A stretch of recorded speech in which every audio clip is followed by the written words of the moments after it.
ಇದೆ. ಸಮಾಜದ ಒಳಗೈ ತೆರೆಸಿದ ಮಹಿಳಾ ಪರಂಪರೆ ನಾಡಿನ ಹೆಮ್ಮೆ. ಸಾಮಾಜಿಕ ಚಳುವಳಿಗಳಲ್ಲಿ ಮಾರ್ಗಲಿಸಿದ ಹೆಣ್ದನಿಗಳು ನೂರಾರು. ಅಂತಹ ಸ್ತ್ರೀ ಚೇತನಗಳ ಸಾಲಿಗೆ ನಿಸ್ಸಂಶಯವಾಗಿ ಸೇರುವ ದಿಟ್ಟ ಹೆಸರು ಡಾಕ್ಟರ್ ಮೀನಾಕ್ಷಿ ಬಾಳಿ. ಕರ್ನಾಟಕ ಕಂಡ ಸ್ತ್ರೀವಾದದ ಗಟ್ಟಿಗಲಿ. ಬಂಡೆಯಂತಹ ಮಿನುಗು, ಸ್ಪಷ್ಟ ಆಲೋಚನೆ, ಖಚಿತ ನಡೆ, ಅನ್ಯಾಯದ ವಿರುದ್ಧ ಸಿಡಿದೇಳುವ ದಿಟ್ಟತನ, ನೊಂದವರ ಕಣ್ಣೀರು ಒರೆಸುವ ತಾಯ್ತನ, ಬರದಂತೆ ಬದುಕುವ ಬದ್ಧತೆಯ ಮೂರ್ತರೂಪ ಡಾಕ್ಟರ್ ಮೀನಾಕ್ಷಿ ಬಾಳಿ. ಲೇಖಕಿ, ಮಹಿಳಾ ಹೋರಾಟಗಾರ್ತಿ, ಸಂಶೋಧಕಿ ಹಾಗೂ ಚಿಂತಕಿಯಾಗಿ ಇವರದ್ದು ಬಹುರೂಪಿ ಸಾಧನೆ, ಸಾರ್ಥಕ್ಯ ಕಂಡ ಅರ್ಥಪೂರ್ಣ ಬದುಕು. 1962 ಜೂನ್ 22ರಂದು ವಿಜಯಪುರ ಜಿಲ್ಲೆ ಸಿಂದಗಿ ತಾಲೂಕಿನ ದೇವನಗಾವ ಗ್ರಾಮದಲ್ಲಿ ಜನಿಸಿದರು. ಬಾಲ್ಯದಿಂದಲೂ ಅನ್ಯಾಯದ ವಿರುದ್ಧ ಸಿಡಿದೇಳುವ ಗುಣ ಇವರದ್ದು. ಓದಿ ತಿಳುವಳಿಕೆಯನ್ನು ಓರಿಗೆ ಹಚ್ಚಿ ನೋಡುವ ಅಭ್ಯಾಸವೂ ಇತ್ತು. ಸುತ್ತಲಿನ ಸಾಮಾಜಿಕ ವಿದ್ಯಮಾನಗಳ ಬಗ್ಗೆ ಇವರದ್ದು ತೆರೆದ ಕಣ್ಣು. ಬಿಸಿಲನಾಡು ಕಲಬುರಗಿಯಲ್ಲಿ ಬಹುತೇಕ ವಿದ್ಯಾಭ್ಯಾಸವನ್ನು ಮುಗಿಸಿ ಸ್ನಾತಕೋತ್ತರ ಪದವೀಧರೆಯಾದರು. ಕಲಬುರಗಿ ವಿಶ್ವವಿದ್ಯಾಲಯದ ಕನ್ನಡ ವಿಭಾಗದಿಂದ ಪಿಎಚ್ಡಿ ಪದವಿಯನ್ನು ಪಡೆದರು. ಕಲಬುರಗಿಯ ವೀರಮ್ಮ ಗಂಡಸಿರಿ ಮಹಿಳಾ ಮಹಾವಿದ್ಯಾಲಯದಲ್ಲಿ ಕನ್ನಡ ಪ್ರಾಧ್ಯಾಪಕರಾಗಿ ವೃತ್ತಿಯ ಬದುಕನ್ನು ಆರಂಭಿಸಿದರು. ಅಧ್ಯಯನ ಅಧ್ಯಾಪನದಲ್ಲಿ ನುರಿತ ಬದುಕು ಭಾವ ಡಾಕ್ಟರ್ ಮೀನಾಕ್ಷಿ ಬಾಳಿಯವರದ್ದು. ಅಂತರಂಗದ ಅರಿವಿಗೆ ಅಕ್ಷರದ ಅಭಿವ್ಯಕ್ತಿ, ಬರವಣಿಗೆಯಲ್ಲಿ ಮನದ ತುಡಿತಕ್ಕೆ ಮುಕ್ತಿ. ಜನಪರ ಚಳವಳಿಗಳಲ್ಲಿ ಸಹಭಾಗಿಯಾಗಿ ಅನ್ಯಾಯ ಶೋಷಣೆ ವಿರುದ್ಧ ದನಿ ಎತ್ತುತ್ತಲೇ ಅರಿವಿದ ಸಮಾಜಮುಖಿ ಡಾಕ್ಟರ್ ಮೀನಾಕ್ಷಿ ಬಾಳಿ. ಸಾಮಾಜಿಕ ಬದಲಾವಣೆಗೆ ಸದಾ ತುಡಿಯುವ ಹೋರಾಟಗಾರ್ತಿ ಎಂಬ ಹೆಗ್ಗುರುತು ಇವರದ್ದು. ಸಮಾಜ ಪರಿವರ್ತನೆಯಲ್ಲಿ ಮಹತ್ತರ ಕೊಡುಗೆ ಕೊಟ್ಟ ಹಿರಿಮೆ ಡಾಕ್ಟರ್ ಮೀನಾಕ್ಷಿ ಬಾಳಿಯವರದ್ದು. ಅಖಿಲ ಭಾರತ ಜನವಾದಿ ಮಹಿಳಾ ಸಂಘಟನೆ ಪ್ರಜ್ಞಾ ಕಾನೂನು ಸಲಹಾ ಸಮಿತಿಯ ಅಧ್ಯಕ್ಷೆಯಾಗಿ ಮೂಡಿಸಿದ ಛಾಪು, ಕೈಗೊಂಡ ಸಾಮಾಜಿಕ ಕೈಂಕರ್ಯ ವರ್ಣಿಸಲು ಅಸಾಧ್ಯ. ಹೋರಾಟದ ಜೊತೆಗೆ 12ನೇ ಶತಮಾನದ ವಚನ ಸಾಹಿತ್ಯ ಕುರಿತು ಅಪಾರ ವಿದ್ವತ್ತು ಸಂಪಾದಿಸಿದ್ದಾರೆ. ತತ್ವ ಪದಕಾರರ ಕುರಿತು ನಿರಂತರ ಕ್ಷೇತ್ರ ಕಾರ್ಯವನ್ನು ನಿರ್ವಹಿಸಿದ್ದಾರೆ. ಅರಿವು ಅನುಭವ ಪಕ್ವಗೊಂಡಾಗ ಬರವಣಿಗೆಯತ್ತ ಗಮನವನ್ನು ಕೇಂದ್ರೀಕೃತಗೊಳಿಸಿದರು. ವಚನ ಸಾಹಿತ್ಯ, ತತ್ವಪದ ಸಾಹಿತ್ಯ, ಅನುಭವ ಚಿಂತನೆಯಲ್ಲಿ ವಿಶೇಷ ಕೃಷಿಯನ್ನು ನೀಡಿದ್ದಾರೆ. ಸ್ತ್ರೀವಾದಿ ಚಿಂತನೆಯಲ್ಲಿ ವಿಶೇಷ ಕೃಷಿ ನೀಡಿದ್ದಾರೆ. ತನ್ನ ತಾನು ತಿಳಿದ ಮೇಲೆ ಕತ್ತಲಂಚಿನ ಕಿಡಿಗಳು, ಮನದ ಸೂತಕ ಹಿಂಗಿದೊಡೆ, ತತ್ವಪದ ಮತ್ತು ಮಹಿಳೆ, ಆಮದ ನೆಕ್ಕುವ ಸೊಣಗ, ತತ್ವಪದ ಬೆಳಗಣ ತಿಳಿವು, ದಾರ್ಶನಿಕ ಕವಿ ಕಡಕೋಳ ಮಡಿವಾಳಪ್ಪ, ವಚನ ನಿಜ ದರ್ಶನ ಮತ್ತಿತರ ಕೃತಿಗಳನ್ನು ರಚಿಸಿದ್ದಾರೆ. ಕಡಕೋಳ ಮಡಿವಾಳಪ್ಪ ಮತ್ತು ಅವರ ಶಿಷ್ಯರ ತತ್ವಪದಗಳು, ತೆಗಿ ಮಹಾರಾಜರು ಮತ್ತು ಇತರರ ತತ್ವಪದಗಳು, ಬಸವಾದಿ ಶಿವಶರಣರ ತತ್ವಪದಗಳು, ಬೆವರಹನಿ, ಬೆಳ್ಳ ಬದುಕು, ಬೆಳ್ಳುಲೋಕ, ನೀರ ಹಾಡಿಯ ಹಾಡು ಪಾಡು ಮುಂತಾದವು ಇವರ ಸಂಪಾದಿತ ಗ್ರಂಥಗಳ ಮೇಲೆ. ಇವರ ಸಾಮಾಜಿಕ ಸೇವೆ, ಸಾಹಿತ್ಯಿಕ ಕೊಡುಗೆಗೆ ಸಂದ ಗೌರವಗಳು ಅನೇಕ. ಕರ್ನಾಟಕ ಲೇಖಕಿಯರ ಸಂಘದ ಕಮಲ ರಾಮಸ್ವಾಮಿ ದತ್ತಿ ಬಹುಮಾನ, ಕವನಶ್ರೀ ಪ್ರಶಸ್ತಿ, ಕರ್ನಾಟಕ ಸರ್ಕಾರದ ಅಕ್ಕಮಹಾದೇವಿ ಪ್ರಶಸ್ತಿ, ವಿಜಯಪುರದ ಅಕ್ಕಮಹಾದೇವಿ ವಿಶ್ವವಿದ್ಯಾಲಯದ ಗೌರವ ಡಾಕ್ಟರೇಟ್, ಮಂಡ್ಯದ ಜನಧನಿ ಟ್ರಸ್ಟ್ ಪ್ರಶಸ್ತಿ, ಯಶೋಧರಮ್ಮ ದಾಸಪ್ಪ ಪ್ರಶಸ್ತಿ ಸೇರಿ ಹಲವು ಪ್ರಶಸ್ತಿಗಳಿಂದ ಭೂಷಿತರು. ತಮ್ಮ 62ನೇ ವಯೋಮಾನದಲ್ಲೂ ಸಮಾಜಮುಖಿ ಚಿಂತನೆ, ಚಳವಳಿಗಳ ಸಾಂಗತ್ಯದೊಡನೆ ಸಮಸಮಾಜ ನಿರ್ಮಾಣದ ಕನಸಿನ ಸಾಕಾರಕ್ಕಾಗಿ ಹೋರಾಡುತ್ತಲೇ ಲಿಂಗ ತಾರತಮ್ಯ, ಸ್ತ್ರೀ ಶೋಷಣೆ ವಿರುದ್ಧ ದನಿ ಮೊಳಗಿಸುತ್ತಿರುವವರು ಡಾಕ್ಟರ್ ಮೀನಾಕ್ಷಿ ಬಾಳಿ. ಈ ನೆಲದ ಮಾದರಿ ಹೆಣ್ಣು, ಸ್ತ್ರೀ ಸಂಕಟಗಳಿಗೆ ಮಿಡಿಯುವ ದುಡಿಯುವ ಅಂತಃಕರಣದ ಕಣ್ಣು.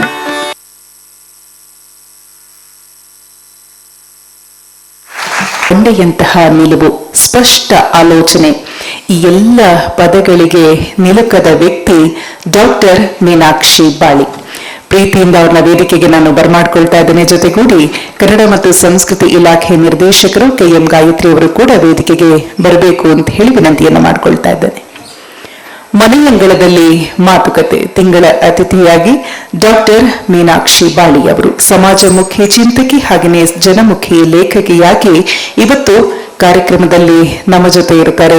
ಅವರ ವಿಚಾರಗಳನ್ನ ನಮ್ಮೊಟ್ಟಿಗೆ ಹಂಚಿಕೊಳ್ತಾರೆ. ಜೀವನದ ಅನೇಕ ನಿಲುವುಗಳನ್ನ ಜೊತೆಗೆ ಮೈಲುಗಲ್ಲುಗಳನ್ನ ನಮ್ಮ ಜೊತೆ ಮಾತಿನ ಮುಖೇನ ಹಂಚಿಕೊಳ್ಳುವ ಸಲುವಾಗಿ ಅತಿಥಿ ಗಣ್ಯರಿಗೆ ಇದು ಪ್ರೀತಿಯ ಚಪ್ಪಾಳೆಯೊಂದಿಗೆ ನಾವು ವೇದಿಕೆಗೆ ಸ್ವಾಗತಿಸೋಣ. ಮತ್ತೊಮ್ಮೆ ಇಬ್ಬರಿಗೂ ಕೂಡ ಪ್ರೀತಿಯ ಸ್ವಾಗತ.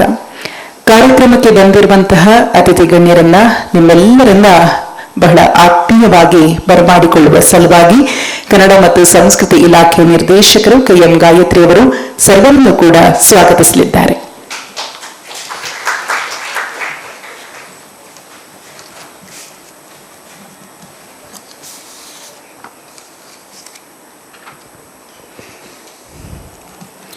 ಎಲ್ಲರಿಗೂ ನಮಸ್ಕಾರ. ಮನೆ ಅಂಗಳದಲ್ಲಿ ಮಾತುಕತೆ 235ನೆಯ ಸಂಚಿಕೆ. ಈ ತಿಂಗಳ ಅತಿಥಿ ಡಾಕ್ಟರ್ ಮೀನಾಕ್ಷಿ ಬಾಳಿಯವರು.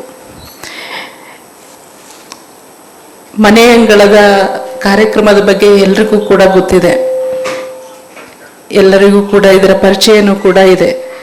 ಇದರಲ್ಲಿ ನಾವು ಸಾಧಕರನ್ನು ಕರೆಸಿ ಅವರನ್ನು ಪರಿಚಯ ಮಾಡಿಕೊಡೋದ್ರ ಜೊತೆಗೆ ಅವರ ಜೊತೆ ಸಂವಾದಗಳನ್ನು ನಡೆಸಿ ಒಂದು ರೀತಿಯ ಆತ್ಮೀಯವಾದಂತಹ ವಾತಾವರಣವನ್ನು ಇಲ್ಲಿ ಸೃಷ್ಟಿಸಿ ಕಾರ್ಯಕ್ರಮವನ್ನು ನಡೆಸಿಕೊಂಡು ಹೋಗುವಂತಹದ್ದು ತಮಗೆಲ್ಲರಿಗೂ ಪರಿಚಯ ಇರುವಂಥದ್ದು. ನಮ್ಮ ಕನ್ನಡ ನಾಡಿನಲ್ಲಿ ಅಪಾರವಾದ ಪ್ರತಿಗಳ ಗಣಿ ಇದೆ. ಅವರನ್ನು ಒಬ್ಬೊಬ್ಬರನ್ನಾಗಿ ನಾವು ಇಲ್ಲಿ ಕರೆಸೋದ್ರ ಮೂಲಕ, ಇಲ್ಲಿಯ ಸಂವಾದಗಳನ್ನು ಏರ್ಪಡಿಸೋದ್ರ ಮೂಲಕ ಈ ಕಾರ್ಯಕ್ರಮವನ್ನು ನಡೆಸ್ಕೊಳ್ತಾ ಬರ್ತಾ ಇದ್ದೀವಿ. ಇವತ್ತಿನ ಕಾರ್ಯಕ್ರಮ 235ನೇ ಸಂಚಿಕೆ. ಇದರಲ್ಲಿ ನನಗೆ ನಿರ್ದೇಶಕಳಾಗಿ ಇದು ಮೊದಲನೇ ಕಾರ್ಯಕ್ರಮ.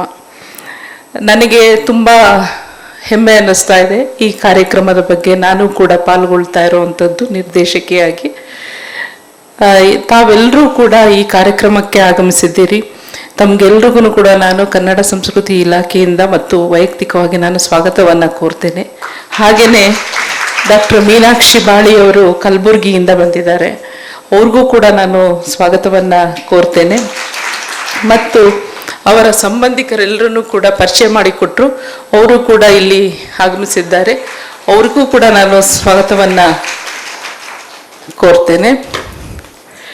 ತಮಗೆಲ್ಲ ಗೊತ್ತಿರೋ ಹಾಗೆ ಈಗಾಗಲೇ ಒಂದು ವಿಡಿಯೋ ಪ್ರದರ್ಶನವೂ ಕೂಡ ಮೀನಾಕ್ಷಿ ಬಾಳಿಯವರಿಗೆ ಹೇಳ್ತಾ ಇದು ಮೀನಾಕ್ಷಿ ಇನ್ನೂ ಕೂಡ ನಾವು ಇವಾಗ ಸಂವಾದ ನಡೆಸೋದ್ರ ಮೂಲಕ ಮತ್ತು ಅವರ ಪರಿಚಯ ಮಾಡಿಕೊಡೋದ್ರ ಮೂಲಕ ನಾವು ಕಾರ್ಯಕ್ರಮವನ್ನು ಮುಂದುವರಿಸ್ತಾ ಹೋಗ್ತೀವಿ. ಅವರ ಹೆಚ್ಚಿನ ವಿಚಾರಗಳನ್ನು ಈಗ ಇದಕ್ಕೆ ಬರಲಿಕ್ಕೆ ಮುಂಚೆ ನಾವು ಅವ್ರ ಜೊತೆ ಮಾತನಾಡುವಾಗ ಸುಮಾರು ವಿಚಾರಗಳು ವಿನಿಮಯ ಆದವು, ಸಾಹಿತ್ಯಾತ್ಮಕವಾಗಿ ಮತ್ತು ಅವರು ವೈಯಕ್ತಿಕವಾಗಿ ಅವರು ತೊಡಗಿಸ್ಕೊಂಡಂತಹ ವಿಚಾರಗಳನ್ನು ಮತ್ತು ಆ ಭಾಗದಲ್ಲಿನ ಕೆಲವು ವಿಶೇಷ ವಿಚಾರಗಳನ್ನು ಅವರು ತುಂಬ ಆತ್ಮೀಯವಾಗಿ ಹಂಚ್ಕೊಳ್ತಾ ಇದ್ರು. ಇನ್ನೂ ಹೆಚ್ಚಿನ ವಿಚಾರಗಳನ್ನು ತಮ್ಮೆಲ್ಲರ ಜೊತೆ ಕೂಡ ಹಂಚ್ಕೊಳ್ಳುವಂತಹ ಸುಸಂದರ್ಭ ಇದು. ಇವತ್ತಿನ ಕಾರ್ಯಕ್ರಮಕ್ಕೆ ಎಲ್ಲರನ್ನು ಮತ್ತೊಮ್ಮೆ ಸ್ವಾಗತಿಸ್ತಾ ನಾನು ನನ್ನ ಸ್ವಾಗತ ಭಾಷಣವನ್ನು ಮುಗಿಸ್ತೇನೆ. ನಮಸ್ಕಾರ. ಎಲ್ಲರನ್ನ ಸ್ವಾಗತಿಸಿದಂತಹ ಇದೇ ನನ್ನ ಮೊದಲ ಕಾರ್ಯಕ್ರಮ ನಿರ್ದೇಶಕತ್ವದಲ್ಲಿ ಎಂದು ಪ್ರಸ್ತಾಪಿಸಿದಂತಹ ಕನ್ನಡ ಮತ್ತು ಸಂಸ್ಕೃತಿ ಇಲಾಖೆ ನಿರ್ದೇಶಕರು KM ಗಾಯತ್ರಿ ಅವರಿಗೂ ಕೂಡ ಬಹಳ ಪ್ರೀತಿಯಿಂದ ನಾವು ಸುಸ್ವಾಗತವನ್ನು ಬಯಸ್ತಾ ಇದ್ದೇವೆ. ಮನೆಯಂಗಳದಲ್ಲಿ ಮಾತುಕತೆ ತಿಂಗಳ ಅತಿಥಿಗಳಿಗೆ ಇದೀಗ ನಿರ್ದೇಶಕರಿಂದ ಗೌರವಿಸಿ ಅಭಿನಂದಿಸುವಂತಹ ಸಮಯ. ಆ ಸಲುವಾಗಿ ಡಾಕ್ಟರ್ ಮೀನಾಕ್ಷಿ ಬಾಳಿಯವರ ಕುರಿತಾಗಿ ಒಂದಷ್ಟು ವಿಚಾರಗಳನ್ನು ಹಂಚಿಕೊಳ್ಳುವಂತಹ ವೇದಿಕೆ ಇದು. ವಚನ ಸಾಹಿತ್ಯ ಮತ್ತು ಅಕ್ಕಮಹಾದೇವಿ ಸಾಹಿತ್ಯದ ಬಗ್ಗೆ ಅಪಾರವಾದಂತಹ ಅರಿವುಳ್ಳ ಮೀನಾಕ್ಷಿ ಬಾಳಿಯವರು ಆ ಸಾಹಿತ್ಯಿಕ ಮೌಲ್ಯಗಳ ಪ್ರಚಾರದಲ್ಲಿ ಅನುಕಾಲವೂ ನಿರತರು. ವಿಚಾರದ ಜೊತೆಗೆ ವೇದಿಕೆಯಲ್ಲಿ ಗೌರವ ಸಮರ್ಪಣೆ ನಡೆದಿದೆ. ಸಾಮಾಜಿಕ ಸೇವೆ, ಸಾಹಿತ್ಯಿಕ ಕೊಡುಗೆಗೆ ಸಂದಂತಹ ಗೌರವಗಳು ಅನೇಕ. ಕರ್ನಾಟಕ ಲೇಖಕಿಯರ ಸಂಘದ ಕಮಲಾ ರಾಮಸ್ವಾಮಿ ದತ್ತಿ ಬಹುಮಾನ, ಕದ್ಮಶ್ರೀ ಪ್ರಶಸ್ತಿ, ಕರ್ನಾಟಕ ಸರ್ಕಾರದ ಅಕ್ಕಮಹಾದೇವಿ ಪ್ರಶಸ್ತಿ, ವಿಜಯಪುರದ ಅಕ್ಕಮಹಾದೇವಿ ವಿಶ್ವವಿದ್ಯಾಲಯದ ಗೌರವ ಡಾಕ್ಟರೇಟ್, ಮಂಡ್ಯದ ಜನಗಣಿ ಟ್ರಸ್ಟ್ ಪ್ರಶಸ್ತಿ, ಯಶೋಧರ್ಮ ದಾಸಪ್ಪ ಪ್ರಶಸ್ತಿ ಸೇರಿ ಹಲವು ಪ್ರಶಸ್ತಿಗಳಿಂದ ಇವರು ಭೂಷಿತರು. 62ರ ವಯೋಮಾನದಲ್ಲಿಯೂ ಕೂಡ ಸಮಾಜಮುಖಿ ಚಿಂತನೆಗಳು, ಚಳುವಳಿಗಳ ಸಾಂಗತ್ಯದೊಡನೆ ಸಮಾಜ ನಿರ್ಮಾಣದ ಕನಸಿಗೆ ಸಾಕಾರಕ್ಕಾಗಿ ಹೋರಾಡುತ್ತಲೇ ಲಿಂಗ ತಾರತಮ್ಯ ಇಲ್ಲದೆ ಸ್ತ್ರೀ ಶೋಷಣೆ ವಿರುದ್ಧ ದನಿ ಮೊಳಗಿಸುತ್ತಿರುವಂತಹ ಡಾಕ್ಟರ್ ಮೀನಾಕ್ಷಿ ಬಾಳಿ ಈ ನೆಲದ ಮಾದರಿ ಹೆಣ್ಣು. ಸ್ತ್ರೀ ಸಂಕಟಗಳಿಗೆ ಮೆಡಿಯುವ, ದುಡಿಯುವ ಅಂತಃಕರಣದ ಕಣ್ಣು. ಇದೀಗ ಅವರ ವಿಚಾರಗಳನ್ನ ನಾವು ನೀವೆಲ್ಲರೂ ಅವರ ದನಿಯಲ್ಲಿಯೇ, ನೆಲದನಿಯಲ್ಲಿಯೇ ತಿಳಿದುಕೊಳ್ಳುವಂತಹ ಸಮಯ. ಅವರು ಬಂದಂತಹ ಹಾದಿಯನ್ನ ಅವರ ಮಾತುಗಳ ಮುಖೇನವೇ ನಾವು ಆಲಿಸುವಂತಹ ಸಮಯ. ವೇದಿಕೆಯಲ್ಲಿ ನಿಮ್ಮಗಳ ಸಮ್ಮುಖದಲ್ಲಿ ತಿಂಗಳ ಅತಿಥಿಗಳಾಗಿ ಇದೀಗ ವಿಚಾರಗಳನ್ನು ಹಂಚಿಕೊಳ್ಳುವ ಸಲುವಾಗಿ ಡಾಕ್ಟರ್ ಮೀನಾಕ್ಷಿ ಬಾಳಿ ಅವರು.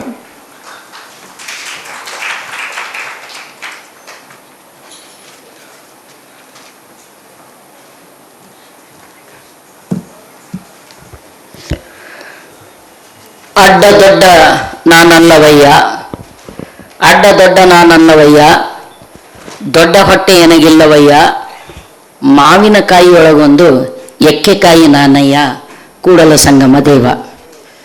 ಬಸವಣ್ಣವರ ಈ ವಚನದೊಂದಿಗೆ ಮನೆಯಂಗಳದಲ್ಲಿ ಮಾತುಕತೆ ಎಂಬ ಅರ್ಥಪೂರ್ಣವಾದಂತಹ ಈ ಕಾರ್ಯಕ್ರಮಕ್ಕೆ ಆಹ್ವಾನಿಸಿರುವಂಥ ಇಲಾಖೆಯ ಮುಖ್ಯಸ್ಥರಾದ ಗಾಯತ್ರಿ ಮೇಡಮ್ ಅವರವರೇ, ವೇದಿಕೆ ಎದುರುಗಡೆ ಆಸೀನರಾಗಿರ್ತಕ್ಕಂಥ ಎಲ್ಲ ಅಕ್ಕ ತಂಗಿಯರೇ, ಅಣ್ಣ ತಮ್ಮಂದಿರೇ, ತಮ್ಮೆಲ್ಲರಿಗೂ ಮತ್ತು ಮಾಧ್ಯಮದ ಮಿತ್ರರೇ, ಇಲಾಖೆಯ ಸಿಬ್ಬಂದಿ ವರ್ಗದವರೇ, ತಮ್ಮೆಲ್ಲರಿಗೂ ಅನಂತ ಶರಣಾರ್ಥಿಗಳು. ಇಲ್ಲಿವರೆಗೆ ಅವರು ಹೇಳಿರ್ತಕ್ಕಂಥ ಮಾತುಗಳು ನಮ್ಮ ವ್ಯಕ್ತಿತ್ವಕ್ಕೆ ಭಾಳ ವಜ್ಜಾದವು, ಭಾಳ ಭಾರ ಅನಿಸಿದವು. ಅಂತ ಏನು ದೊಡ್ಡ ಕೆಲಸ ಮಾಡಿದವರಲ್ಲ ನಾವು. ವಾಸ್ತವ ಹೇಳಬೇಕು ಅಂದರೆ ನಮ್ಮ ನಾಡು ನಿಮ್ಗೆ ಗೊತ್ತಿದೆ, ಬಿಸಿಲೂರು. ಆದರೆ ಈಗ ನೋಡ್ತಾ ಇದ್ರೆ ಇದನ್ನು ಕೂಡ ಬಿಸಿಲೂರಿಗೆ ಅಕ್ಕ ತಂಗಿ ಅನ್ನುವ ಹಾಗೆ ಹೊಯ್ಕೈಯಾಗಿ ನಮ್ಮ ಜೊತೆ ಕಾಂಪಿಟೇಷನ್ಗೆ ನಿಂತಂಗೆ ಕಾಣಿಸ್ತದೆ ಬೆಂಗಳೂರು ಕೂಡ. ಸೊ ಅದು ನಾವು ಹೇಳಿ ಕೇಳಿ ಮೊಗಲಾಯಿ ಏರಿಯಾದ ಜನ. ನಾನು ಬಿಜಾಪುರ ಸಿಂದಗಿ ತಾಲೂಕಿನಲ್ಲಿ ಜನಿಸಿದ್ರು ಕೂಡ ನಾನು ಬೆಳೆದದ್ದು, ಶಿಕ್ಷಣ ಪಡೆದದ್ದು ಮತ್ತು ಕಾರ್ಯಕ್ಷೇತ್ರ ಆರಿಸ್ಕೊಂಡದ್ದೆಲ್ಲವೂ ಕಲಬುರಗಿ ಅಂದರೆ ನಿಮ್ಗೆ ಗೊತ್ತಿದೆ, ನಿಜಾಮ್ ಇಲಾಖೆ ಪಕ್ಕ ಮೊಗಲಾಯಿ ಏರಿಯಾ. ಆ ಮೊಗಲಾಯಿ ಏರಿಯಾ ಅಂದರೆ ನಿಮ್ಗೆ ಗೊತ್ತು, ಪಿತೃಪ್ರಧಾನ ವ್ಯವಸ್ಥೆ, ಕಪಿಮುಷ್ಟಿ ಉಳಿದೆಲ್ಲ ಭಾಗಗಳಕ್ಕಿಂತ ಹೆಚ್ಚು ಬಲಿಷ್ಠವಾಗಿರ್ತಕ್ಕಂಥ ನಾಡಿನಲ್ಲಿ ನನ್ನಂಥ ಅನೇಕರು ಶಾಲೆ ಕಲಿತದ್ದೇ ಒಂದು ಪವಾಡ ಅನ್ನುವಂಥ ಸ್ಥಿತಿ ಅದು. ನನಗಿಂತ ಮೊದಲಿನ ಜನ್ರೇಷನ್ದವರು ಯಾರು ನಮ್ಮಲ್ಲಿ ಮಹಿಳೆಯರು ಶಾಲೆ ಕಲೀಲಿಲ್ಲ. ಇದರ ಅರ್ಥ ಅವ್ರು ದಡ್ಡರಿದ್ರಂತಲ್ಲ, ಭಾಳ ಶಾಣ್ಯರಿದ್ರು ಅವರು. ಅದರವರಿಗೆ ಶಾಲೆ ಕಲಿಯುವಂಥ ಅವಕಾಶ ಇರಲಿಲ್ಲ. ನಾವು ಮೊಟ್ಟ ಮೊದಲು SSLC ಪಾಸ್ ಆದಾಗ ನಮ್ಮಲ್ಲಿ ಬ್ಯಾರಿಸ್ಟರ್ ಪದವಿ ಪಾಸ್ ಆದಂಗೆ ಲೆಕ್ಕ ರೀ. ಊರಿಗೆಲ್ಲ ಸಕ್ಕರೆ ಹಂಚೋರು ನಾವು, ಹೌದಲ್ಲ. ಫೇಲ್ ಆದ್ರೂ ಹಂಚವ್ರೆ, ಪಾಸ್ ಆದ್ರೂ ಹಂಚವ್ರೆ ನಾವು. ಫೇಲ್ ಆದ್ರೆ ಹಂಚವ್ರು ಅಂದರೆ SSLC ಎಕ್ಸಾಮ್ ಕುಂತೀವಲ್ಲ ಅದಕ್ಕೆ ಹಂಚವ್ರು ನಾವು. ಇಂಥ ನಾಡಿನೊಳಗೊಬ್ಬ ಮಹಿಳೆಯಾಗಿ ನನಗೆ ಒಂದು ದೊಡ್ಡ ಸಮಸ್ಯೆ ಏನಂದರೆ ನಮ್ಮ ಬಗ್ಗೆ ನಾವು ಹೇಳ್ಕೊಳ್ಳೋದು ಭಾಳ ಮುಜುಗರದ ಪ್ರಸಂಗ. ಅದಕ್ಕೆ ನಾನು ನಾಡಿನ ಬಗ್ಗೆ ನನಗಿರುವಂಥ ತಿಳುವಳಿಕೆಯನ್ನು ಕುರಿತು ಮಾತಾಡಬಲ್ಲೆ ನಿಮ್ಮ ಜೊತೆಗೆ. ಸೊ ಆ ನಾಡಿನಲ್ಲಿ ಮಹಿಳಾ ಪರ ಸ್ವಾತಂತ್ರ್ಯ ಅಥವಾ ಮಹಿಳಾ ಅಭಿವ್ಯಕ್ತಿ ಅನ್ನೋದು ಭಾಳನೇ ಹಿಂದುಳಿದಂಥ ನಾಡದಾಗಿತ್ತು. ನಮ್ಮ ತಾಯಿದೇರಿ ಇವರಿಗೆಲ್ಲ ಒಂದೇ ಒಂದು ಶಾಲೆ ನಮ್ಮ ಊರೊಳಗೆ ಶರಣಬಸವೇಶ್ವರ ಸಂಸ್ಥಾನದವರು ಪ್ರಾರಂಭಿಸಿರ್ತಕ್ಕಂಥ ಅಕ್ಕ ಮಹಾದೇವಿ ಕನ್ಯಾ ಮಹಾವಿದ್ಯಾಲಯ ಅಂತ. ಆ ಸ್ಕೂಲ್ ಪ್ರಾರಂಭ ಆದಾಗ ಇಲ್ಲಿ ನಮ್ಮ ತಂಗಿ ದೇಶಮಾನೆ ಕುಳಿತಿದ್ದಾರೆ, ಸಮತಾ ನನ್ನೆದ್ರೆ. ಅವರು ನಾವೆಲ್ಲ ನನಗಿಂತ ಚಿಕ್ಕವಳಕಿ, ಒಟ್ಟೊಟ್ಟಿಗೆ ಶಾಲೆ ಕಲಿತವ್ರು ನಾವೆಲ್ಲ. ಅವಾಗ ನಮ್ಮ ತಾಯಿ ಹೇಳ್ತಿದ್ರು, ಅವರಿಗೆ ಟಾಂಗಾ ಕರೀಲಿಕ್ಕೆ ಬರ್ತಿತ್ತು, ಸಾಲಿಗೆ ಬರ್ರಿ ಅಂತ ಹೇಳಕ್ಕೆ. ಟಾಂಗಾ, ಆ ಟಾಂಗಾಕ್ನು ಕೂಡ, ಟಾಂಗಾ ಅಂದ್ರೆ ಗೊತ್ತಾಗ್ತದೆ, ಜಟ್ಕ ಬಂಡಿ, ಅದಕ್ಕೂ ಕೂಡ ಮಹಿಳೆಯರು ಒಳಗೆ ಕೂತ್ಬೇಕಾದ್ರೆ ಎರಡು ಕಡೆ ಪರದೆ ಹಾಕ್ತಿದ್ರು. ಪರದೆ ಹಾಕಿ ಸ್ಕೂಲಿಗೆ ಬಂದಾಗ ಪರದೆ ತೆಗಿಬೇಕು, ಮನೆಗೆ ಇಳಿಸಿದಾಗೆ ಪರದೆ ತೆಗಿಬೇಕು. ಪರದೆ ಸಿಸ್ಟಮ್ ಏನು ಅನ್ನೋದು ನಮ್ಗೆ ಕೇಳ್ಬೇಕು ನೀವು, ನಿಮ್ಗೆ ಅದು ಗೊತ್ತಿಲ್ಲ ಪರದಾ ಸಿಸ್ಟಮ್. ನಾವು ಸಿನಿಮಾ ಹೆಂಗೆ ನೋಡ್ತಿದ್ವಿ ನಂಬಲ್ಲಿ ಅಂದರೆ, ಸಿನಿಮಾದ ಲಾಸ್ಟ್ ಸೀನ್ ಯಾವ ಹೆಣ್ಮಕ್ಳು ನಂಬಲ್ಲಿ ನೋಡಿದ್ದು ಇತಿಹಾಸನೇ ಇಲ್ಲ. ಯಾಕಂತ ಕೇಳ್ರಿ ನೀವು, ಸಿನಿಮಾ ಥಿಯೇಟ್ರದಾಗ first class, second class, Gandhi class ಇರ್ತಿತ್ತಲ್ಲ, ಇನ್ನೊಂದು ಮ್ಯಾಗ್ ಇರ್ತಿತ್ತು, ಅದು ಲೇಡೀಸ್ ಕ್ಲಾಸ್, ಜನಾನ ಅಂತಿದ್ರು ಉರ್ದುದೊಳಗೆ. ಜನಾನ ಅಂದ್ರೆ ಲೇಡೀಸ್, ಓನ್ಲಿ ಫಾರ್ ಲೇಡೀಸ್.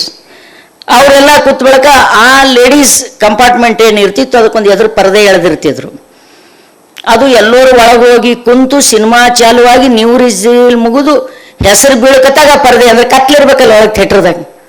ಗಣಸರು ಯಾರು ನಮ್ಮ ಮೂತಿ ನೋಡಬಾರ್ದು, ನಾವು ಗಣಸರ ಮೂತಿ ನೋಡಬಾರ್ದು. ಅವಾಗ ಅದು ಪರ್ದ ಎಳಿಬೇಕು, ಸಿನಿಮಾ ನೋಡಬೇಕು. ಇನ್ನು ಲಾಸ್ಟ್ ಅದು ಪರ್ದ ಎಳೆವ ತೆಗೆವ ಲೇಡೀಸ್ ಕಂಪಾರ್ಟ್ಮೆಂಟಿಗೆ, ಲೇಡೀಸ್ ವಿಂಗಿಗೆ ಟಿಕೆಟ್ ತಗೊಂಡು ಒಳಗೆ ಬಿಡೋ ಒಂದು ವಯಸ್ಸಾದ ಮುದುಕು ಕುಂಡ್ರಿಸ್ತಿರು. ಅವ ಏನು ಮಾಡಿಬಿಡವ್ರಿ, ಅವ ಪರ್ದ ಎಳಿಬೇಕಲ್ರಿ, ಲೈಟ್ ಬೀಳೋದ್ರಾಗೆ, ಥಿಯೇಟ್ರದಾಗ ಲೈಟ್ ಬೀಳೋದ್ರಾಗೆ ಪರ್ದ ಎಳಿಬೇಕವ. ಅವನಿಗೆ ಮೂಡಿದ್ದಂದ್ರೆ ಬಡ ಬಡ ಇನ್ನೊಂದು 10 ನಿಮಿಷ ಸಿನಿಮಾ ಇರೋದ್ರಾಗೆ ಪರ್ದ ಎಳೆದು ಬಿಡವ. ಹಿಂಗಾಗಿ ಲಾಸ್ಟ್ ಸೀನ್ ನಂಬಲ್ಲಿ ನೋಡ್ರಿ, ಲಾಸ್ಟ್ ಏನಾಗ್ತದೋ ಗೊತ್ತೇ ಇರಲಿಲ್ಲ, ನಮಗೆ ಹೊರಗೆ ಬರಬೇಕಾಗ್ತಿತ್ತು. ಅಂಥ ಏರಿಯಾ ಒಳಗೆ ನಾವೆಲ್ಲ ಶಾಲೆ ಕಲಿತು ಮಹಿಳಾಪರ ಅನ್ನುವಂಥ ಒಂದಿಷ್ಟು ಆಲೋಚನೆ ಬೆಳೆಸ್ಕೊಳ್ಳೋಕ್ಕೆ ಕಾರಣೀಕರ್ತಾಗಿದ್ದು ವಚನ ಸಾಹಿತ್ಯ. ನಮ್ಮ ಕೈ ಹಿಡಿದು ನಡೆಸಿರ್ತಕ್ಕಂಥದ್ದು ವಚನ ಸಾಹಿತ್ಯ. ನಮ್ಮ ಭಾಗದಲ್ಲಿ ಮಠಗಳು, ದೇವಸ್ಥಾನಗಳು, ಮಂದಿರಗಳು, ಇಲ್ಲಿ ಪುರಾಣ ಹೇಳುವಂಥದ್ದೆಲ್ಲ ಜಾಸ್ತಿ ಇತ್ತು. ಸೊ ನನ್ನ ಚಿಕ್ಕಂದಿನಿಂದಲೂ ಅಲ್ಲಿಯ ಕಡ್ಕೊಳ ಮಡಿವಾಳೇಶ್ವರ ನೀವು ಫೋಟೋ ನೋಡಿದ್ರಿ, ಕಡ್ಕೊಳ ಮಡಿವಾಳೇಶ್ವರ ಗುರುಸ್ಥಾನವಾಗಿರ್ತಕ್ಕಂಥ ಚಿಣಮಿಗೇರಿ ಮಠ. ಆ ಚಿಣಮಿಗೇರಿ ಮಠಕ್ಕೆ ನನ್ನ ಪೂರ್ವಜರು ಅಂದರೆ ನಮ್ಮ ಮನೆ ಹಿರಿಕರೆಲ್ಲ ಆ ಮಠದ ಭಕ್ತರು, ಹೌದಲ್ಲ, ಆ ಮಠದ ಒಕ್ಕಲು ಅಂತಿರಲ್ಲ ನೀವು, ಆ ಮಠದ ಒಕ್ಕಲು ನಾವು. ಹಿಂಗಾಗಿ ನಾವು ಆ ಮಠಕ್ಕೆ ಹೋಗ್ತಾ ಹೋಗ್ತಾ ಅಲ್ಲಿ ಬೆಳ್ಳಂಬೆಳಗನ ಭಜನೆ ನಡೀತಿತ್ತು. ನನ್ನನ್ನು ರೂಪಿಸಿದ್ದೆ ಈ ಭಜನೆಗಳು. ಆ ಭಜನೆಗಳಲ್ಲೇ ನನ್ನ ಜೀವನದ ಹೆಚ್ಚು ಸಮಯವನ್ನು ಕಳೀತಿದ್ದೆ ನಾನು. 6ನೇ ಇದ್ದಾಗೆ ಒಂದಿಷ್ಟು ಭಾಷಣ ಮಾಡೋ ಹವ್ಯಾಸಕ್ಕೆ ಬಿದ್ದುಬಿಟ್ಟು ನಾನು 6th ಸ್ಟ್ಯಾಂಡರ್ಡ್ ಇದ್ದಾಗ ಮೊಟ್ಟ ಮೊದಲು ಭಾಷಣ ಮಾಡಿದೆ ನಾನು. ಜನ ಎಲ್ಲ ಚಪ್ಪಾಳೆ ಹೊಡೆದ್ರು, ಏನೋ ದೊಡ್ಡವ್ರನ್ನ ಕರೆದ್ರು, ಏನೆಲ್ಲ ಆಯ್ತದು. ಹೀಗಾಗಿ ನನಗೂ ಆ ಭಾಷಣ ಕೇಳೋದು, ಭಾಷಣ ಹೇಳೋದು ಹುಚ್ಚಿತ್ತಲ್ಲ, ಸಾಲಿಗಿಲಿ ಬಿಡೋದು, ಆ ಸ್ವಾಮಿಗಳಿಂದ ಬೆನ್ನು ಹತ್ತಿದ್ದ. ನಮ್ಮ ಮನೆ ಪಕ್ಕ ಫ್ಯೂಡಲ್ ಬಂದಾರ, ನಮ್ಮ ಬೀಗರ ನೆಂಟ್ರೆಲ್ಲ ವ್ಯಾಪಾರಿ ಮನೆತನ ನಮ್ಮದು. ಯಾವ ಹೆಣ್ಮಕ್ಳು ಹೊರಗೆ ಹೋಗಿಲ್ಲ ನಂಬಲ್ಲಿ. ನಮ್ಮವ್ವ ಅಳ್ಳಕ್ಕೆ ಚಾಲು ಮಾಡಿದಳು, ಏನೇ ಇದು ಎಂಥದ್ದು ಹುಟ್ಟುತ್ತೆ ನನಗೆ, ಎಲ್ಲಿ ಬೇಕಲ್ಲಿ ತಿರುಗಲ್ಕತ್ತು, ನಮ್ಮ ಮನೆಗೆ ಎಂಥ ಹೆಸರು ತರ್ತದೋ ಏನು ಸುದ್ದಿಯೋ ಅಂಥೇಳಿ ಬೈಲಿಕತ್ತರು. ನನಗೇನೋ ಆ ಮಠ, ಸ್ವಾಮಿ, ಆ ಭಜನೆ, ತತ್ವಪದ ಅದ್ರ ಹುಚ್ಚು. ಅದ್ರ ಹಿಂದೆ ನಾನು ಮಠ ತಿರುಗ್ತಾ ಹೋಗಿ ಆ ತತ್ವಪದಗಳನ್ನೇ ಒಂದು ರೀತಿಯ ಆಸಕ್ತಿ ಮತ್ತು ಅದೊಂದು ಅದ್ಭುತವಾದ ಲೋಕ. ನೀವು ತತ್ವಪದದೊಳಗೆ ಅಂಚಿನೊಳಗೆ ನಿಂತು ಅದರ ಪಠ್ಯಗಳನ್ನು ಓದಿದ್ರೆ ಮಾತ್ರ ಏನು ಆಗೋದಿಲ್ಲ, ಅದಕ್ಕೆ ಅದರೊಳಗೆ ಮುಳುಗಬೇಕು. ಈಗ ಕನಕದಾಸ ಅಧ್ಯಯನ ಸಂಸ್ಥೆಯಿಂದ 50 ಸಂಪುಟಗಳು ಈಗಾಗಲೇ ಬೆಳಕು ಕಂಡಿವೆ. ನಾವು ತತ್ವಪದಗಳನ್ನು ಹಾಸಿ ಹೊಚ್ಚಿ ಉಂಡು ಮಲಗಿದಂತಹ ಜನ ನಾವು. ಕನ್ನಡ ಸಾಹಿತ್ಯ ಮುಂದೆ MA ಬಂದು ಕನ್ನಡ, BA ಬಂದು Kannada major minor system. MA ಒಳಗೆ ಕನ್ನಡ ಓದುವಾಗ ನಾವು ಸಾಹಿತ್ಯ ಚರಿತ್ರೆ ಓದ್ತಿದ್ವು BA. ಆವಾಗ ಅವರು ಪಂಪ ಪೂರ್ವಯುಗ, ಪಂಪಯುಗ, ಬಸವಯುಗ ಅಥವಾ ಹರಿಹರ ಯುಗ, ಕುಮಾರವ್ಯಾಸ ಯುಗ ಆದ ಕೂಡಲೇ ಒಮ್ಮೆ ಡೈ ಹೊಡೆದು ಇಲ್ಲಿ ಬರ್ತಿದ್ರು. ಗೋವಿಂದ ಪೈ ಆಧುನಿಕ ನವೋದಯ ಸಾಹಿತ್ಯಕ್ಕೆ ಬಂದು ಅವ್ರೇನು ಬರೆದು ಬಿಟ್ರು ಅಂದರೆ 16, 17, 18ನೇ ಶತಮಾನ ಕನ್ನಡ ಸಾಹಿತ್ಯದಲ್ಲಿ ಕತ್ತಲೆ ಯುಗ ಅಂತ ಬರೆದ್ರು. ಏನೋ ಸಾಹಿತ್ಯನೇ ರಚನೆ ಆಗಲಿಲ್ಲ ಅಂತ ಬರೆದ್ರು. ನಮಗೆಲ್ಲ ಗಾಬರಿ ಅದು, ಯಾಕೆ ಕತ್ತಲೆ ಯುಗ ಅಂತಾರೆ ಇವರು? ಯಾಕಂದರೆ ಇಲ್ಲಿ ತುಂಗಭದ್ರೆ ಈಚೆಗೆ ಬ್ರಿಟಿಷರ ಆಗಮನ ಆದ ನಂತರ ಇಂಗ್ಲೀಷ್ ಶಿಕ್ಷಣಕ್ಕೆ ಒಡ್ಕೊಂಡ್ರು. ಇಲ್ಲಿಯ ಜನ ಸಾರ್ವಜನಿಕ ಶಿಕ್ಷಣ ಪದ್ಧತಿಗೆ ಒಡ್ಕೊಂಡ್ರು. ನೋಡ್ರಿ, ನಮ್ಗೆ ಮಂಗಳೂರವರಿಗೆ 400 ವರ್ಷ ವ್ಯತ್ಯಾಸ ಅದ. ಮಂಗಳೂರಿನೊಳಗೆ ಕ್ರೈಸ್ಟ್ ಮಿಷನರಿಗಳು ಒಂದು ಶಾಲೆ ತೆಗೆದ್ರು, ಸಾರ್ವಜನಿಕ ಶಾಲೆಗಳು ತೆಗೆದ್ರು. ಅದು ಆದ ಒಂದು 100 ವರ್ಷ ಆದ ನಂತರ ಮೈಸೂರು ಅರಸರು ಈ ಭಾಗದೊಳಗೆ ಶಾಲಾ ಕಾಲೇಜುಗಳು ತೆಗೆದ್ರು, ಸಾರ್ವಜನಿಕ ಶಾಲಾ ಕಾಲೇಜುಗಳು.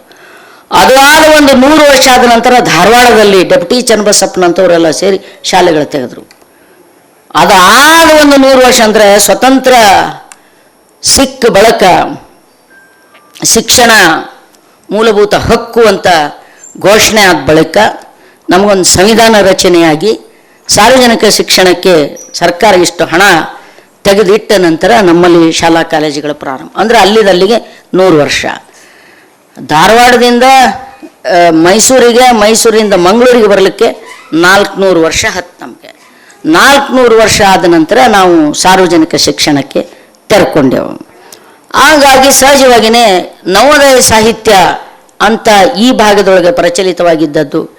ಇಲ್ಲೇನು ಗೋವಿಂದ ಪೈ, ಬಿ ಎಂ ಶ್ರೀಕಂಠಯ್ಯ, ತೀನಂ ಶ್ರೀಕಂಠಯ್ಯ, ಸೀತಾರಾಮ, ಇವರೇನು ಕುವೆಂಪು, ಜವರೇಗೌಡ, ಇವರೆಲ್ಲ ಬರೋದಕ್ಕಿಂತ ಮುಂಚೆ ನಮ್ಮಲ್ಲಿ ಈ ರೀತಿಯಾದ ಔಪಚಾರಿಕ ಸಾಹಿತ್ಯ ವಲಯದ ದಿಗ್ಗಜರು ನಿಮಗೆ ಸಿಗಲಿಕ್ಕಿಲ್ಲ. ಆದರೆ ನಮ್ಮ ಭಾಗದಲ್ಲಿ 16, 17, 18ನೇ ಶತಮಾನದಲ್ಲಿ ಅದ್ಭುತವಾಗಿರ್ತಕ್ಕಂಥ ಕವಿಗಳು, ತತ್ವಪದಕಾರರು ಆಗಿ ಹೋದರು. ಕಡ್ಕೊಳದ ಮಡಿವಾಳಪ್ಪ, ಕೈನೂರು ಕೃಷ್ಣಪ್ಪ, ತೆಲುಗುಬಾಳ ರೇವಪ್ಪ, ಕಡ್ಲೆವಾಡದ ಸಿದ್ದಪ್ಪ, ತೆಲುಗುಬಾಳದ ರೇವಪ್ಪ, ಕೂಡ್ಲೂರು ಬಸಲಿಂಗಪ್ಪ, ರಾಂಪುರದ ಬಕ್ಕಪ್ಪ, ಹೀಗೆ ಒಂದು 100 ಹೆಸರುಗಳನ್ನು ಹೇಳ್ಬೋದು. ಹಾಗೆ ಅನೇಕ ಜನ ಪುರಾಣ ಕವಿಗಳಾಗೋದ್ರು. ದ್ಯಾಂಪುರದ ಚೆನ್ನಕವಿ, ಮಾವನೂರಿನ ಚೆನ್ನಕವಿ, ಮಾಗಾವ ಬಸವಕವಿ, ಹೀಗೆ ಅನೇಕ ಜನ ಕವಿಗಳು ನಮ್ಮಲ್ಲಿ ಆಗೋದ್ರು. ಬಟ್ ಆ ಸಾಹಿತ್ಯವನ್ನು ನಮ್ಮ ಔಪಚಾರಿಕ ವಲಯ ಅದೊಂದು ಗಂಭೀರವಾಗಿ ಅಧ್ಯಯನಕ್ಕೆ ಒಳಪಡಿಸಬಹುದಾದ ಸಾಹಿತ್ಯ ಅಂತ ಪರಿಗಣಿಸಲಿಲ್ಲ. ಅಷ್ಟಕ್ಕೆ ನಮ್ಮ ಭಾಗ ಆಧುನಿಕ ಕಾಲದ ಸಂದರ್ಭದಲ್ಲಿ ನಾವು ಹಿಂದುಳಿದವರು ಅನ್ನುವಂಥ ಹಣೆಪಟ್ಟಿಗೆ ಒಳಗಾದೆವು. ಹಿಂದುಳಿದವರು ಅಂತ.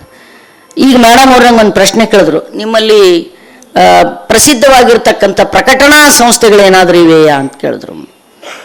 ಇತ್ತೀಚೆಗೆ ಬಂದದ್ದು ಸಿದ್ಧಲಿಂಗೇಶ್ವರ ಪ್ರಕಾಶನ ಸಂಸ್ಥೆ ಇರ್ಬೋದು, ಕನ್ನಡ ಲಾಕು ಲೇಖಕ, ಒಂದು 30-40 ವರ್ಷದ ಚರಿತ್ರೆಯನ್ನು ಕೂಡಲ್ಲ. ಅದಕ್ಕಿಂತ ಮುಂಚೆ ನಮ್ಮಲ್ಲಿ ಯಾವ ಪ್ರಕಾಶನಾ ಸಂಸ್ಥೆಗಳು, ಪ್ರಕಾಶಕರು ಇವರು ಇರಲಿಲ್ಲ. ಯಾಕಂತ ಕೇಳಿದ್ರೆ ನಾವು ಶಾಲೆ ಕಲ್ತಿದ್ದೆಲ್ಲ ಉರ್ದು ಮೀಡಿಯಮ್ದೊಳಗೆ. ನಮ್ಮ ಹಿರಿಕರು ಉರ್ದು ಮೀಡಿಯಮ್ದಾಗ ಶಾಲೆ ಕಲಿತಿದ್ರು. ನಮ್ಮಲ್ಲಿ ಲೆಕ್ಕಪತ್ರ ಎಲ್ಲ ಇಡಬೇಕಾದ್ರೆ ಮೋಡಿ ಲಿಪಿ ಇತ್ತು ನಮ್ಮಲ್ಲಿ. ಹಾಗಾದ್ರೆ ಕನ್ನಡ ಬರ್ತಿದ್ದಿಲ್ಲ ಅಂತ, ಕನ್ನಡ ಭಾಳ ಚಂದ ಬರ್ತಿತ್ತು ನಮ್ಮವರಿಗೆ. ಕನ್ನಡದ ಗೌಂಟಿ ಶಾಲೆಗಳಿದ್ದು ನಮ್ಮಲ್ಲಿ, ಔಪಚಾರಿಕ ಶಾಲೆ ಅಲ್ಲ, ಗೌಂಟಿ ಶಾಲೆಗಳಿದ್ದು ನಮ್ಮಲ್ಲಿ.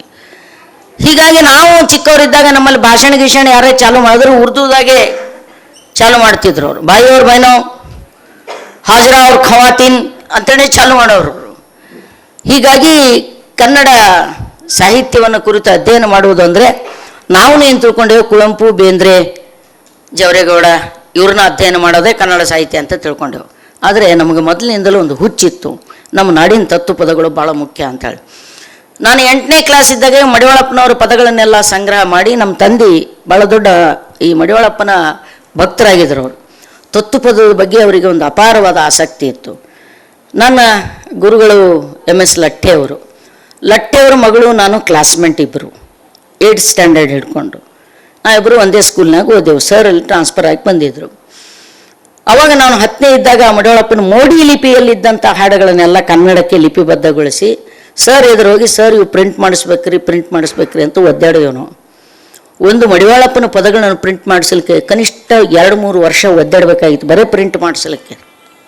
ನಮ್ಮ ಯಾವ ಪ್ರಕಾಶನ ಸಂಸ್ಥೆಗಳು ಇದ್ದಿಲ್ಲ.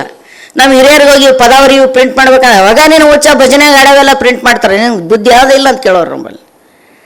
ಸೊ ಈಗಿರುವ ಸಂದರ್ಭದಲ್ಲಿ ಇದು ನಮ್ಮಲ್ಲಿರ್ತಕ್ಕಂಥ ಸಾಹಿತ್ಯದ ಸ್ಥಿತಿಗತಿ ಆಯಿತು. ಭಾಳ ಕಷ್ಟಪಟ್ಟು ಗದಗಿನ ತೋಂಟದಾರ್ಯರ ಮಠದ ವತಿಯಿಂದ ಮೊದಲ ಬಾರಿಗೆ ಕಡ್ಕೊಳ ಮಡಿವಾಳಪ್ಪನವರ ಸ್ವರವಚನಗಳು ಅಂತಿಕೊಂಡು ಹೇಳಿ 1981ರಲ್ಲಿ ಪ್ರಕಟ ಆಯ್ತದು. ಅದಾದ ನಂತರ ಆಮೇಲೆ ವಿಶ್ವವಿದ್ಯಾಲಯ ಬಂತು. ಆ ನಂತರ ಅದು ಸಾಹಿತ್ಯ ಬೇರೆ ತಿರುವನ್ನು ಪಡೀತು. ಆಮೇಲೆ ಸಾಮಾಜಿಕವಾಗಿ ನಮ್ಮದು ಪಕ್ಕಾ ಫ್ಯೂಡಲ್ ಜಮೀನ್ದಾರಿ ವ್ಯವಸ್ಥೆ. ಮಹಿಳೆಯರಿಗೆ ಶಾಲೆ ಕಲಿಸಿದ್ದು ನಮ್ಮ ಫ್ಯಾಮಿಲಿ ಒಳಗೆ ನೋಡ್ರಿ, ಮಾಸ್ಟರ್ ಡಿಗ್ರಿ ಮುಗಿಸ್ದಕ್ಕೆ ನಾನೇ. ನನ್ನ ಪಕ್ಕ ಇಲ್ಲೆಲ್ಲ ನನ್ನ ಬೀಗರ ನೆಂಟರು ಬಂದಾರ, ಅವರೆಲ್ಲ ನಾನು ಸರಿಕರೆ, ನಾನು ವಾರಿಗಿದವ್ರೆ. ಅವರಿಗೆಲ್ಲ ಪಾಪ SSLCಗೆ ಹಿಡಿದು ಜಗ್ಗಿ ಲಗ್ನ ಮಾಡಿಬಿಟ್ರು ಅವರಿಗೆ. ಈಗ ಅವ್ರು ಆಯ್ದೇರಾಗ್ಯಾರ ಹೊಸ ಮಂದಿ, ನನ್ನ ವಯಸ್ಸಿನವರೆಲ್ಲ ಅಂಥೇಳಿ. ನನ್ನ ಜೊತೆನೇ ಓದ್ತಿದ್ರು ಅವರು. ಇರಲಿಲ್ಲ ನೀವು ಕೇಳ್ಬೋದು, ನಿಮ್ಗೆ ಮಾಡಲಿಲ್ಲ ಏನ್ರಿ ಅಂತ. ನಾ 8ನೇ ಇದ್ದಾಗ ಮನೆ ಬಿಟ್ಟು ಓಡೋಗಿದ್ದೆ. ನಾವು ಎದಕ್ಕೆ ಓಡೋಗಿದೆ ಅಂದ್ರೆ ಭಾಷಣ ಮಾಡೋ ಸಲಕ್ಕೆ ಓಡೋಗಿದ್ದು. ನಾವು ಯಾರಿಗೆ ಲವ್ವ ಪವ್ವ ಮಾಡಲ್ಲ, ಭಾಷಣ ಮಾಡ್ಬೇಕಂತ ಓಡೋಗಿದ್ದೆ. ಯಾಕೆ ಓಡೋಗಿದ್ದೆ ಅಂದ್ರೆ ನಮ್ಮ ಮನೆಗೆ ಕಳಿಸ್ತಿದ್ದಿಲ್ಲ. ಗೊತ್ತಲ್ಲ ನಮ್ಮದು ಮಿಡ್ಲ್ ಕ್ಲಾಸ್ ಅಪ್ಪರ್ ಕಾಸ್ಟ್ ಒಂದು ಜಮೀನ್ದಾರಿ ಮನೆತನ ನಮ್ಮದು. ನಮಗೆ ಹೊಲ ಉದ್ಯೋಗ ಅದೆಲ್ಲ ಇತ್ತು. ಹೆಂಗೆ ಬಿಡ್ತಾರೆ ಹೇಳ್ರಿ, ಮನೆಗೆ ಯಾರೂ ಹೊರಗೆ ಬಂದಿದ್ದಿಲ್ಲ. ನಿಮ್ಗೆ ಗೊತ್ತಿರ್ಲಿಕ್ಕಿಲ್ಲ, ಮಹಿಳೆಯರ ಸೀರೆ ಖರೀದಿ ಮಾಡ್ಬೇಕಾದ್ರೆ ನಾವು ಯಾರು ಅಂಗಡಿಗಳಿಗೆ ಹೋಗಿ, ಬಾಜಾರ್ಗೆ ಹೋಗಿ, ಮಾರ್ಕೆಟ್ಗೆ ಹೋಗಿ ಸೀರೆ ಖರೀದಿ ಮಾಡ್ತಿದ್ದಿಲ್ರಿ. ಸೀರೆ ದುಕಾನ್ದವ ಮುಂಜಾನೆ ನಮ್ಮ ತಾತ ಗೀತ ಎಲ್ಲ ಇದಕ್ಕೆ ಹೋಗೋ ಮುಂದೆ, ಅವರು ಕೆಲ್ಸಕ್ಕೆ ಹೋಗೋ ಮುಂದೆ ಹೇಳ್ಬೇಕು, ಮನೆಗೆ ಒಂದು 4 ಸೀರೆ ಒಯ್ಯಪ್ಪ ಅಂತ ಹೇಳ್ಬೇಕು. ಒಬ್ಬ ಮುದುಕ ಒಂದು ಅರ್ಬ್ಯಾಗ ಕಟ್ಕೊಂಡು 4 ಸೀರೆ ತೊಗೊಂಡು ಮನೆಗೆ ಬರ್ತಿದ್ದವು. ಆ 4ರಾಗ ಒಂದು ಪಸಂದ್ ಮಾಡ್ಬೇಕಷ್ಟೇ, 5ನೇದು ಇಲ್ಲ ಅಲ್ಲಿ. ಮತ್ತು ಅವ ಹೊತ್ಕೊಂಡು ಹೋಗ್ತಿದ್ದ. ಅಂದ್ರೆ ಬಾಜಾರ್ ಮೋತಿ ನೋಡಿದ್ದಿಲ್ಲ ನಾವು. ಅಂಥ ಮನೆಯೊಳಗೆ ನಾನು ಬಿಟ್ಬಿಟ್ಟು ಹಳ್ಳಿ ಓಡಾಡಕ್ಕೆ ಕೂಡಲೇ ನಮ್ಮ ಮನೆಯಾಗ ಸ್ವಲ್ಪ ತ್ರಾಸ ಆಯಿತು. ನಾ ಕದ್ದು ಮುಚ್ಚಿ ಹೋಗ್ಲಿಕ್ಕೆ ಚಾಲು ಮಾಡೋದು. ಮನೆಗೆ ಬಂದು ಕೂಡಲೇ ಆಮೇಲೆ ಇನ್ನೊಂದು ನನಗೆ ಭಾರಿ ಮಜಾ ಹೇಳ್ಬೇಕು ನಿಮ್ಗೆ, ಅಂದ್ರೆ ಸಿನಿಮಾ ನೋಡೋ ಹುಚ್ಚು ಭಾಳ ಇತ್ತು ನನಗೆ. ಶಾಣಬಸಪ್ಪನ ಜಾತ್ರೆಗೆ 5 ಶೋ ಹಚ್ತೀವಿ ನಮ್ಮಲ್ಲಿ. ಮುಂಜಾನೆ 9ರಿಂದ 12, 12ರಿಂದ 3, 3ರಿಂದ 6, 6ರಿಂದ 9, 9ರಿಂದ 12, 3 ತಾಸಿನ ಸಿನಿಮಾ ಅಲ್ಲ. ನಾ ಹಳ್ಳಿ ಭಾಷಣಕ್ಕೆ ಹೋಗೋಣ, ಅವೆಲ್ಲ ಮೀನಾಕ್ಷಮ್ಮ ಮೀನಾಕ್ಷಮ್ಮ ಮೀನಾಕ್ಷಮ್ಮ ಅಂತ ಬರ್ತಿದ್ರು. ಮಠದ ಸ್ವಾಮಿಗಳ ಸಂಗಟ ಹೋಗ್ತಿದ್ದೇವಲ್ಲ, ನಮ್ಗೆ ಮಾತೆ ಮಾದೇವಿ ಇವ್ರದೆಲ್ಲ ಪ್ರಭಾವ ಬೇರೆ ಆಗಿತ್ತು. ಅದಕ್ಕೆ ಶಿವಶರಣಿ ಮೀನಾಕ್ಷಮ್ಮನವರು ನಮಗೂ ಭಾಳ ಖುಷಿ ಆಗೋದು, ಹೌದಲ್ರಿ. ಈಗ ಮಜಾ ಅನ್ನಿಸ್ತದೆ ಅದು. ಅಲ್ಲಿ ಹೋಗಿ ಅವರೆಲ್ಲ ಜಾತ್ರೆಗೆ ಶಾಣಬಸಪ್ಪನ ಥೇರಿಗೆ ಬರೋರು. ಬಂದು ತಂಗಿ ಸಿನಿಮಾಕ್ಕೆ ಹೋಗಮ್ಮ ನಡಿ ಅನ್ನೋರು. ಅವ್ರ ಸಂಗಡ ಸಿನಿಮಾಕ್ಕೆ ಹೋಗಿದ್ದೆವು. ಎಷ್ಟು ಸಿನಿಮಾ ನೋಡ್ಬೋದ್ರಿ ಒಂದು ಮನುಷ್ಯ ಒಂದು ದಿನದಾಗ? ಒಂದು ಸತಿ ಮನೆಗೆ ಹೇಳಾರ್ದೆ ಕೇಳಾರ್ದೆ ಹೋಗಿ 5 ಶೋ ನೋಡ್ಬಿಟ್ಟೆ. ಬಾರಕ್ಕೆ ಮನೆಗೆ ಬಂದ್ರುಪ್ಲೇನೆ ನನಗೆ ಪಕ್ಕಾ ನೆನಪರಂಗಿಲ್ಲ. ನಮ್ಮಪ್ಪ ಉಗ್ರ ನರಸಿಂಹಾಗಿ ಕುಂತಿದ್ದ, ನಮ್ಮವ್ವ ಅಸಹಾಯಕಾಗಿ ಕುಂತಿದ್ದು. ಒಡಕಟ್ಟಿಗೆ ಅಂತ ಇರ್ತಾವೆ ನಮ್ಮಲ್ಲಿ, ಒಲಿಗೆ ಹಚ್ಚೋ ಹೊಡೆದೀವಿ ಕಟ್ಟಿಗೆ ತೊಗೊಂಡು ಹೊಡೆದ್ರು ನಂಗೆ. ಮರ್ದಿನ ಓಡೋದನ್ನ ಓಡೋಗಿ ಗುಡ್ಡದಾಗ ಕೂತು ಸ್ವಾಮಿಗಳಿದ್ರು.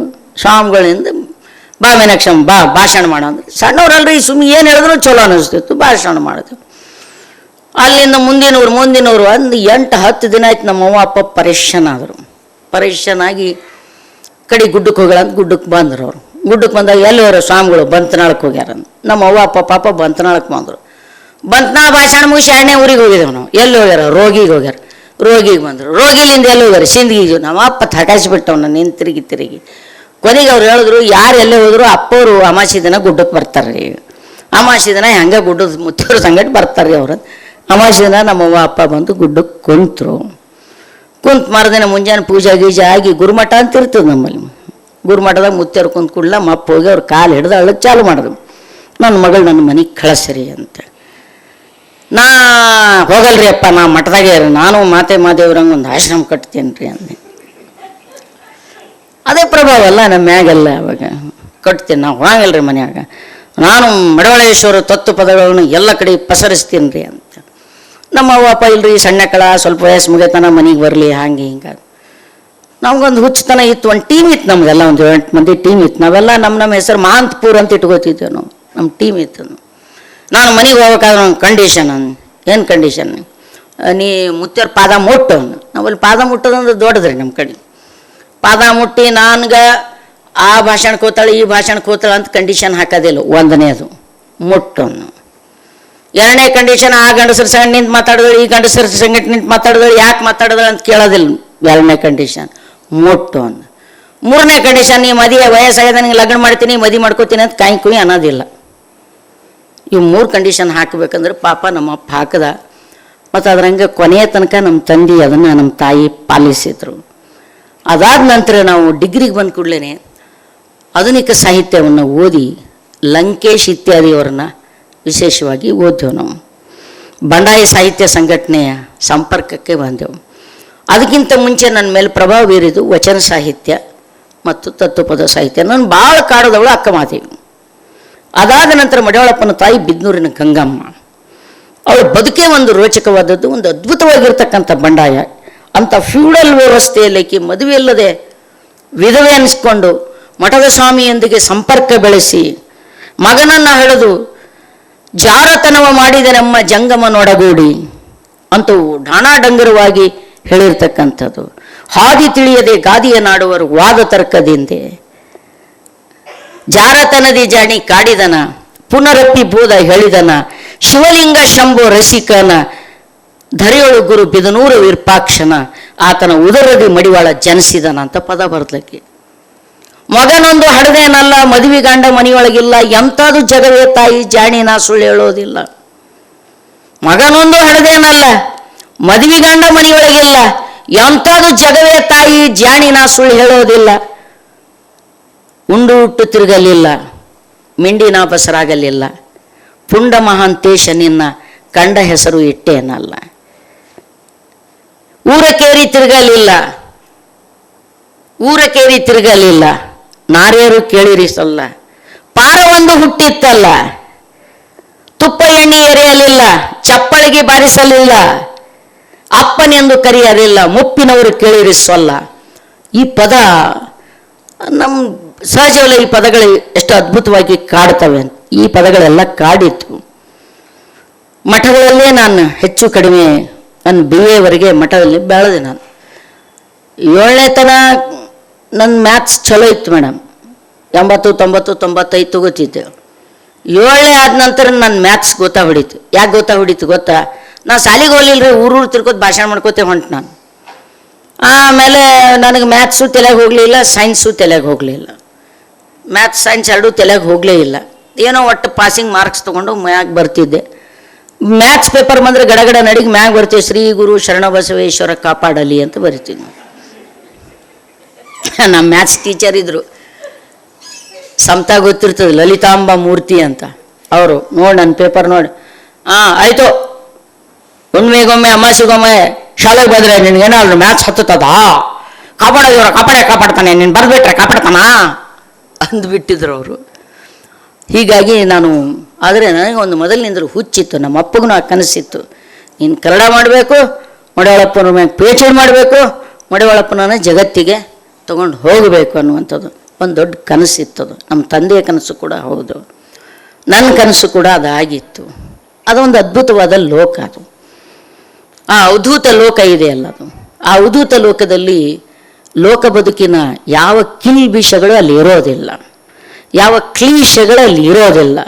ಅದಕ್ಕೆ ಜಾತಿ ಸೂಚಕವಿಲ್ಲ, ಅದಕ್ಕೆ ವರ್ಗಾಹಮಗಳಿಲ್ಲ, ಅದಕ್ಕೆ ಲಿಂಗ ಭೇದಗಳಿಲ್ಲ, ಅದಕ್ಕೆ ಆಸ್ತಿ ಅಂತಸ್ತಿನ ಗೊಡವೆ ಇಲ್ಲ. ಎಲ್ಲ ಅನುಭವಿಗಳು ಒಂದು ಕಡೆ ಸೇರ್ತಾರೆ. ತನ್ನೇ ಪ್ರಾಯಶಃ ಲಂಕೇಶ ಮತ್ತು ಬಂಡಾಯ ದಲಿತ ಸಾಹಿತ್ಯ ಭೇಟಿಯಾಗಿದ್ದಿಲ್ಲ ಅಂದ್ರೆ ನಾನು ಆ ಕಡೆ ಹೋಗ್ಬಿಡ್ತಿದ್ದೆ, ಆ ತತ್ವಪದಕಾರರ ಲೋಕದ ಒಳಗಡೆ. ಇದಕ್ಕೆ ಸ್ಪರ್ಶ ಬಂದ ನಂತರ ನಾನು MA ಆದ ನಂತರ ಈ ಆಧುನಿಕ ಸಾಹಿತ್ಯದೊಂದಿಗೆ, ವಿಶೇಷವಾಗಿ ಪ್ರಗತಿಪರ ಸಾಹಿತ್ಯದೊಂದಿಗೆ, ಸಮಾಜವಾದಿ ಚಿಂತನೆಯೊಂದಿಗೆ ನಾನು ಮಾರ್ಕ್ಸ್ ಎಂಗೆಲ್ಸ್ನನ್ನು ಓದಿಕೊಂಡ ನಂತರ, ಹಾಗೆಯೇ ಶರಣರ ಬಗ್ಗೆ ಆಗಿನ ಭಕ್ತಿಗಿಂತ ವೈಚಾರಿಕವಾಗಿ ಅವರನ್ನು ನೋಡುವಂಥ ಉಪಕ್ರಮ ಕೈ ಸಾರಿದ ಬಳಿಕ ನನ್ನ ಬದುಕು ಇನ್ನೊಂದು ತಿರುವು ಪಡೆದು, ಹೀಗಾಗಿ ಕನ್ನಡದ ಮೇಷ್ಟ್ರಾದೆ. ಕನ್ನಡ ಪಾಠ ಮಾಡ್ತಾನೆ. ನನ್ನ ಮೊದಲ ಆದ್ಯತೆಯಾದ ವಚನ ಸಾಹಿತ್ಯ ಇತ್ಯಾದಿಗಳನ್ನ ಕುರಿತು ಕೆಲಸ ಮಾಡಲಿಲ್ಲ, ಆಸಕ್ತಿ ಬೆಳೆಸ್ಕೊಂಡೆವು ಅಷ್ಟೇ. ಅದಾದ ನಂತರ 1994ಕ್ಕೆ ಅಖಿಲ ಭಾರತ ಜನವಾದಿ ಮಹಿಳಾ ಸಂಘಟನೆಯೊಂದಿಗೆ ಗೆಳತಿ ನೀಲಾ, ಅವರು ಬಸವ ಕಲ್ಯಾಣದವರು, ನಮ್ಮ ಭಾಗದವರು, ನೀವು ಬನ್ನಿ ಇಲ್ಲಿ ಕೆಲಸ ಮಾಡಿರಿ ಅಂತ ಕರೆದ್ರು. ನಾನು ಜನವಾದಿ ಮಹಿಳಾ ಸಂಘಟನೆಯೊಂದಿಗೆ ಗುರುತಿಸಿಕೊಂಡ ನಂತರ ಹೋರಾಟ, ಚಳುವಳಿ ಇವ್ಯಾವು ನಂಗೆ ಹೊಸದು ಅನ್ನಿಸ್ಲಿಲ್ಲ. ಯಾಕಂದರೆ ನೀವು ನಮ್ಮ ನಾಡಿನ ಪ್ರಥಮ ಬಂಡಾಯಕಾರರು ಅಂತ ಕೇಳಿದ್ರೆ ತತ್ವಪದಕಾರರು. ನಾವು ಮಡಿವಾಳಪ್ಪನ ಬಂಡಾಯದ ಕಿಡಿ ಮಡಿವಾಳಪ್ಪ ಅಂತಲೇ ಕರೀತೇವೆ. ಯಾಕಂದರೆ ವ್ಯವಸ್ಥೆಯನ್ನು ಆತನಷ್ಟು ಎದುರು ಹಾಕಿಕೊಂಡಿರ್ತಕ್ಕಂಥ ದಿಟ್ಟ ನಿಲುವಿನ ಕವಿಯನ್ನು ಕಾಣೆ ನಾವು. ಮಾನಗೇಡಿ ಮಂದಿ ಹುಟ್ಟಿ ಮರ್ತ್ಯ ಕೆಡ್ಸ್ಯಾರೋ ಯಪ್ಪ, ಉಡಾಳ ಮಂದಿ ಊರೊಳಗೆ ಹಿಡಿಸಲ್ದು ಹೋದ್ರು. ಪತ್ತೆ ಮಾಡುವ ಉತ್ತಮರೆಲ್ಲ ಎತ್ತ ಹೋದರು ಯಪ್ಪ, ಅಪ್ಪ ಗಪ್ಪ ಹೊಡಿವ ಅಪ್ಪಗಳು ಹೆಚ್ಚಿಗಾದರು. ಪುಡಾರಿ ಮಂದಿ ಕೂಡಿ ದರುಡಿ ಮಾಡ್ಯಾರು, ಪುಂಡ ಮಂದಿ ಕೂಡಿ ಚಂಡಿ ಆಡ್ಯಾರು. ಈಗಿನ ಸಾಹುಕಾರರೆಲ್ಲ ಹೆಂಗಾಗ್ಯಾರೋ ಯಪ್ಪ, ಬಡವನ ಹೆಂಡತಿ ಚೆಲುವಿ ಕಂಡ್ರೆ ಬಡ್ಡಿ ಕೊಡ್ತಾರೋ,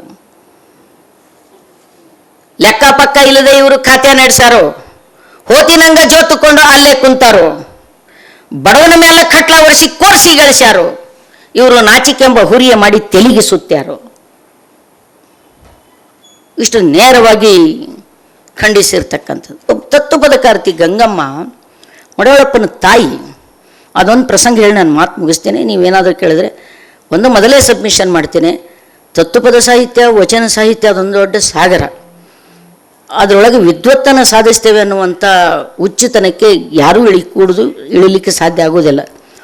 ಅದೆಲ್ಲವೂ ಕೂಡ ನಾನು ಅದರ ಆಸಕ್ತಳು, ಅದರಿಂದ ಆಕರ್ಷಿತಳಾದವಳು, ಅದನ್ನು ಪ್ರೀತಿಸಿದವಳು. ಅದರೊಳಗೆ ಪರಿಣಿತಿ ಸಾಧಿಸಿದ್ದು, ವಿದ್ವತ್ ಸಾಧಿಸಿದ್ದು ಅದೊಂದು ಅತ್ಯಂತ ನಗೆಪಾಟಲಿನ ಸಂಗತಿ. ಅದು ಸಾಧ್ಯನೂ ಆಗೋದಿಲ್ಲ. ನೀವು ಅಲ್ಲಮನೆ ಎಲ್ಲ ವಚನಗಳು ತೆಗೆದು ಇದನ್ನು ನೀವು ನಿರ್ವಚನ ಮಾಡಿರಿ ಅಂದರೆ ನನಗೆ ಮಾಡಲಿಕ್ಕೆ ಆಗೋದಿಲ್ಲ. ಎಷ್ಟೋ ವಚನಗಳು ಬಿಡಿಸ್ಲಿಕ್ಕೆ ಆಗೋದಿಲ್ಲ, ತತ್ವಪದಗಳನ್ನು ಕೂಡ ಬಿಡಿಸ್ಲಿಕ್ಕೆ ಆಗೋದಿಲ್ಲ. ಅದೊಂದು ಅನ್ವಯವಾಗಿರ್ತಕ್ಕಂಥ ಅನುಭವ ಲೋಕ. ಅನುಭವ ಲೋಕದ ಒಳಗಡೆ ನೀವು ಹೋದ್ರೆ ಅದು ತನ್ನಂತಾನೇ ಬಾಳೆಹಣ್ಣಿನ ಸಿಪ್ಪೆ ಸುಲ್ದಂಗೆ ಸುಲ್ಕೋತ್ ಹೋಗ್ತದೆ. ಲಾಸ್ಟಿಗೆ ಏನು ಉಳಿತದೆ? ಏನು ಉಳಿಯಲ್ಲ ಅಲ್ಲಿ. ಬಾಳೆಹಣ್ಣಿನ ಸಿಪ್ಪೆ ಸುಲ್ದಿರ್ತಾನೆ, ಏನು ಉಳಿಯಂಗಿಲ್ಲ. ಪದರು ಪದರು ಪದರು ಪದರು ತೆಕ್ಕೋತೋದ್ರೆ ಒಳಗೆ ಏನೂ ಇಲ್ಲ, ಶೂನ್ಯ. ತತ್ವಪದ ಲೋಕದಲ್ಲಿ ಹೋದರೆ ಪಡ್ಕೊಳ್ಬೇಕಾದದ್ದೇನೆಲ್ಲ ಈಗಾಗಲೇ ಪಡ್ಕೊಂಡಿದ್ದೆಲ್ಲ ಮೊದಲು ಕಳ್ಕೋಬೇಕು. ನೀವು ಕಳ್ಕೋಬೇಕದನ್ನೆಲ್ಲ ಉಚ್ಕೋಬೇಕದು. ಹೌದಲ್ಲ? ಎಂಥ ಮಾನವ ಜನ್ಮ ಇದು ಮಾಯಿಗೆ ಸೋತದ, ಅರವಿಂದ್ ಜನ್ಮ ತಾನೇ ಇದ್ದು ತನ್ನನ್ನೇ ಮರ್ತದ. ವೇದಶಾಸ್ತ್ರ ಪುರಾಣಾಗಮ ಓದಿ ಹೇಳ್ತದ, ಇದು ರಾತ್ರಿ ಕಂಡ ಬಾವಿಗೆ ಇದು ಹಗಲೇ ಬೀಳ್ತದ. ನೋಡ್ರ, ವೇದಶಾಸ್ತ್ರ ಪುರಾಣಾಗಮ ಓದಿ ಹೇಳ್ತದ, ರಾತ್ರಿ ಕಂಡ ಬಾವಿಗೆ ಇದು ಹಗಲೇ ಬೀಳ್ತದ. ಎಂಥ ಮಾನವ ಜನ್ಮ ಇದು ಮಾಯಿಗೆ ಸೋತದ. ಹೆಂಗ ಭ್ರಾಂತಿ ನೀಗತೀನಿ, ಹೆಂಗ ಮಾಂತನಾಗತಿ, ಹಂಗೆ ಹೊತ್ತುಗಳದು ಹಿಂಗೆ ನೀ ಸತ್ತು ಹೋಗತಿ. ವೇದಶಾಸ್ತ್ರ ಪುರಾಣ ಓದಿ ಹೇಳಿದಾರೆ ಹೆಂಗೆ ಮುಕ್ತಿ. ವೇದಶಾಸ್ತ್ರ ಪುರಾಣ ಆಗಮ ಆದರಾದಿ ಆಗದೇನಾದಿ. ಭಕ್ತಿಲಿಂದ ಮುಕ್ತಿ ಎಂಬ ಕುಹಕ ನೀತಿ ಕೇಳಬಾರ್ದು. ಭಕ್ತಿಲಿಂದ ಮುಕ್ತಿ ಸಿಗ್ತದೆ ಅನ್ನೋದು ಇಲ್ಲಿವರೆಗಿನ ಬಂದಿರತಕ್ಕಂಥ ವೈದಿಕ ಪರಂಪರೆ. ಶ್ರವಣ ಪರಂಪರೆ ಹೇಳ್ತದೆ ಭಕ್ತಿಲಿಂದ ಮುಕ್ತಿ ಎಂಬ ಕುಹಕ ನೀತಿ ಕೇಳಬಾರ್ದು. ಅದರಷ್ಟು ಕುಯುಕ್ತಿ ನೀತಿ ಯಾವುದೂ ಇಲ್ಲಂತ. ನಮ್ಮ ಈ ಸ್ಥಾಪಿತ ಮೌಲ್ಯಗಳಿವೆ ಅಲ್ಲ, ಅವುಗಳನ್ನು ಬಹಳ ಸಹಜವಾಗಿ ಸಿಸ್ಟಮೆಟಿಕ್ ಆಗಿ ಒಡೆದಿರ್ತಕ್ಕಂಥವ್ರು ವಚನಕಾರರು ಮತ್ತು ತತ್ವಪದಕಾರರು. ಸ್ಥಾಪಿತ ಮೌಲ್ಯಗಳಿವೆ ಅಲ್ಲ. ಭಕ್ತಿಲಿಂದ ಮುಕ್ತಿ ಎಂಬ ಕುಹಕ ನೀತಿ ಕೇಳಬಾರ್ದು. ಶಕ್ತಿ ಆತ್ಮನ ಸ್ವಾತ್ಮನರಿಯದೆ ಭಕ್ತಿ ಯಾರ್ದು, ಮುಕ್ತಿ ಯಾರ್ದು. ಶಿವ ಎಂಬ ಮಂತ್ರ ಸ್ಮರಣಿ ಭವಭವಾಬ್ದಿ ದಾಟುತ್ತರಣಿ. ಶಿವನ ನೆನೆಯುವವ ನ್ಯಾವಣಗಳ, ಇವನಿಗೆ ಯಾಕೋ ಮಹಂತನ ಸ್ವಲ್ಲ ಅಂತ. ಹೀಗಾಗಿ ನೀವು ಈಗಾಗಲೇ ಪಡ್ಕೊಂಡಿರ್ತಕ್ಕಂಥ ಪದವಿಗಳು, ಗಳಿಸ್ಕೊಂಡಿರ್ತಕ್ಕಂಥ ಜ್ಞಾನಗಳು, ಹೌದಲ್ಲ, ಜ್ಞಾನಗಳು ಕೂಡ ಅಧಿಕಾರ ಕೇಂದ್ರಿತವಾದದ್ದು. ಯಾವುದನ್ನು ಜ್ಞಾನ ಶಾಖೆ ಅಂತ ಇವತ್ತು ನಾವು ಕರಿತೀವಿಯೋ, ಒಂದು ನಿರ್ದಿಷ್ಟವಾದ ಉದ್ದೇಶಗಳಿಗಾಗಿ ನಿರ್ದಿಷ್ಟವಾದ ಕಾರ್ಯಪಡೆಯಿಂದ ರಚಿಸಲ್ಪಟ್ಟಿರ್ತಕ್ಕಂಥ ಅಜೆಂಡಾಗಳವು. ಅದು ಸೋಷಾಲಜಿನೋ, ಪೊಲಿಟಿಕಲ್ ಸೈನ್ಸೋ, ಎಕನಾಮಿಕ್ಸೋ ನೋ. ಅದು ಇವತ್ತಿಗೂ ಕೂಡ ನಮ್ಮ ಸೋಷಲ್ ಸೈನ್ಸ್ದೊಳಗೆ ಜೆಂಡರ್, ಹೌದಲ್ರಿ, ಜೆಂಡರ್ ತಟಸ್ಥ ನೀತಿ, ಲಿಂಗ ತಟಸ್ಥ ನೀತಿ ಇಲ್ಲ. ಇದೆಯಾ? ಜಾತ್ಯತೀತವಾದ ನೆಲೆಗಳು ಸಿಗ್ತವೆ ನಿಮಗೆ? ಇಲ್ಲ. ಅಧಿಕಾರ ಕೇಂದ್ರಿತ ಅಥವಾ ಪುರುಷ ಕೇಂದ್ರಿತ ಸಮಾಜ ವ್ಯವಸ್ಥೆಯ ಒಳಗಡೆ ನಾವು ಬದುಕ್ತಾ ಇದ್ದೀವಿ. ಆ ಸಮಾಜ ವ್ಯವಸ್ಥೆ ರೂಪಿಸಿರುವಂಥ ಜ್ಞಾನ ಶಿಸ್ತುಗಳಾದರೂ ಕೂಡ ನಿರಪೇಕ್ಷಿತ ಅಲ್ಲವು, ಸ್ವಯಂಭೂ ಕೂಡ ಅಲ್ಲವು, ನೈಸರ್ಗಿಕ ಕೂಡ ಅಲ್ಲವು, ಸಹಜವಲ್ಲದ್ದು, ನಾವು ರಚನೆ ಮಾಡಿಕೊಂಡದ್ದು. ಅದನ್ನು ಒಡೆಯುವ ಕೆಲಸ ವಚನಕಾರರು ಮತ್ತು ತತ್ವಪದಕಾರರು ಬಹಳ ಅದ್ಭುತವಾಗಿ ತಮ್ಮ ಬದುಕಿನ ನಡೆಯಾಗಿಯೇ ಮಾಡಿಕೊಂಡದ್ದು. ಒಡಿಬೇಕಂತ ಹೊಡ್ಕೊಂತ ಹೊಂಟವ್ರು ಅಲ್ಲ ಅವರು, ಏನೋ ಪಡ್ಕೋಬೇಕು ಅಂತ ಹೊಂಟವ್ರನ್ನೂ ಅಲ್ಲ ಅವರು. ಇದು ಏನದ ಅಂತ ತಿಳ್ಕೋಬೇಕಂತ ಹೊಂಟವ್ರಲ್ಲಿ. ಹಿಂಗಾಗಿ ಆ ಲೋಕದ ಒಳಗಡೆ ನಾವೆಲ್ಲ ಭಾಳ ತಿಳ್ಕೊಂಡಿವಿ, ಅರ್ಥ ಮಾಡ್ಕೊಂಡಿವಿ ಅಂತ ಹೇಳೋದು ಭಾಳ ಇದರ ಮಾತಾದಿತ್ತು, ಹಮ್ಮಿನ ಮಾತಾದಿತ್ತು. ಹೀಗಾಗಿ ಸ್ನೇಹಿತರೆ, ಆ ತತ್ವಪದಗಳು ನಮ್ಮ ಭಾಗದವ್ರನ್ನ, ನನ್ನಂಥ ಅನೇಕರನ್ನ ರೂಪಿಸಿವೆ. ಆ ವಚನಗಳು ನಮ್ಮಂಥ ಅನೇಕರನ್ನ ರೂಪಿಸಿವೆ. ಸೊ ಈ ತತ್ವಪದಕಾರರಲ್ಲಿ ಇರ್ತಕ್ಕಂಥ ಬಂಡಾಯ, ವಚನಗಳಿರ್ತಕ್ಕಂಥ ಬಂಡಾಯನೆ ನನಗೆ ಜನಪರ ಚಳುವಳಿಯಲ್ಲಿ ತೊಡಗಿಸಿಕೊಳ್ಳಲಿಕ್ಕೆ ಪ್ರೇರಣೆ ನೀಡಿರ್ತಕ್ಕಂಥದ್ದು. ನನಗೆ ಜನಪರ ಚಳುವಳಿಯಲ್ಲಿ ಅಥವಾ ಸಮಾಜವಾದಿ ಚಿಂತನೆಗಳು, ಎಡವಾದಿ ಚಿಂತನೆಗಳ ಮೂಲಕ ವಚನ ಸಾಹಿತ್ಯ, ತತ್ವಪದ ಸಾಹಿತ್ಯಕ್ಕೆ ಬಂದವಳಲ್ಲ ನಾನು. ತತ್ವಪದ, ವಚನ ಸಾಹಿತ್ಯ ಇವುಗಳ ಮೂಲಕ ನಾನು ಮಾರ್ಕ್ಸ್ವಾದಿ ಚಿಂತನೆಯ ಒಳಗಡೆ ಮುಖಾಮುಖಿಯಾದವಳು. ನನಗೆ ಅಫ್ಕೋರ್ಸ್ ಇದೊಂದು ಸ್ಕೂಲ್ ಆಫ್ ಥಾಟ್ಸ್, ಅದೊಂದು ಸ್ಕೂಲ್ ಆಫ್ ಥಾಟ್ಸ್.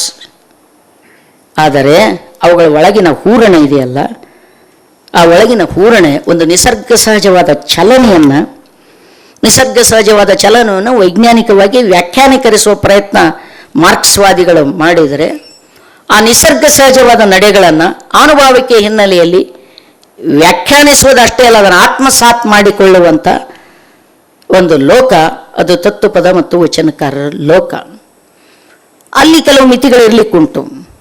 ಯಾವುದು ಒಂದು ಸಾರ್ವಕಾಲಿಕ ಸಾಹಿತ್ಯ ಅಥವಾ ಸಾರ್ವಕಾಲಿಕ ಸಿದ್ಧಾಂತ ಆಗ್ತದೆ ಅಂದರೆ, ಯಾವುದು ಕಾಲದ ಮಿತಿಗಳನ್ನು ಒಳಗೊಂಡೇ ಕಾಲಾತೀತವಾಗುವಂಥ ಕ್ಷಮತೆಯನ್ನು ಉಳಿಸ್ಕೊಂಡಿರ್ತದೆ, ಅದು ಅದು ಚಲನಶೀಲವಾಗಿ ನಿಲ್ತದೆ. ಹೀಗಾಗಿ ನಾನು ಮಾರ್ಕ್ಸ್ವಾದಿ ಚಿಂತನೆಯತ್ತ ವಾಲಿ, ಅದರ ಮೂಲಕ ಏನೋ ಸಮಾಜದಲ್ಲಿ ಬಹಳ ದೊಡ್ಡ ಪರಿವರ್ತನೆ ತರ್ತೀವಿ ಅಂತ ಹೊಂಟವರಲ್ಲ ನಾವು. ನನ್ನನ್ನು ನಾನು ಬದಲಾಯಿಸ್ಕೊಳ್ಳೋಕ್ಕಾಗಿ ಹೊಂಟವ್ರು ನಾವು ಚಳುವಳಿಯಲ್ಲಿ ತೊಡಗಿದ್ದು ಜಗತ್ತಿನಲ್ಲಿ ಅತ್ಯಂತ ಕಷ್ಟ ಇದೆ, ಎಲ್ಲವೂ ನರಕವಿದೆ, ನಾನೀಗ ಸ್ವರ್ಗದಿಂದ ಒಂದು ಸುಖವನ್ನು ತಂದು ಕೊಡುತ್ತೇನೆ ಅಂತಲ್ಲ. ಚಳುವಳಿ ಅನ್ನೋದು ಒಂದು ಪ್ರೊಸೆಸ್, ಒಂದು ಪ್ರಕ್ರಿಯೆ. ಅದು ಎಂಥ ಪ್ರಕ್ರಿಯೆ? ನನಗೆ ನಾನು ನಿಷ್ಠವಾಗುವ, ನನಗೆ ನಾನು ನನ್ನೊಳಗೆ ನಾ ತಿಳ್ಕೊಂಡೆ, ನನಗೆ ಬೇಕಾದ ಗಂಡನ ಮಾಡಿಕೊಂಡು ಆಜ್ಞಾ ಪ್ರಕಾರ ನಡ್ಕೊಂಡೆ, ನಾ ಎಲ್ಲರ ಹಣ್ಣೊಂದು ಹರ್ಕೊಂಡೆ ಅಂತ. ಹಾಗೆ ನನ್ನೊಳಗೆ ನಾವು ತಿಳ್ಕೊಳ್ಳುವಂಥ ಮಾರ್ಗವಾಗಿ ಈ ದಿಶೆಯಲ್ಲಿ ಚಲನೆಗೆ ಬಂದವರು. ತತ್ವಪದಗಳನ್ನು ಎಲ್ಲ ಕಡೆ ಪರಿಚಯಿಸ್ಬೇಕು. ಯಾಕಂದರೆ ಅವ್ರಿಗೆ ಗೊತ್ತಿರಲಿಲ್ಲ, ಯಾರು ಸಾಹಿತ್ಯ ಚರಿತ್ರೆ ಬರೆದಿದ್ರಲ್ಲ ನಮ್ಮಲ್ಲಿ, E P Rice, R Narasimhachar, ಆಮೇಲೆ ರಂಶ್ರೀಮುಗುಳಿ, ಮರಿಯಪ್ಪ ಭಟ್ಟ, ಸಸ ಮಾಳ್ವಾಡ, ತಸು ಶಾಮರಾವ್, ಇವರೇನು ಸಾಹಿತ್ಯ ಚರಿತ್ರೆ ಬರೆದವರು ಅಂತ ಹೇಳ್ತೇವಲ್ಲ, ಚರಿತ್ರೆಕಾರರು ಅಂತ ತಿಳ್ಕೊಂಡ್ರೆ. ಆರ್ ನರಸಿಂಹಾಚಾರ್ಯ ಕವಿ ಚರಿತ್ರೆ ಬರೆದವರು. ಅವ್ರು ಹೇಳಿಬಿಟ್ರು, ಪಾಪ ಅವ್ರಿಗೆ ಗೊತ್ತಿಲ್ಲ. 16, 17, 18, 19ನೇ ಶತಮಾನ ಕನ್ನಡದಲ್ಲಿ ಕತ್ತಲೆ ಯುಗ ಅಂತ ಶರ ಬರೆದು ಬಿಟ್ರು ಅವರು. ಅದು ಎಷ್ಟು ದೊಡ್ಡ ಅಸಂಗತಿ ಅನ್ನೋದು ಇವತ್ತು ನಮಗೂ ನಿಮಗೆ ಅರ್ಥ ಆಗ್ತಾ ಇದೆ. ಹಾಗಂತೇಳಿ ಆ ವಿದ್ವಾಂಸರ ಸಾಧನೆಯನ್ನು, ಅವ್ರ ಶ್ರಮವನ್ನು, ಅವ್ರ ಪ್ರಾಮಾಣಿಕತೆಯನ್ನು ವಿ ಆರ್ ನಾಟ್ ಕ್ವಶನಿಂಗ್, ಪ್ರಶ್ನೆ ಮಾಡುವುದಲ್ಲ. ಅದು ಅವರಿಗೆ ಸಾಧ್ಯವಾಗಲಿಲ್ಲ. ಆ ಕಾಲದ ಮಿತಿ ಅದು, ಮತ್ತು ಅವರ ಓದಿನ ಹರವಿನ ಮಿತಿ ಅದು ಅಷ್ಟೇನೆ ಅಂತೇಳಿ. ಅದರ ಒಂದು ಅಪಾರವಾದ ಸಾಹಿತ್ಯ ಇಲ್ಲಿ ಇತ್ತು, ಅಪಾರವಾದ ಜನಸಮ್ಮುಖವಾದ, ಜನಪರವಾದಂಥ ಬೌದ್ಧ ಫಿಲಾಸಫಿ ಭಾರತದಿಂದ ಹೊಂಟೇ ಹೋಯಿತು ಅನ್ನೋದು. ಬೌದ್ಧ ಫಿಲಾಸಫಿ ನಮ್ಮಲ್ಲಿ ಅಚಲರ ಒಳಗಡೆ, ಆಜೀವಿಕರ ಒಳಗಡೆ ಅದೊಂದು ಸಹಜ ಯಾನವಾಗಿ, ಸಹಜ ಸಿದ್ಧಾಂತವಾಗಿ ದಟ್ಟ ನೆಲೆಗಳಿವೆ ನಮ್ಮಲ್ಲಿ. ಅಚಲರ ದಟ್ಟ ನೆಲೆಯಿವೆ. ರಾಯಚೂರಿನ ತುಂಗಭದ್ರಾದಂದೆ ಹಿಡ್ಕೊಂಡು ಈ ಕಡೆ ನೀವು ಕಾವೇರಿಯವರೆಗೆ ಹರಿದು ಬರ್ತೀರಿ ಅಂದರೆ ಮಂಡ್ಯ, ಕೋಲಾರದವರೆಗೂ ಕೂಡ ಅಚಲರ ಸ್ಥಾನಗಳನ್ನು, ಆ ಸಾಧಕರನ್ನು ಕಾಣಲಿಕ್ಕೆ ನಮಗೆ ಸಾಧ್ಯವಾಗ್ತದೆ. ಅದು ಕೂಡ ಇತ್ತು ನಮ್ಮಲ್ಲಿ. ನಾಥಪಂಥ ಇತ್ತು, ಶಾಕ್ತರು ಇದ್ದರು ನಮ್ಮಲ್ಲಿ. ದೊಡ್ಡ ಸ್ಕಾಲರ್ ಚಿದಾನಂದ ಅವಧೂತನಂತವರು, ಶಾಕ್ತದ ಬಹುದೊಡ್ಡ ಸ್ಕಾಲರ್ ಚಿದಾನಂದ ಅವಧೂತ. ನಾಥಪಂಥದ ನಿಂಬರ್ಗಿ ನಾರಾಯಣ ಅಂತಕ್ಕಂಥವ್ರು, ಶಿವಲಿಂಗವ್ವ ಜತ್. ನೋಡ್ರಿ, ಮಹಿಳೆಯರ ಸಾಹಿತ್ಯ, ಆಧುನಿಕ ಸಾಹಿತ್ಯ ಚರಿತ್ರೆಯನ್ನು ನೀವು ಬರೆಯುವ ಕಾಲಕ್ಕೆ, ನವೋದಯ ಸಾಹಿತ್ಯವನ್ನು ಬರೆಯುವ ಕಾಲಕ್ಕೆ ನೀವು ಬೆಂಗಳೂರು, ಮೈಸೂರು ಸುತ್ತ ಗಿರ್ಕಿ ಹೊಡೆದು ನೀವು ನಮ್ಮ ಕಲ್ಯಾಣ ಕರ್ನಾಟಕದ ಕಡೆ ಬಂದರೆ ಬೆರಳೆಣಿಕೆಯಷ್ಟು ಲೇಖಕರು ನಿಮ್ಗೆ ಸಿಗುವುದಿಲ್ಲ. ಒಬ್ಬರೋ ಇಬ್ಬರೋ ನೀವು ತಡ್ಕಾಡಿ ತೆಗೆದು ಅವರನ್ನೂ ಕೂಡ ನೀವು ಸಾಹಿತ್ಯಗಳಂತೂ ಒಪ್ಪಿಸ್ಕೊಳ್ಳಬೇಕಾದ್ರೆ ಜಿ ಹುಜೂರು ಭಾಳ ಕಷ್ಟ ಇದೆ ನಮಗೆ.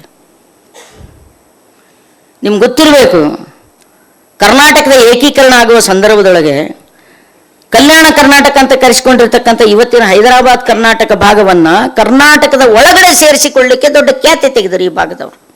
ಅವರು ಕನ್ನಡಿಗರೇ ಅಲ್ಲ, ಅವ್ರಿಗೇನು ಕನ್ನಡ ಬರ್ತದೆ, ಅವರು ಉರ್ದು.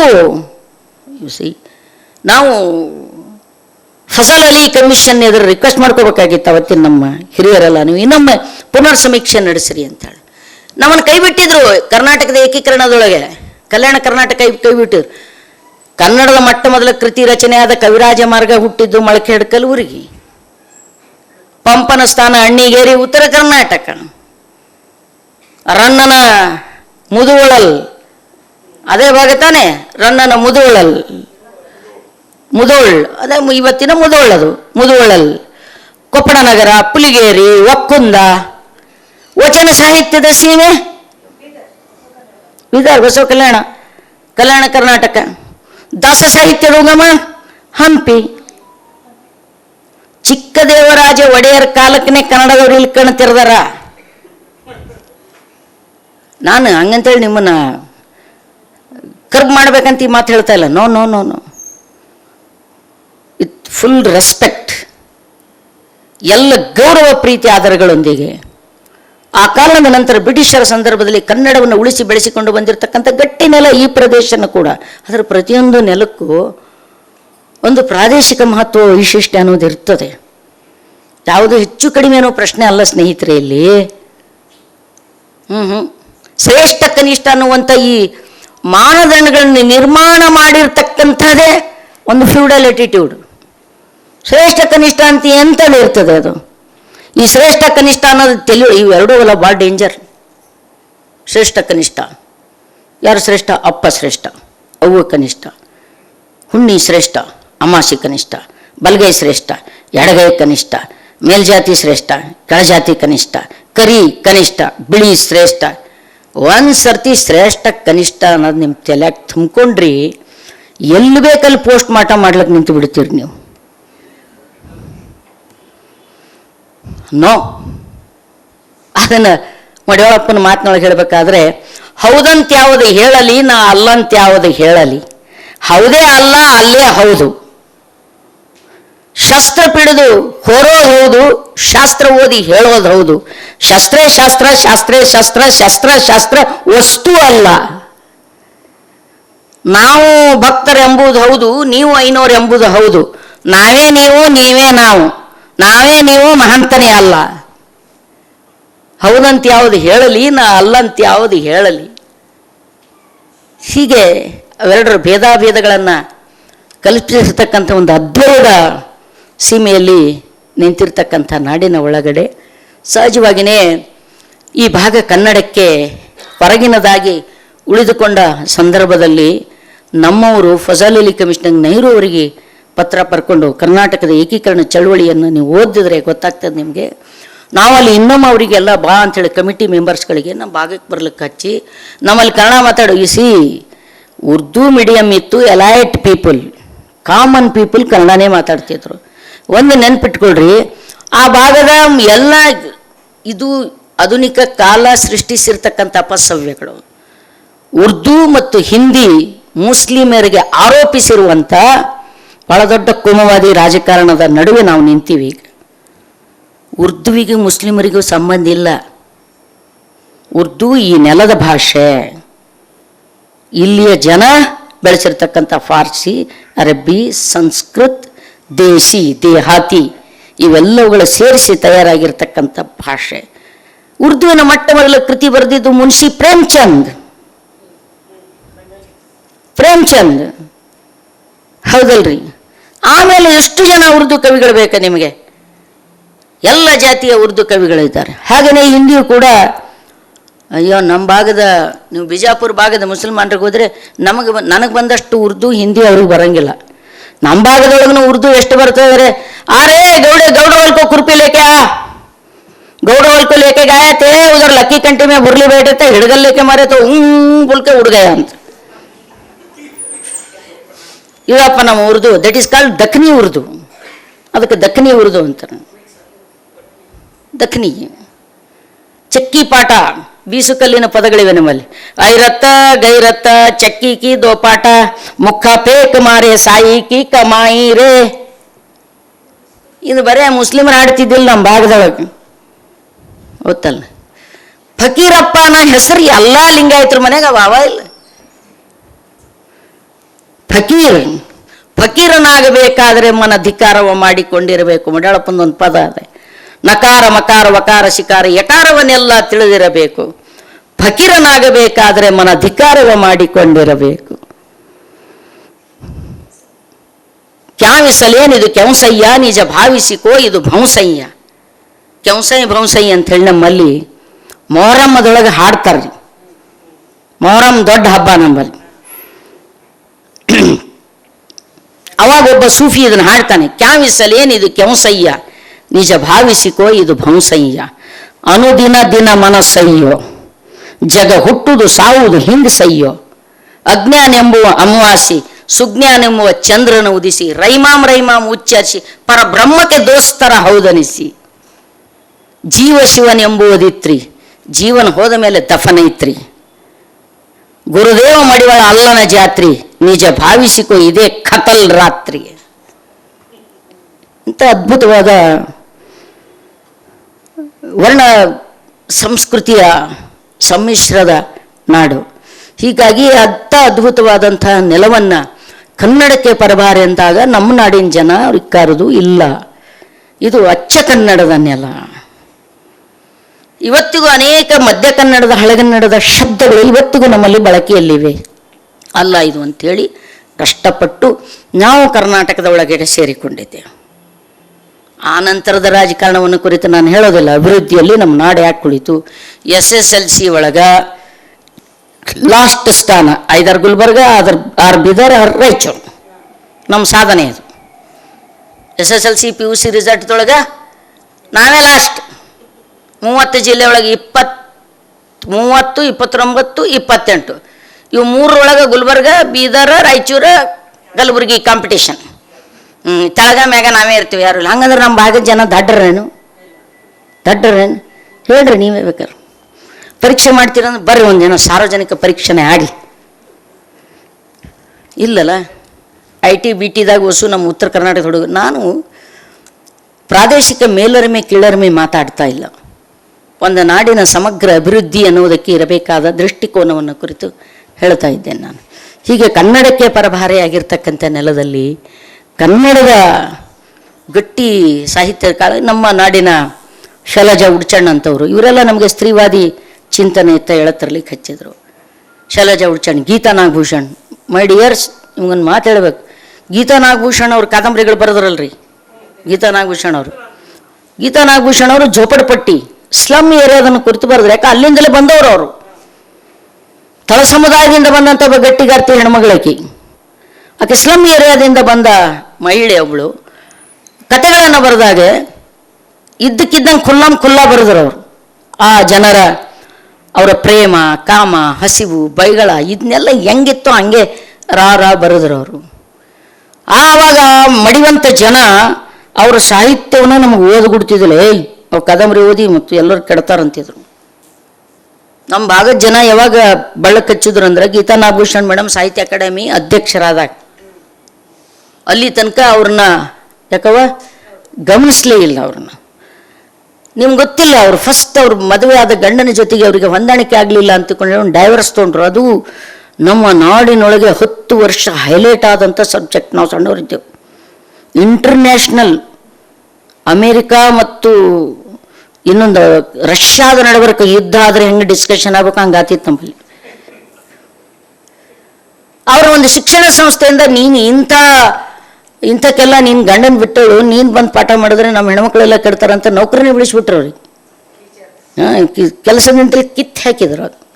ಸೊ ಅಂಥ ನಾಡಿನೊಳಗೆ ನಾವು ಅವ್ರ ಸಾಹಿತ್ಯವೆಲ್ಲ ಓದ್ತಿದ್ವಿ. ಓದಿ ಸ್ತ್ರೀವಾದಿ ನೆಲೆಯತ್ತ ಹರಿದು ಬಂದಿರತಕ್ಕಂಥದ್ದು. ಹೀಗಾಗಿ ನಮ್ಮ ನಾಡಿನೊಳಗಡೆ ಓದುವ ಅವಕಾಶಗಳ ಕಡಿಮೆ, ಓದಿದ್ದನ್ನು ದಕ್ಕಿಸಿಕೊಳ್ಳಬೇಕಾದಂಥ ವ್ಯವಧಾನ, ದಕ್ಕಿಸಿಕೊಂಡದ್ದನ್ನು ಮತ್ತೆ ಕಕ್ಕಬೇಕಾದಂಥ ದಾಷ್ಟ್ಯತೆ, ಇವೆಲ್ಲ ಇವತ್ತಿಗೂ ಕೂಡ ನಮ್ಮ ನಾಡಿನೊಳಗೆ ನಾವೇನಾರೆ ಹಂಗಲ್ರಮ್ಮ, ಹೆಣ್ಮಕ್ಳಿಗೆ ಹಿಂಗ್ಯಾಕೆ ಮಾಡ್ತೀರಪ್ಪ, ಹಂಗೆ ಬಿಡ್ರಿ ಅಂದ ಕೂಡಲೇ ನಾವೆಲ್ಲ ಇದ್ದಕ್ಕಿದ್ದಂಗೆ ಹೇಳೋದು, ಮೇಡಮ್ ನಿಮ್ಮದು ಬೇರೆ ರೀ ಅಂದುಬಿಡ್ತಾರೆ ಅವರು. ನಮ್ಮಂಗೆ ನೀವು ಹಾಗೆಲ್ಲ ಇರ್ಲಕ್ಕಾಗಲ್ರಿ ಅಂದುಬಿಡ್ತಾರೆ. ಸಹಜ ಇದೆ, ಇದು ಸಹಜವಾಗಿರ್ತಕ್ಕಂಥದ್ದು. ಹೀಗಾಗಿ ನಮ್ಮ ನಾಡಿನೊಳಗಡೆ ನಮಗೆ ಹೋರಾಟ ಅನಿವಾರ್ಯ ಇತ್ತು. ಅದು ಸ್ತ್ರೀ ಪರ ಹೋರಾಟ ಇರ್ಬೋದು, ದಲಿತ ಪರ ಹೋರಾಟ ಇರ್ಬೋದು. ಹೋರಾಟ ಮಾಡದೆ ಏನೂ ದಕ್ಕಿಸಿಕೊಳ್ಳುವಂಥದ್ದು ಸಾಧ್ಯ ಇರಲಿಲ್ಲ. ಅಲ್ಲಿ ಡಿಪ್ಲೊಮಸಿ ಅನ್ನೋದು ನಮ್ಮ ನಾಡಿನವ್ರಿಗೆ ಗೊತ್ತಿರಲಿಲ್ಲ. ಏನಿದ್ರು ಕಚ್ಚಿ ಕಳೆದ ಬಾರಲೆ ಮಗನ ನೋಡಮ್ಮ ಒಂದು ಕೈ ಅಂದ್ಬಿಡೋರು. ಆ ಡಿಪ್ಲೊಮಸಿ ಗೊತ್ತಿರಲಿಲ್ಲ ಜನಕ್ಕೆ. ಅಲ್ಲಿ ಹೋರಾಟ ಅನಿವಾರ್ಯ. ಈ ಕ್ಷಣಕ್ಕೂ ಕೂಡ ಹೋರಾಟ ನಮಗೆ ಅನಿವಾರ್ಯ. ಇವತ್ತಿಗೂ ಕೂಡ ಬಜೆಟ್ನಲ್ಲಿ ಕಲ್ಯಾಣ ಕರ್ನಾಟಕಕ್ಕೆ ಕೊಟ್ಟ ಪಾಲುದಾರಿಕೆಯನ್ನು ಕುರಿತು ಕೂಡ ಮತ್ತೆ ಹೋರಾಟ ಮಾಡಬೇಕಾದದ್ದು. ಆಮೇಲೆ ಸ್ಯಾಂಕ್ಷನ್ ಆಗಿರ್ತಕ್ಕಂಥ ಹಣ ಬಿಡುಗಡೆ ಮಾಡಿಸಲಿಕ್ಕೂ ಕೂಡ ಹೋರಾಟ ಮಾಡಬೇಕಾಗಿದ್ದು. ಇವನ್ನ ನೆನ್ಪಿಟ್ಕೊಳ್ರಿ. ಇವತ್ತಿಗೂ ಕೂಡ ವಲಸೆ ಅನ್ನೋದು ನಮ್ಮ ಆ ಭಾಗದಿಂದಲೇ ಯಾಕಿದೆ. ಇಲ್ಲಿ ಎಲ್ಲಿನೇ ನೀವು ಗೌಂಡಿಯ ಕೆಲಸ ಮಾಡೋರಿಗೆ ಮಾತಾಡಿಸ್ರಿ, ಅವರು 5-6 ಕಲಬುರಗಿಯವರು ಇರ್ತಾರೆ, ಇಲ್ಲ ರಾಯಚೂರವ್ರು ಇರ್ತಾರೆ, ಇಲ್ಲ ಕೊಪ್ಪಳದವ್ರು ಇರ್ತಾರೆ, ಯಾದಗಿರಿ ಅವರು ಇರ್ತಾರೆ. ದೊಡ್ಡ ಮಟ್ಟದ ವಲಸೆ ಇದೆ ನಮ್ಮಲ್ಲಿ, ಹೌದಲ್ಲ. ಪ್ರಾದೇಶಿಕ ಅಸಮಾನತೆ ಭಾಳ ಇದೆ. ಸೊ ಇವುಗಳ ನಡುವೆ ನಾವು ಗಟ್ಟಿಯಾಗಿ ಸಹಜ ಹೇಳಿದ್ದನ್ನೇ ಗಟ್ಟಿ ಅಂತ ಅನ್ನಿಸ್ತದೆ. ಇಷ್ಟು ಸ್ನೇಹಿತರೆ, ಇದರ ಆಚೆ ಅಂಥ ದೊಡ್ಡ ಏನಂತ ಮೊದಲೇ ಹೇಳಿದ್ದೇನಲ್ಲ, ಅಡ್ಡ ದೊಡ್ಡ ನಾನಲ್ಲವಯ್ಯ, ದೊಡ್ಡ ಹೊಟ್ಟೆ ಏನಾಗಿಲ್ಲವಯ್ಯ, ಕೂಡಲ ಸಂಗಮ ದೇವ ಮಾವಿನಕಾಯಿಯೊಳಗೊಂದು ಎಕ್ಕೆಕಾಯಿ ನಾನಯ್ಯ ಅನ್ನೋದು ಬಿಟ್ಟರೆ ಹೆಚ್ಚಿನದು ಯಾವ ಸಾಧನೆಯ ಗರಿಗಳು ನನಗಿಲ್ಲ.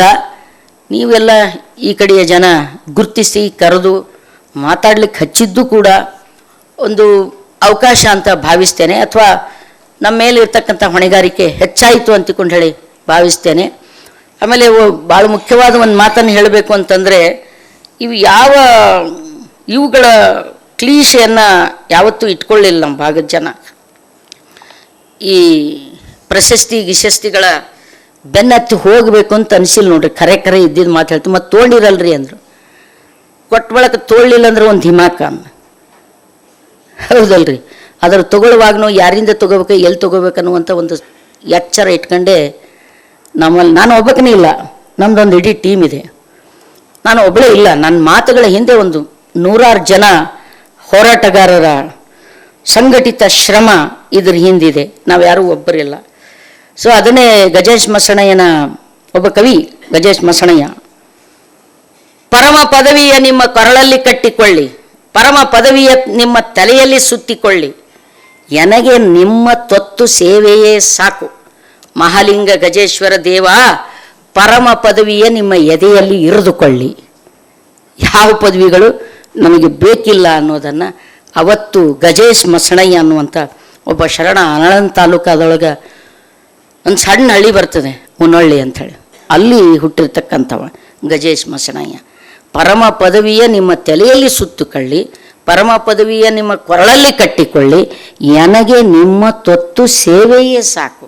ನಾವೂ ಅಷ್ಟೇ. ಇವತ್ತು ನಾವೇನು ನಮ್ಮ ಭಾಗದ ಜನತೆಗಾಗಿ ದುಡಿತದೆ, ದಟ್ಸ್ ಎನಫ್. ಹಮ್ ಬಹುತ್ ಮಸ್ತ್ ಹೈ, ಖುಷ್ ಹೈ, ಆರಾಮಿದ್ದೇವೆ ನಾವು, ಪ್ರಶ್ನೆ ಇಲ್ಲ.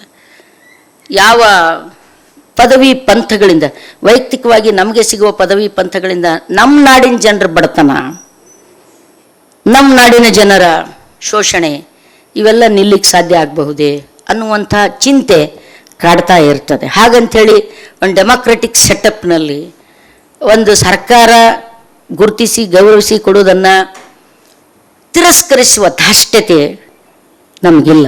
ಆ ವಿನಯ ಇದೆ. ಆದರೆ ಅದರ ಜೊತೆಗೆ ಪಡೆಯುವುದಕ್ಕಿಂತ ಹೆಚ್ಚ ಕೊಡುವವರ ನಿಯತ್ತನ್ನು ಗಮನಿಸೇ ತೆಗೆದುಕೊಳ್ಳಬೇಕಾಗ್ತದೆ. ಅದು ನಮ್ಮ ಮೇಲಿರ್ತಕ್ಕಂಥ ಒಂದು ಚಾರಿತ್ರಿಕ ಜವಾಬ್ದಾರಿ ಅಂತಿಕೊಂಡಳೆ ನಾನಾದರೂ ಭಾವಿಸ್ತಾ ಇದ್ದೇನೆ. ಇಷ್ಟು ಮಾತು ಸಾಕು ಅಂತ ಅಂದ್ಕೊಳ್ತೇನೆ. ಮತ್ತೇನಾದರೂ ಕೇಳಲಿಕ್ಕಿದ್ರೆ ಕೇಳ್ಬೋದು. ದಯವಿಟ್ಟು ನನ್ನ ಮಾತಿನಲ್ಲಿ ಅಪಸವ್ಯಗಳಿದ್ದರೆ ಹೊಟ್ಟೆಗೆ ಹಾಕೋರಿ ಅಂಥೇಳಿ ನಾನು ಮಾತು ಮುಗಿಸ್ತೀನಿ.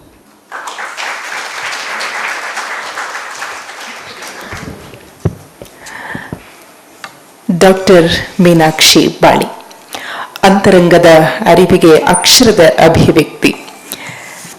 ಬಂದಂತಹ ದಿನಗಳು, ಓದು, ವಿದ್ಯಾಭ್ಯಾಸ, ಭಾಷಣದ ಉತ್ಸುಕತೆ, ವಚನ ಸಾಹಿತ್ಯ, ತತ್ವಪದ, ಅಕ್ಕಮಹಾದೇವಿಯವರ ವಚನಗಳು, ಹೀಗೆ ಅವರ ಚಿಂತನೆಗಳನ್ನು ನಾವು ಯೋಚಿಸ್ತಾ ಹೋದರೆ ಬಹಳ ನಿರರ್ಗಳವಾಗಿ ಮಾತನಾಡಿದಂತಹ ರೀತಿ, ಆ ವಚನಗಳನ್ನು ಹೇಳಿದಂತಹ ರೀತಿ ನಿಜಕ್ಕೂ ಚಪಾಳಿಯೊಂದಿಗೆ ನಾವು ವಂದಿಸಬೇಕು, ಅಭಿನಂದಿಸಬೇಕು. ಆ ಮಾತುಗಳಿಗೆ ನಾವೆಲ್ಲರೂ ಶರಣಾರ್ಥಿ ಅಂತ ಹೇಳ್ತಾ, ನಿಮ್ಮಗಳ ಜೊತೆಗೆ ಇದೀಗ ಪ್ರಶ್ನೋತ್ತರ ಕಾರ್ಯಕ್ರಮ. ಪ್ರಶ್ನೆಗಳು ಸರಳವಾಗಿದ್ದರೆ ಚೆನ್ನ ಅನ್ನುವಂತಹ ಮಾತಿನೊಂದಿಗೆ ಯಾರು ಬೇಕಾದರೂ ಪ್ರಶ್ನೆನ ಕೇಳ್ಬೋದು, ಅತಿಥಿಗಳು ಉತ್ತರಿಸ್ತಾರೆ. ಈ ಪ್ರಶ್ನೆ ಅಂದರೆ, ಪ್ರಸ್ತುತ ಸ್ತ್ರೀವಾದ, ತಾವು ಹೇಳಿದ ಹಾಗೆ ಸ್ತ್ರೀಯರಿಗೆ ಶಿಕ್ಷಣ ಕಡಿಮೆ ಆಗ್ತಾ ಇರೋ ನಿಟ್ಟಿನಲ್ಲಿ ಯಾವ ಮಟ್ಟಕ್ಕೆ ಸ್ತ್ರೀ ಶಿಕ್ಷಣವನ್ನು ನಾವು ನೆಲೆಗೊಳಿಸಬೇಕು ಅಂತಕ್ಕಂಥದ್ದು, ಮತ್ತು ಮುಂದುವರೆದ ಒಂದು ಹಂತದಲ್ಲಿ ಕಡಿಮೆ ಆಗ್ತಿರ್ತಕ್ಕಂಥ ಸಾಂಸಾರಿಕ ಮತ್ತು ಸಾಮಾಜಿಕ ಮೌಲ್ಯಗಳ ಬಗ್ಗೆ ತಾವೇನನ್ನು ಹೇಳಲಿಕ್ಕೆ ಇಷ್ಟಪಡ್ತೀರಿ? ಸ್ತ್ರೀ ಶಿಕ್ಷಣ ಅಥವಾ ಸ್ತ್ರೀಗೆ ಸಿಗುವಂಥ ಅವಕಾಶಗಳು ಕಡಿಮೆ ಆಗ್ತಾ ಇವೆ. ಇದು ವಾಸ್ತವ. ನನ್ನಲ್ಲಿ ಬೇಕಾದಷ್ಟು ಅಂಕಿ ಸಂಖ್ಯೆಗಳಿವೆ. ಇದು ಕಡಿಮೆ ಆಗ್ತಾ ಇರೋದೇ ಒಂದು ಚಿಂತಾಜನಕವಾದ ವಿಷಯ. ಯಾಕೆ ಕಡಿಮೆ ಆಗ್ತದೆ? ಇಲ್ಲಿರುವ ಆರ್ಥಿಕ, ಸಾಮಾಜಿಕ, ರಾಜಕೀಯ ಕಾರಣಗಳೇನು? ಯಾವತ್ತೂ ದೇಶವನ್ನು ಅಥವಾ ಇಡೀ ಜಗತ್ತನ್ನು ಕ್ಯಾಪಿಟಲಿಸಮ್, ಕ್ರೋನಿ ಕ್ಯಾಪಿಟಲಿಸಮ್, ದೊಡ್ಡ ಬಂಡವಾಳಶಾಹಿಗಳು ನುಸುಳಿದ್ರು. ಆವಾಗ ಖಾಸಗೀಕರಣ ಆಯಿತು. ಖಾಸಗೀಕರಣ ಆಯಿತು ಅಂದರೆ ಬಡವರಿಗೆ ಮತ್ತು ಮಹಿಳೆಯರಿಗೆ ಸಿಗೋದು ಅಷ್ಟು ಸರಳ ಅಲ್ಲ. ಇವತ್ತು ಗೊತ್ತಿದೆ ನಿಮಗೆ, ಎಲ್ಲ ಇಡೀ ಶಿಕ್ಷಣ ಒಂದು 20% ಮಾತ್ರ ಸರ್ಕಾರದ ಅಧೀನದಲ್ಲಿದೆ. 80% ಶಿಕ್ಷಣ ಸಂಸ್ಥೆಗಳೆಲ್ಲ ಪ್ರೈವೇಟ್. ಈಗ ಮತ್ತೆ ಹೊಸ ಕಾಯ್ದೆಗಳು ಬರ್ತಾ ಇವೆ. UGC ಬಿಲ್ಲಿಗೆ ತಿದ್ದುಪಡಿ ಬರ್ತಾ ಇದೆ. ಒಂದು ಶಿಕ್ಷಣ ದುಬಾರಿ ಆಗೋದು. ಎರಡನೇದು, ಮಹಿಳೆಯರು ಎಲ್ಲಿ ಬೇಕಾದಲ್ಲಿ ನಿರಾತಂಕವಾಗಿ ಓಡಾಡಿಕೊಂಡೇ ಇರುವಂಥ ವಸ್ತುಸ್ಥಿತಿ ಇಲ್ಲದೆ ಇರುವುದು, ಇವೆಲ್ಲವುಗಳು. ಆಮೇಲೆ ಓದಿದ ನಂತರ ಬದುಕಿನಲ್ಲಿ ಕಾಡುವಂಥ ಅಭದ್ರತೆ, ಇವೆಲ್ಲವುಗಳು ಕೂಡ ಇವತ್ತು ಓದಿ ಬರ್ದವ್ರು ಅವ್ರು ಏನು ಕೇಳ್ತಾರೆ ನಮ್ಮ ಹಳ್ಳಿ ಒಳಗೆ, ಎದಕ್ಕೆ ಸಾಲಿ ಕಳ್ಸಂತೀರಿ ಮೇಡಮ್, ಸಾಲಿ ಕಲಿಸ್ದಾಗ ಕೂತಾರ ನೋಡ್ರಿ, ಈ ಕಡೆ ಭಾಂಡ್ಯಾನು ತಿಕ್ಕಲಿಕ್ಕೆ ಬರಂಗಿಲ್ಲಕಿ, ಆ ಕಡೆ ನೌಕರಿನೂ ಇಲ್ರಿ, ಅದಕ್ಕೆ ಈಗ ನನ್ನ ಮಗಳಿಗೆ ನಾನು ಸಾಲಿ ಕಲಿಸಲ್ರಿ ಅಂತ ಹೇಳ್ತಾಳೆ ಕಾಮನ್ ಹೆಣ್ಮಗಳು. ಅಂದರೆ ನಮ್ಮ ಶಿಕ್ಷಣ, ಔಪಚಾರಿಕ ಶಿಕ್ಷಣ ನಮ್ಮ ಬದುಕಿಗೆ ಭದ್ರತೆಯನ್ನು ಒದಗಿಸಲಾರದಂಥ ಸ್ಥಿತಿ, ಮತ್ತು ನಮ್ಮನ್ನ ಆಳುವಂಥ ವಿಚಾರಗಳೇನಿವೆ ಅಲ್ಲ ಅವು ಇವತ್ತು ಎಷ್ಟರ ಪಟ್ಟಿಗೆ ಜನೋಪಯೋಗಕ್ಕಾಗಿ ನಮ್ಮ ನೀತಿ ನಿಯಮಗಳ ರೂಪಣೆ ಆಗ್ತಾ ಇವೆ. ಇವತ್ತು ನಮ್ಮ ಅವುಗಳನ್ನ ಕುರಿತು ಬಹಳ ದೀರ್ಘವಾದ ಚರ್ಚೆ ಮಾಡಬೇಕಾದ ಅವಶ್ಯಕತೆ ಇದೆ. ಸರ್ಕಾರ ಯಾವುದೇ ಇರಲಿ, ಆದರೆ ಸರ್ಕಾರ ತಾನು ಒಪ್ಪಿಕೊಳ್ಳುವಂತಹ ಆರ್ಥಿಕ ನೀತಿಗಳಿವೆಲ್ಲ, ಆ ಆರ್ಥಿಕ ನೀತಿಗಳೇ ಬಂಡವಾಳಶಾಹಿ ಪರ ಆಗಿದ್ದಾಗ ಏನನ್ನು ನಿರೀಕ್ಷಿಸ್ತೀರಿ? ಅಲ್ಲಿ ಬಡವರಿಗೆ ಶಿಕ್ಷಣ ಸಿಗಲಿಕ್ಕೆ ಸಾಧ್ಯವಿಲ್ಲ. ಇವತ್ತು ನಾನು ಒಂದು 500 ರೂಪಾಯಿದೊಳಗೆ ಡಿಗ್ರಿ ಮುಗಿಸಿನ. Can you image today? ನೀವೇನಾದ್ರೂ ಇವತ್ತು ಇಮೇಜ್ ಮಾಡ್ಕೊಳ್ಳೋಕೆ ಸಾಧ್ಯ ಇದೆ? 500 ರೂಪಾಯಿದೊಳಗೆ ನಾನು MA ಮುಗಿಸೀನಿ ಅಲ್ವಾ ಸಂತ? ಇವತ್ತು ಸರ್ಕಾರಿ ಶಾಲೆ ಇವೆ ಅಲ್ರಿ, ಫ್ರೀ ಅವಲ್ಲ, ಹೋಗ್ಬೇಕಲ್ಲ. ಎಷ್ಟು ಸರ್ಕಾರಿ ಶಾಲೆಗಳಿವೆ? ಮಕ್ಕಳು ಎಷ್ಟಿವೆ ಟೋಟಲ್ ಸರ್ಕಾರಿ? ಆಮೇಲೆ ನಮ್ಮ ಜನರ ತಲೆಯನ್ನು ಕೂಡ ಹೆಂಗೆ ರೂಪಿಸಿದ್ದೇವೆ? ಸರ್ಕಾರ ಶಾಲಿ ಚಲೋ ಇಲ್ಲ, ಸರ್ಕಾರ ಬಸ್ ಚಲೋ ಇಲ್ಲ, ಸರ್ಕಾರ ದವಾಖಾನೆ ಚಲೋ ಇಲ್ಲ, ಸರ್ಕಾರ ಚಲೋ ಇಲ್ಲ, ನೌಕರಿ ಸರ್ಕಾರ ಚಲೋ ಅದ.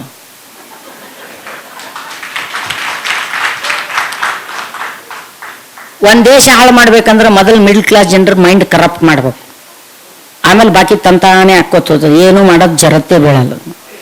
ತಿಳಿತಾ ಅರ್ಥ ಆಯ್ತಲ್ಲ? This is the problem.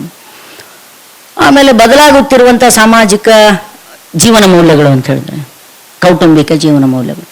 ಈ ಮೌಲ್ಯಗಳನ್ನೋದೇ ಒಂದು ಸ್ವಲ್ಪ ಭಾರಿ ಹೈರಾಣಿನ ಸಬ್ಜೆಕ್ಟ್. ಯಾವುದು ಮೌಲ್ಯ? ಯಾವ ನೆಲೆಯಿಂದ ನೋಡುವಂತಹದ್ದು ಮೌಲ್ಯ?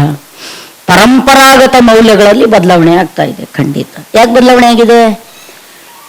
ಅವಿಭಕ್ತ ಕುಟುಂಬದಿಂದ ವಿಭಕ್ತ ಕುಟುಂಬ ಬಂದೆವು, ವಿಭಕ್ತ ಕುಟುಂಬದಿಂದ ಏಕ ಕುಟುಂಬಕ್ಕೆ ಬಂದೆವು. ಗಂಡ ನಂದೇ ಕುಟುಂಬ, ನಿಂದೆ ಕುಟುಂಬ. ಯಾಕೆ ಹಿಂಗಾಯ್ತು? ತನ್ನಷ್ಟಕ್ಕೆ ತಾನೇ ಚೇಂಜ್ ಆದ್ರೆ ಇವರೆಲ್ಲ, ತನ್ನಷ್ಟಕ್ಕೆ ತಾನೇ ಈ ಹಂತಕ್ಕೆ ಬಂದ್ರ? ನೋ, ನಮ್ಮ ಆರ್ಥಿಕ ಉತ್ಪಾದನೆ ವ್ಯವಸ್ಥೆಯಲ್ಲಿ ಬದಲಾವಣೆ ಆಗಿವೆ ಇಲ್ಲ. ಅವತ್ತು ಒಕ್ಕಲ್ತನ ಮನೆಯಸ್ ಮಂದಿ ಕೂಡಿ ಒಕ್ಕಲ್ತನ ಮಾಡ್ತಿದ್ದೆವು, ಮನೆಯಸ್ ಮಂದಿ ಅದ್ರ ಮ್ಯಾಗೆ ಅವಲಂಬ ಇದ್ದೆವು, ಮನೆಯಸ್ ಮಂದಿ ಅದನ್ನೇ ಉಣ್ತಿದ್ದೆವು. ಅವಾಗ ಅವಿಭಕ್ತ ಕುಟುಂಬಗಳಿದ್ದು. ಕಾರ್ಖಾನೆಗಳು ಬಂದು, ದೊಡ್ಡ ದೊಡ್ಡ ಮಿಲ್ಗಳು ಬಂದು, ಮಿಲ್ನೊಳಗೆ ಕಾಲನಿ ಬಂದಾಗ ನಗರದಿಂದ ಜನ ಹಳ್ಳಿಗಳಿಂದ ಸಿಟಿಗೆ ಬಂದರು, ಒಬ್ಬರೇ ದುಡಿಲಿಕ್ಕೆ ಬಂದರು, ಅವನ ಹೆಂಡತಿಗೆ ಕರ್ಕೊಂಡು ಬಂದ, ಮಕ್ಕಳಿಗೆ ಕರ್ಕೊಂಡು ಬಂದು, ವಿಭಕ್ತ ಆಯಿತು.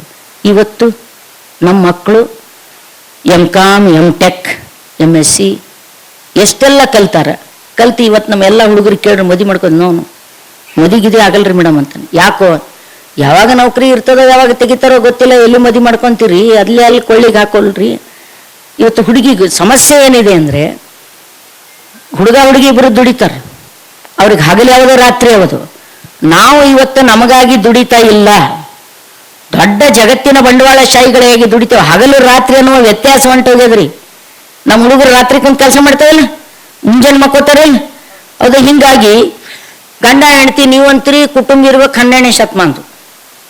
ಆಹಾರ ಇರಬೇಕು ಪಿಜ್ಜಾ ಬರ್ಗರ್. ಸಿಂಕ್ರನೈಸ್ ಹೆಂಗೆ ಮಾಡ್ಯಾರ ಎರಡು? ಹೆಂಗೆ ಸಿಂಕ್ರನೈಸ್ ಮಾಡ್ತೀರಿ ಇವತ್ತು? ಇಲ್ಲಿ ಸಹಜವಾಗಿಯೇ ಇವತ್ತು ಮೌಲ್ಯಗಳು ಅನ್ನುವಂಥದ್ದು ಕೂಡ ನಿರಪೇಕ್ಷ ಅಲ್ಲ, ಅದು ಸಾಪೇಕ್ಷವಾಗಿರ್ತಕ್ಕಂಥ. ಇವತ್ತು ಅನೇಕ ಮದುವೆ ಆದ ಹುಡುಗರು ನಾವು ಒಂದು ಕೌನ್ಸಿಲಿಂಗ್ ಸೆಂಟರ್ ನಡೆಸ್ತೇವೆ ಮಹಿಳಾ ಸಂಘಟನೆಯಿಂದ. ದಿವಸ 100 ಕೇಸ್ಗಳು ಬರ್ತವೆ. ಪ್ರಶ್ನೆ ಏನು ಗೊತ್ತು? ಮೇಡಮ್ ಆಕೆಲ್ಲ ಚಲೋ ಅಲ್ರಿ, ನಾವಿಬ್ಬರು ಹೊಂದಾಣಿಕೆ ಮಾಡ್ಕೊಂಡೇವು, ಮತ್ತೆ ಜಗಳ ಕಾಡ್ತೀರಿ. ನೋಡ್ರಿ ಮೇಡಮ್, ನಮ್ಮ ಅವ್ವಪ್ಪ ಹಳ್ಳಿಲೇ ಬಂದಿರ್ತಾರ್ರಿ ಬೆಂಗಳೂರ್ಕ್ರಿ. ನಮ್ಮ ಅವ್ವಪ್ಪ ಬಂದಾಗ್ರಿ 1-2 ದಿನ ಚಂದ ಶಿಸ್ತು ಸೀರೆ ಉಟ್ಕೊಂತ ಹೇಳ್ತೀನಿ ರೀ. ಈಕಿ ಸೀರೆ ಉಟ್ಕೊಂಬಲ್ರಿ. ಯಾಕಮ್ಮ ಸೀರೆ ಉಟ್ಕೊಂಬಲ್? ಮೇಡಮ್ ನಾ 2 ಬಸ್ ಚೇಂಜ್ ಮಾಡಿ ಅಲ್ಲಿ ಹೋಗಿ 3ನೇ ಬಸ್ಸಿಗೆ ಇಳಿದು ಅಲ್ಲಿ ನೌಕರಿ ಮಾಡಿ ಮನೆಗೆ ಬಂದು ತಂದು ಕೂಡ ಇವ ಸೀರೆ ಉಟ್ಕೊಂತನ್ರಿ, ನಾನು ನಡ್ಬರ್ಕೆ ಹಾದೆ ಕಳೆದು ಎಲ್ಲರೂ ಬಿದ್ದು ಹೋಗ್ತದ ಸೀರೆ. ನೋಡಿದ್ರೆ ಸಿಲ್ಲಿ ಎಲ್ಲ ಇದು. ನಾವೆಲ್ಲ ಮತ್ತು ಸೀರೆ ಸುತ್ಕೊಂಡು ಇಷ್ಟೆಲ್ಲ ಮಾಡಿಲ್ಲ, ನಾವು ಒಲಿಂಪಿಕ್ನ ಗೆದ್ದು ಬಂದಿದ್ದೇವೆ ಅಂತ ಹೇಳೋದು ಬೇರೆ. ಅಂದ್ರೆ ಅವತ್ತು ಕೆಲಸ ಮಾಡುವ ಸ್ವರೂಪ, ಇವತ್ತು ಕೆಲಸ ಮಾಡುವ ಸ್ವರೂಪ. ನಮ್ಮ ಉತ್ಪಾದನೆಯ ವ್ಯವಸ್ಥೆಯಲ್ಲಿ ಬದಲಾವಣೆ ಆಗಿದೆ. ಉತ್ಪಾದನಾ ವ್ಯವಸ್ಥೆಯಲ್ಲಿ ಬದಲಾವಣೆ ಆದ ಹಾಗೆ ಮಾನವೀಯ ಸಂಬಂಧಗಳಲ್ಲಿಯೂ ಬದಲಾವಣೆ ಆಗ್ತದೆ. ಮಾನವೀಯ ಸಂಬಂಧಗಳಲ್ಲಿ ಬದಲಾವಣೆ ಆದಾಗ ಮೌಲ್ಯಗಳ ಪಲ್ಲಟ ಆಗಲೇಬೇಕು. ಮೌಲ್ಯಗಳ ಪಲ್ಲಟ ಆಗ್ತವೆ. ಒಂದು ಕಾಲ ಕೇಳಿದ್ರು, ದುಡಿದ್ರು ಹೊಟ್ಟೆ ತುಂಬಂಗಿಲ್ವೇನ್ರಿ? ದುಡ್ದೋರು ಹೊಟ್ಟೆ ತುಂಬತದ. ಜಗತ್ತಿನೊಳಗೆ ಇದಕ್ಕಿಂತ ದೊಡ್ಡ ಮಿತ್ತು ಇನ್ನೊಂದಿಲ್ಲ, ಇದರಂತ ಸುಳ್ಳು ಇನ್ನೊಂದಿಲ್ಲ. ಮುಂಜಾನೆ ಹಿಡಿದು ಚಂತನ ದುಡ್ದೋರ್ಗೆ ಹೊಟ್ಟೆ ತುಂಬಿಲ್ಲ. ದುಡಿಲಾರ್ದವ್ರಿಗೆ ಹೊಟ್ಟಿ ತುಂಬಿ ಅಜೀರ್ಣ ಆಗಿ ಗುಳಿಗೆ ತೋತಾರೆ. ಕೈ ಕೆಸರಾದರೆ ಬಾಯಿ ಮೊಸರು ಸುಳ್ಳ ಬೋಗಸ್.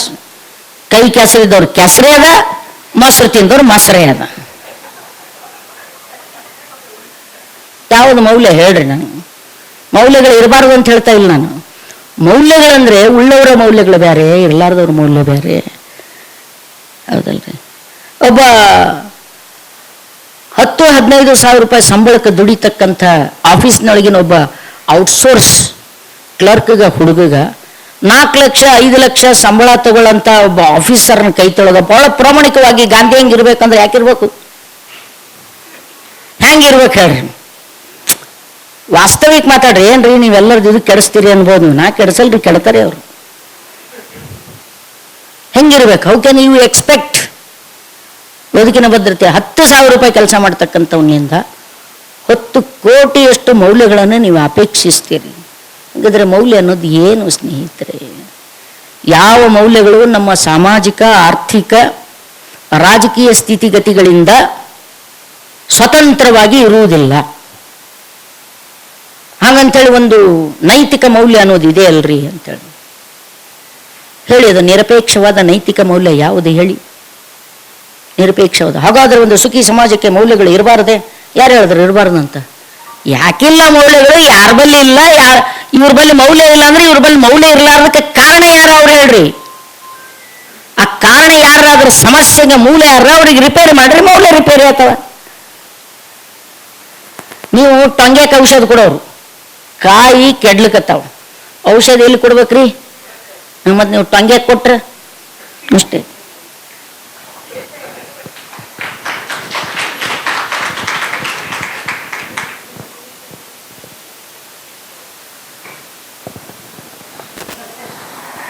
ಇನ್ಯಾರಾದ್ರೂ ಪ್ರಶ್ನೆ ಕೇಳೋರಿದ್ರೆ ದಯವಿಟ್ಟು ಕೇಳಿ.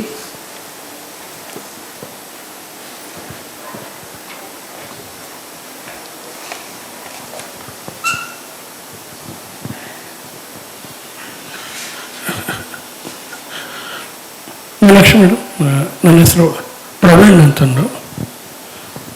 ನನ್ನ ಪ್ರಶ್ನೆ ಏನಂದರೆ 2 ಪ್ರಶ್ನೆಗಳು. ನಿಮ್ಮ ಹೋರಾಟ ಮತ್ತು ತತ್ವಪದಗಳ ಇವೆರಡರ ಮಧ್ಯದಲ್ಲಿ ನಿಮ್ಮ ಅಭಿರುಚಿ ಇದ್ದಿದ್ದು ತತ್ವಪದ ಮತ್ತು ಆ ದಿಸೆಯಲ್ಲಿ ಜನಪರ ಹೋರಾಟವನ್ನು ತೊಡಗಿಸಿಕೊಳ್ಳುವಾಗ ಇವು ನಿಮಗೆ ಹೆಚ್ಚು ಬಲವಾಗಿ ಪರಿಣಾಮವಾಗಿ ನಿಮಗೆ ಏನಾದರೂ ಒಂದು ಅಸ್ತ್ರವಾಗಿ ಸಿಕ್ಕುವ ನಿಮ್ಮ ಹೋರಾಟದಲ್ಲಿ? ಯಾರ್ಯಾರು ಜನರ ಜೊತೆಗಿರ್ಬೇಕಂತಾರೆ, ಜನಪರವಾಗಿ ಬದುಕಬೇಕಂತಾರೋ, ಜನಪರವಾಗಿ ಚಳವಳಿ ಮಾಡೋರು ನಾವಲ್ಲ, ಕಾಮನ್ ಪೀಪಲ್. ಆದ್ರೆ ಭಾಳ ತಪ್ಪು ತಿಳ್ಕೊಂಡಿರ್ತೀವಿ ನಾವು ಚಳವಳಿ ಮಾಡ್ತೀವಿ ಅಂತ. ನಾವಲ್ಲಿ ಚಳವಳಿ ಮಾಡೋರು ಜನ. ಯಾರೆಲ್ಲ ಜನಮುಖಿಯಾಗಿ ಜನಪರವಾಗಿ ಕೆಲಸ ಮಾಡ್ಬೇಕಂತಾರೆ ಅವರಿಗೆ ಎಲ್ಲ ಸಮಾಜಮುಖಿ ದಾರ್ಶನಿಕರು ಒಂದು ಅಸ್ತ್ರವಾಗಿ ಒದಗಿ ಬಂದೇ ಬರ್ತಾರೆ.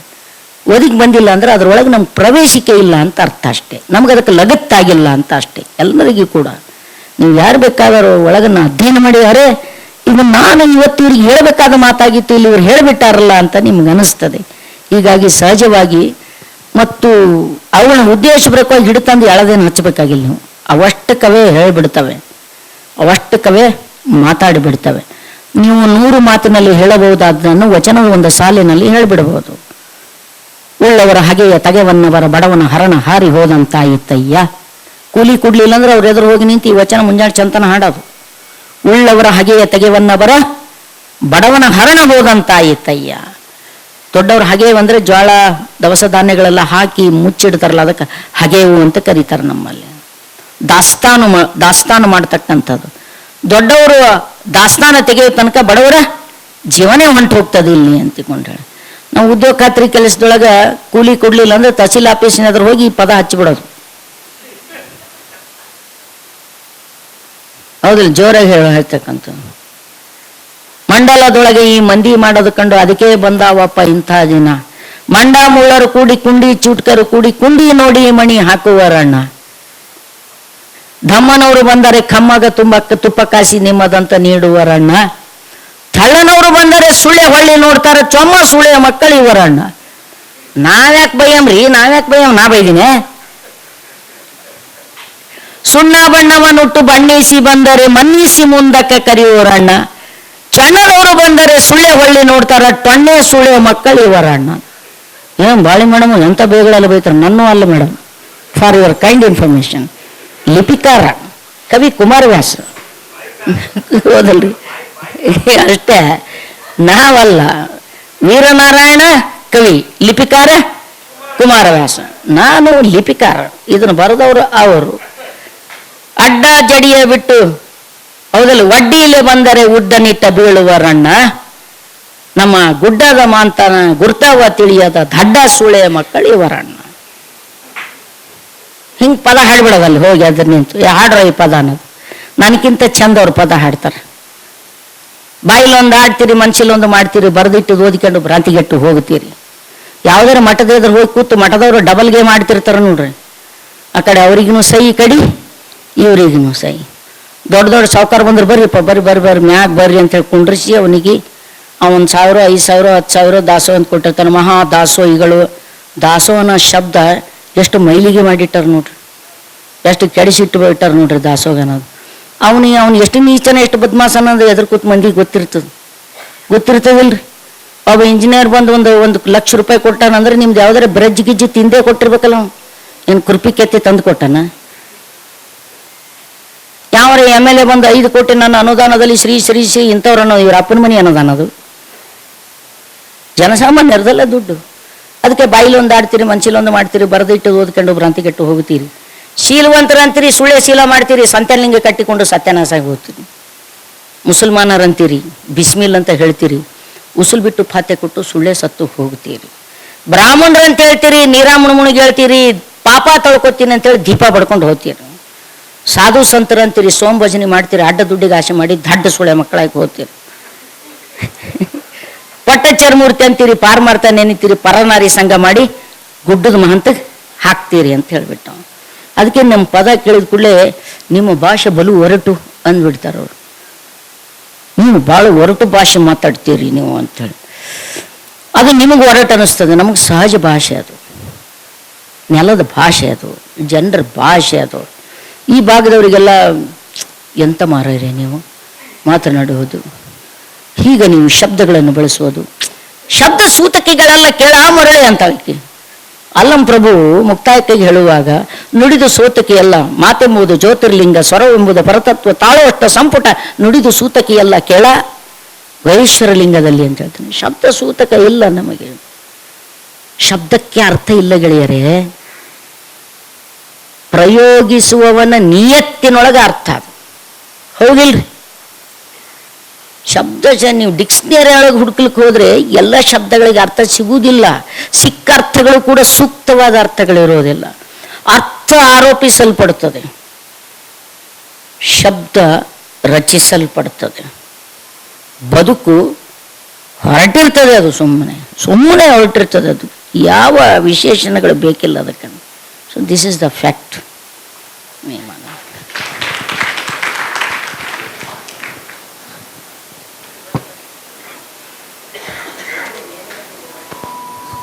ಮೇಡಮ್, ಈಗ ನಿಮ್ಮ ಈ 62 ವರ್ಷಗಳ ಪಯಣದಲ್ಲಿ ಯಾವತ್ತಾದರೂ ಯಾವ ಕ್ಷಣದಲ್ಲಾದರೂ ಈ ಹಾದಿ ನನ್ನದಾಗಬಾರ್ದಾಗಿತ್ತು ಅಂತ ಅನಿಸಿದ್ಯಾ?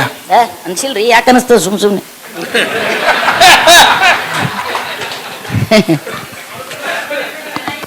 ಬರೋಬ್ಬರಿ ಹುಡುಕಿವಿ, ಬರೋಬ್ಬರಿ ನಡೆದಿವಿ. ನಮ್ಮಲ್ಲಿ ಹೇಳ್ತಾನ, ಬಾಲ್ಯರ ಹುಡುಗಾವುದು ಹೊಡೆದಿ, ಗುರಿ ಬಡದಿತ್ತು ಟುಬಾಕ ಹಿಡಿದಿ, ಏಳಗೇಣಿನ ಟುಬಾಕ ಹಿಡಿದಿ, ಗುರುಮಂತ್ರೋಪದೇಶದ ಮದ್ದು ಗುಂಡನ ಜಡದಿ, ಗುಂಡ ಒಗದಿ ಗುರಿ ಯಾರಿಗೆ ಸಿಗದಂಗ ಒಗದಿ ಒಗದಿ ಒಗದಿ, ಬಲೇರ ಹುಡುಗ ಹೌದು ಹೊಡೆದಿ, ಗುರಿ ಬಡದಿತ್ತು ಟುಬಾಕ ಹಿಡಿದಿ. ಟುಬಾಕ್ ಅಂದ್ರೆ ಬಂದು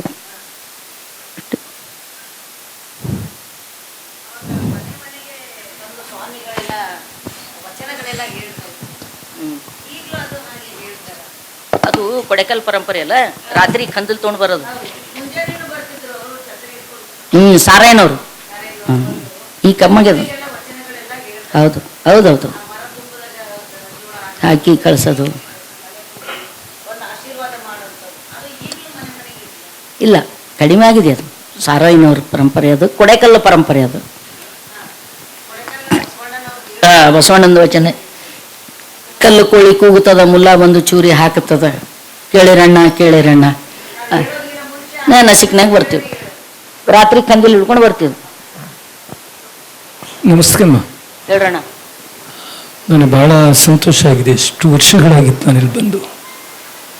ನನ್ನ ವಿಚಾರ ಆದದ್ರಿಂದ ಏಕತಾರಿ ಶಬ್ದವನ್ನು, ಏಕನಾದವನ್ನು, ಏಕ ಸಮಾಜವಾಗಬೇಕು ಅನ್ನುವ ಬಹಳ ಮುಖ್ಯವಾದಂಥ ಬದ್ಧತೆ ಹಿಡ್ಕೊಂಡು ನಡೆದಂಥ ಹೆಣ್ಣುಮಗಳು ನೀವು. ನಿಮಗೆ ನಾನು ಅನಂತ ಅಭಿನಂದನೆಗಳನ್ನು ಹೇಳ್ತಾ ಇದ್ದೀನಿ. ಏಕತಾರಿ ಅನ್ನೋದೇ ಅವರು ಸಂಗ್ರಹ ಮಾಡಿರುವ ಆ ಪುಸ್ತಕದ ಏಕತಾರಿ. ಇದು ನಿಮ್ಮ ಕೈಲಿ ಎಷ್ಟು ಜನ ಇದೆಯೋ ಗೊತ್ತಿಲ್ಲ. ಏಕತಾರಿ ಅನ್ನೋದೇ ಏಕ ಸಮಾಜವನ್ನು ಕಟ್ಟಬೇಕು ಅನ್ನೋದು ಅವರ ಮುನ್ನುಡಿಯಲ್ಲಿ ಬರೆದಿರ್ತಕ್ಕಂಥದ್ದು ನನ್ನ ಸಹೋದರಿ. ಇದು ನಿಮ್ಮ ಕೈಲಿ ಎಷ್ಟು ಜನ ಕೈಲಿದೆಯೋ ಗೊತ್ತಿಲ್ಲ. ಇಂಥ ಪುಸ್ತಕವನ್ನು PhD ಮಾಡಿ ಇಂಥ ಪುಸ್ತಕವನ್ನು ಈ ನಾಡಿಗೆ ರಪ್ಪಿಸಿರುವ ನಾನು ಮೀನಾಕ್ಷಿ ಬಾಳಿಗೆ ನಿಮ್ಮೆಲ್ಲರ ಪರವಾಗಿ ಸಂಸ್ಕೃತಿ ಇಲಾಖೆಗೆ ನಾನು ಅನಂತ ಕೃತಜ್ಞತೆಗಳನ್ನು ಹೇಳ್ತಾ ಇದ್ದೀನಿ.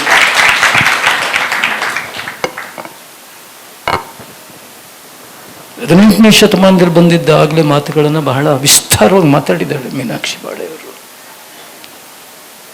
ರಾಯಚೂರಿನ ಹುಸೇನ್ ಸಾಬ್ ಆಡ್ತಿದ್ದಂಥ ತತ್ವಪದವನ್ನು ಕೂಡ ಚೆನ್ನಾಗಿ ಸಂಗ್ರಹ ಮಾಡಿದ್ದೀರಿ. ಒಂದು ಏಕ ಸಮಾಜವನ್ನು ಕಟ್ಟಬೇಕು ಅನ್ನುವಂಥ ನೆಲೆ ಒಳಗಡೆ ಬಂದಂಥ ಸಮಾಜ ಇವತ್ತು ಎಷ್ಟು ವಿಕೃತವಾಗಿದೆ ಅನ್ನೋ ಮಾತುಗಳನ್ನು ಕೂಡ ನಾನು ಮೀನಾಕ್ಷಿಯವರ ದನಿಯ ಬನಿಯಲ್ಲಿ ಕೇಳಿದೆ. ಒಂದು ನಾನು ಇಷ್ಟೇ, ಇವತ್ತು 18ನೇ ಸಮಾಜದಲ್ಲಿ ಬಂದಂಥ ಮಹಾರಾಜರ ವಿರುದ್ಧ ಬೀದಿಯಲ್ಲಿ ಹಾಡಿದಂಥ ಗೀತೆಗಳೇ ತತ್ವಪದಗಳು ಅನ್ನೋದು. ಯಾಕೆಂದರೆ ನಾನು PhD ಮಾಡೋ ತತ್ವಪದಗಳು ಮತ್ತು ಜಾನಪದದ ಭಿನ್ನತೆ ಏನು ಅಂತ ನನ್ನ PhD. ಆದ್ದರಿಂದ ನಾನು ಎರಡೇ ಪ್ರಶ್ನೆ.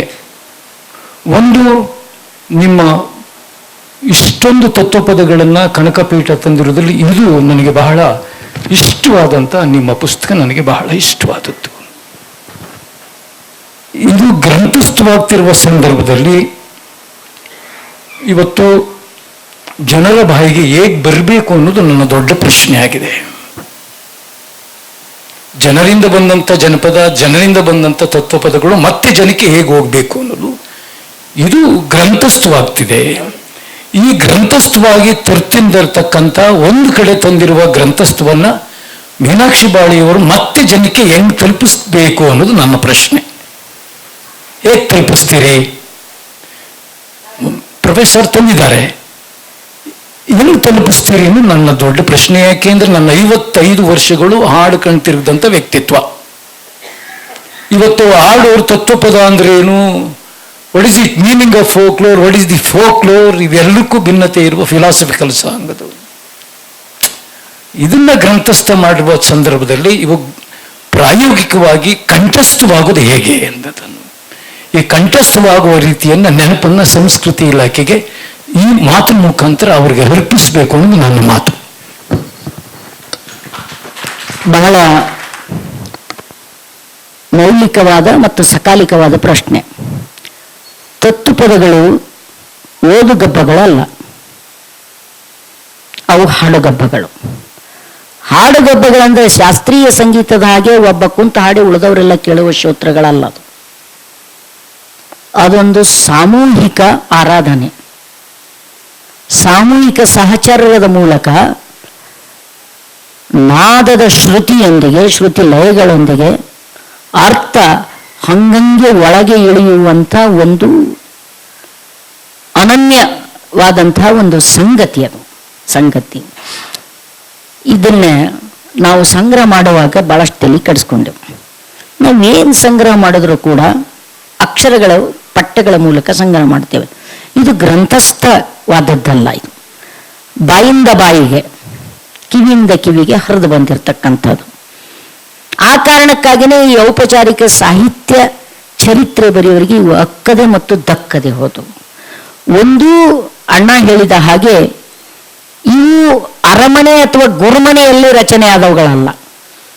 ಅರಮನೆ ಗುರುಮನೆಯ ಹಂಗನ್ನು ಹರ್ಕೊಂಡು ಬಯಲಲ್ಲಿ ಬಂದಿರತಕ್ಕಂಥ ಬಯಲಿನ ಸಾಧಕರು ಇವರು. ನೀರವ ರಾತ್ರಿಯಲ್ಲಿ, ಊರು ಹೊರಗಿನ ಪೌಳಿಯಲ್ಲಿ, ಸ್ಮಶಾನದಲ್ಲಿ, ಸತ್ತ ಕಳೆಬರದ ಎದುರಿನಲ್ಲಿ ತನ್ನಷ್ಟಕ್ಕೆ ತಾನೇ. ನನಗೆ 4 ಪದ ಹಾಡಬೇಕಾದ್ರೆ ಉಸಿರು ಪುಸ್ತಕ ನೋಡ್ಬೇಕಲ್ಲಿ. ನೀವು ಆ ತತ್ವಪದ ಹಾಡುಗಾರರ ಜೊತೆಗೆ ನೀವು ಪಯಣಿಸಿಬಿಟ್ರೆ, ಇಲ್ಲಿ ನಮ್ಮ ಡಿ ಡಿ ಸಾಹೇಬರಿದ್ದಾರೆ ಮುಳೆಗಾಂವ್, ಅವ್ರಿಗೆ ಭಾಳ ಚೆನ್ನಾಗಿ ಗೊತ್ತಿದೆ, ನಾವೆಲ್ಲ ಕಲಬುರಗಿ ಅವರು. ಒಂದ್ ಸರ್ತಿ ಮೇಡಮ್, ಗುರುವೇ ನೀ ಬೇಗನೆ ಮರಿ ಕೇಳೋ ಯಪ್ಪ, ಹರಿದು ಹೋಗುತ್ತೀನಿ ಹಿಡ್ಕೋರೋ ಬೇಗ, ಪದರಿಗೆ ಬಿದ್ದಿನಿ ಪಾಪಿಷ್ಟ, ಗುರು ರಾಯ ನೋಡೆನ್ನಾದರುಷ್ಟ, ಸೇವಕ ನಿಂತಿನಿ ಘಟಮೂಟ, ಗುರು ರಾಯ ಕೇಳಿ ಅನ್ನ ಅರ್ಭಾಟ, ಗುರುವೇ ನೀ ಹಾಕಿದಿ ಬಲಿ ಒಂದು, ಬೇರೆನ ಹಾಕಿಕೊಂಡೆ ಮತ್ತೊಂದು, ಬಂಧನ ಬಿಡಿಸೋ ನೀ ಬಂದು, ನೀನ್ ಹೊರತು ಯಾರಿಲ್ಲೋ ಬಾಯಿ ಬಂದು ಅಂತ ಒಬ್ಬ ಪದ ತಗೊಂಡ್ರೆ, ಇನ್ನೊಬ್ಬ ಗುರುಕರ್ಣಿ ಇಲ್ಲದವನ ಸ್ನೇಹ ಸಾವು ತನಕ ಬೇಡ ಅಂತ ತಗೊಳ್ತಾನೊಬ್ಬ. ಅಂತಃಕರ್ಣಿ ನೋಡಮ್ಮ ಗುರುರಾಯ, ತನ್ನಂತೆ ಮಾಡಿದ ಎನ್ನ ಕಾಯ ಅಂತ ನಾವು ತಗೋತಾನ. ಹೀಗೆ ಗುರು ಅನ್ನೋ ಒಂದೇ ಶಬ್ದದ ಮೇಲೆ ಇಡೀ ಬೆಳಗನ ಹಾಡ್ಬಿಡ್ತಾರ ಅವರು. ಪುರಾಣ ಇಲ್ಲ, ಪುಸ್ತಕ ಇಲ್ಲ, ಪೋತಿ ಇಲ್ಲ. ಎಷ್ಟು ನೆನಪಿನ ಗಣಿಗಳಿಂದ ತೆಗೆದು ತೆಗೆದು ಬಗ್ದು ಹಾಡ್ತಾರೆ. ಸಾಮಾನ್ಯವಾಗಿ ಸತ್ತಾಗ ರಾತ್ರಿ ಭಜನೆ ಮಾಡೋರು ಈ ಭಜನೆಕಾರರೇ, ಕರೆಯುವ ಭಜನೆಯವರಿಗಂತಾರೆ. ಈ ಕಡೆ ಭಜನೆ ಅನ್ನುವುದನ್ನ ಬಹಳ ಹಗುರವಾಗಿ ತಗೋತಾರೆ. ಇವನ್ ಭಜನೆ ಅಂದ್ರೆ ನಮ್ಮಲ್ಲಿ ಇದು ಅವನ್ನ ಪೂಸಿ ಮಾಡ್ಕೊಂಡು ಹೋಗೋದಕ್ಕೆ ಭಜನೆ ಅಂತ ಕರೀತಾರೆ. ಬರೀ ಭಜನೆ ಮಾಡಿದ್ ನೋಡಿ ಇವನು ಅಂದ್ರೆ ಹೊಗಳಿಕೆ ಅನ್ನೋದಕ್ಕೆ, ಅಥವಾ ಅವನ್ ಬಕೆಟ್ ಹಿಡಿಯೋದಕ್ಕೆ, ಚಮಚಾಗಿರಿ ಮಾಡೋದಕ್ಕೆ. ನಮ್ಮಲ್ಲಿ ಹಂಗಲ್ಲ ಭಜನೆ ಅನ್ನೋದು. ಭಜನೆ ಅನ್ನೋದು ಬಹಳ ಗಟ್ಟಿ ಆದದ್ದು. ಇಲ್ದ್ರೆ ಮಗನೇ ಬಾರಿ ಮಾಡ್ಲಿಕ್ಕತ್ತೀನಿ, ನೀನು ಭಜನೆ ಮಾಡ್ತೀನಿ ನೋಡಿ ಭಜನೆ ಅಂತಾರೆ ನಮ್ಮಲ್ಲಿ. ಭಜನೆ ಅನ್ನೋದು ಈ ಈ ಈ ಕಡೆ ಇರತಕ್ಕಂಥ ಸ್ತುತಿ ಅಥವಾ ಭಕ್ತಿ ಗೀತೆಗಳಲ್ಲವು. ಭಕ್ತಿ ಗೀತೆಗಳು ಬೇರೆ, ಅವಕ್ಕಿರ್ತಕ್ಕಂಥ ಮಿತಿ ಮತ್ತು ಶಕ್ತಿ ಸಾಮರ್ಥ್ಯ, ಅವುಗಳ ನಾದ ಗಂಫನ, ಅವುಗಳ ಶಬ್ದದ ಅನುವರ್ತನ ಬೇರೆನೆ. ಅದಕ್ಕೆ ಅದರದೇ ಆದಂಥ ಒಂದು ಸ್ಕೂಲ್ ಆಫ್ ಥಾಟ್ಸ್ ಇದೆ. ಅದಕ್ಕೊಂದು ಪ್ರಾಯೋಗಿಕವಾಗಿರ್ತಕ್ಕಂಥ ಶಕ್ತಿ ಸಾಮರ್ಥ್ಯನ ಕೂಡ. ಈ ತತ್ವಪದಗಳಿವೆ ಅಲ್ಲ, ಇವು ತತ್ವಪ್ರಧಾನವಾದವುಗಳು. ತತ್ವಪ್ರಧಾನವಾದಗಳು ಭಾವ ಹಾಗಾಗಿ ಮನಸ್ಸಿಗೆ ನಾಟ್ತಕ್ಕಂಥವು. ಸೊ ನಮ್ಮ ಮೊದಲಿನ ಇದು ಏನಿತ್ತು ಅಂದ್ರೆ, ನಾವು ಈ ರೀತಿ ಕಂಠಸ್ಥ ಆಗೋದ್ರ ಮೂಲಕ ಇದರ ಮೂಲ ಮಟ್ಟಗಳು ಕಳೆದೋಗ್ತವೆ ಅನ್ನುವ ಭಯ ನಮಗಿತ್ತು. ನಾವು ಅದನ್ನ ಏನು ಹೇಳಿದ್ದೇವೆ, ಅವತ್ತಿನ ದಿವಸನೇ ಇನ್ನೊಂದು ನಾವು ಪ್ರೊಜೆಕ್ಟ್ ಇಟ್ಟೇವಂದ್ರೆ, ಎಲ್ಲಿ ಹಾಡೋರಿಗೆ ಕರೆಸಿ ನಿಮ್ಮ ಸ್ಟುಡಿಯೋದಾಗ ಕುಂಡ್ರಿಸಿ ನೀವು ರೆಕಾರ್ಡಿಂಗ್ ಮಾಡೋದು ನಡೆಯಲ್ಲವು. ಅಲ್ಲಿ ಆ ಉತ್ಸಾಹನೇ ಬರಲ್ಲ ಅವರಿಗೆ, ಆ ಭಾವನೆನೇ ಬರಂಗಿಲ್ಲ ಅವ್ರಿಗೆ. ಅವ್ರು ಹಾಡಲ್ಲಿ ಹೋಗಿ ನಾವು ತರಬೇಕು.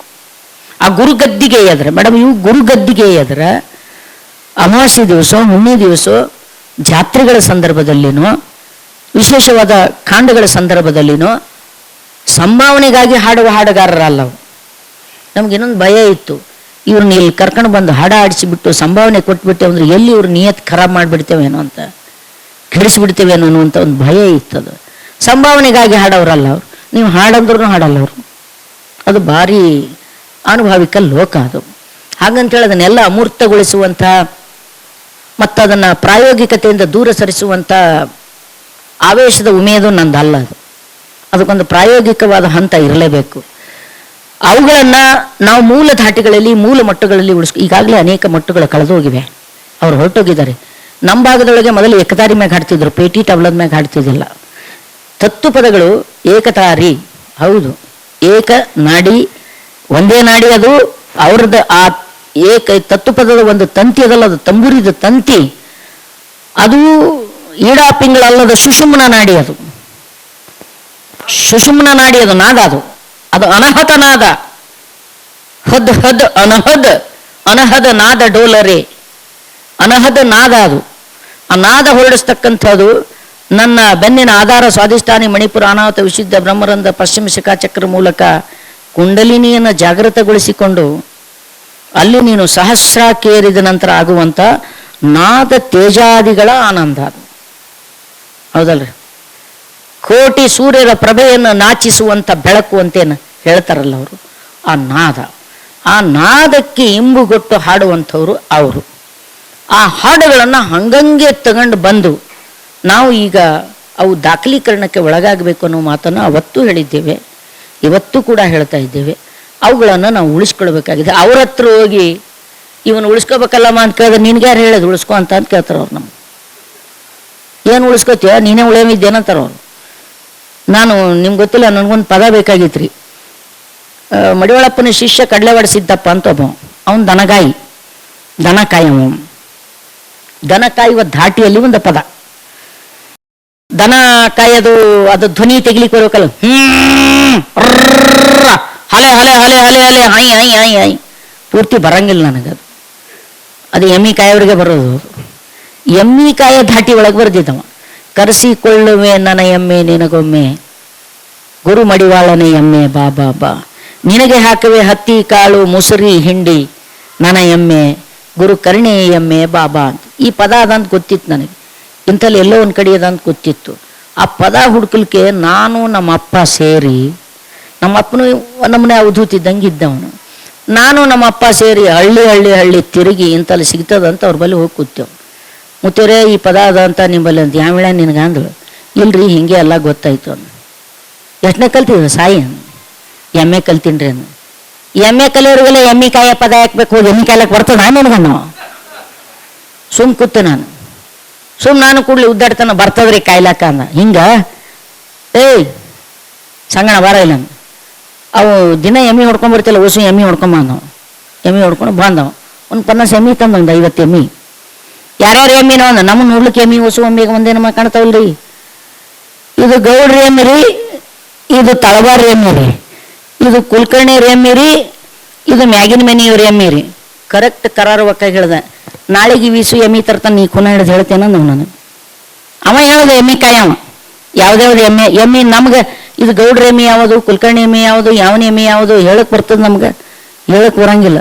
ಯಾವತ್ತೂ ಆ ಜ್ಞಾನ ಅಂತ ನಾವು ಐಡೆಂಟಿಫೈ ಮಾಡೇ ಇಲ್ಲ.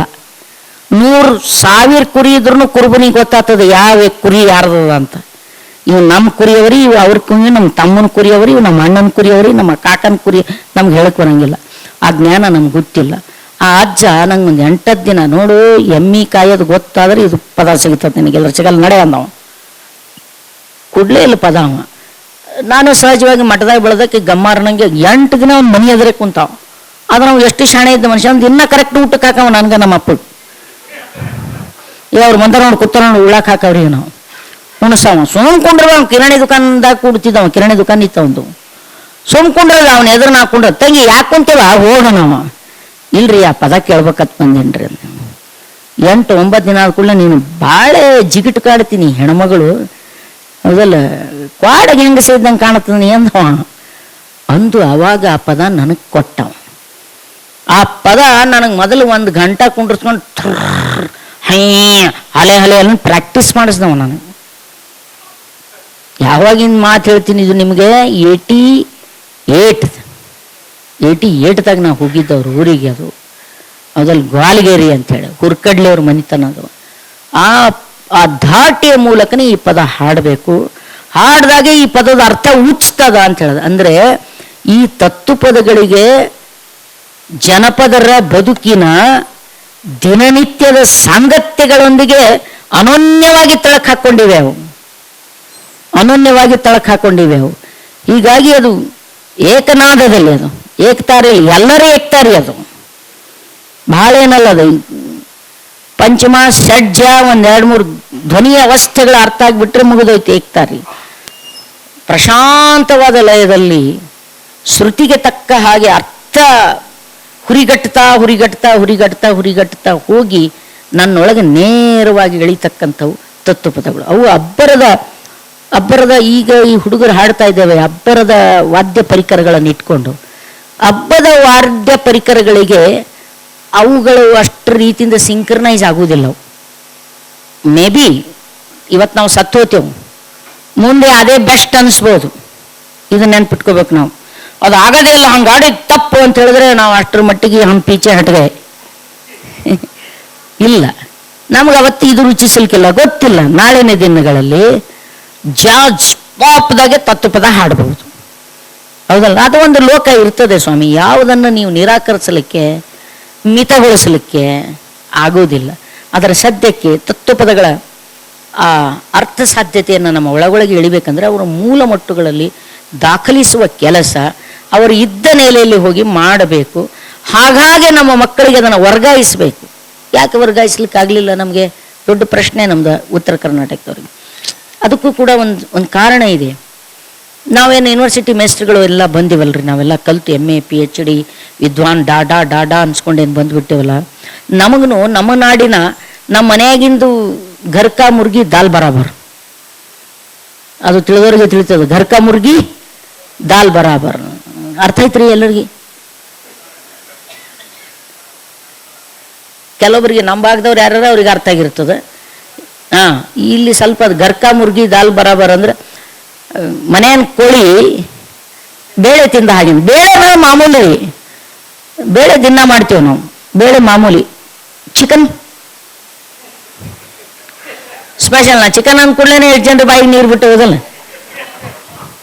ಬೇಳೆ ಹಂಗಾಗಿ ಮಾಮೂಲ ಅಂತೇಳಿ.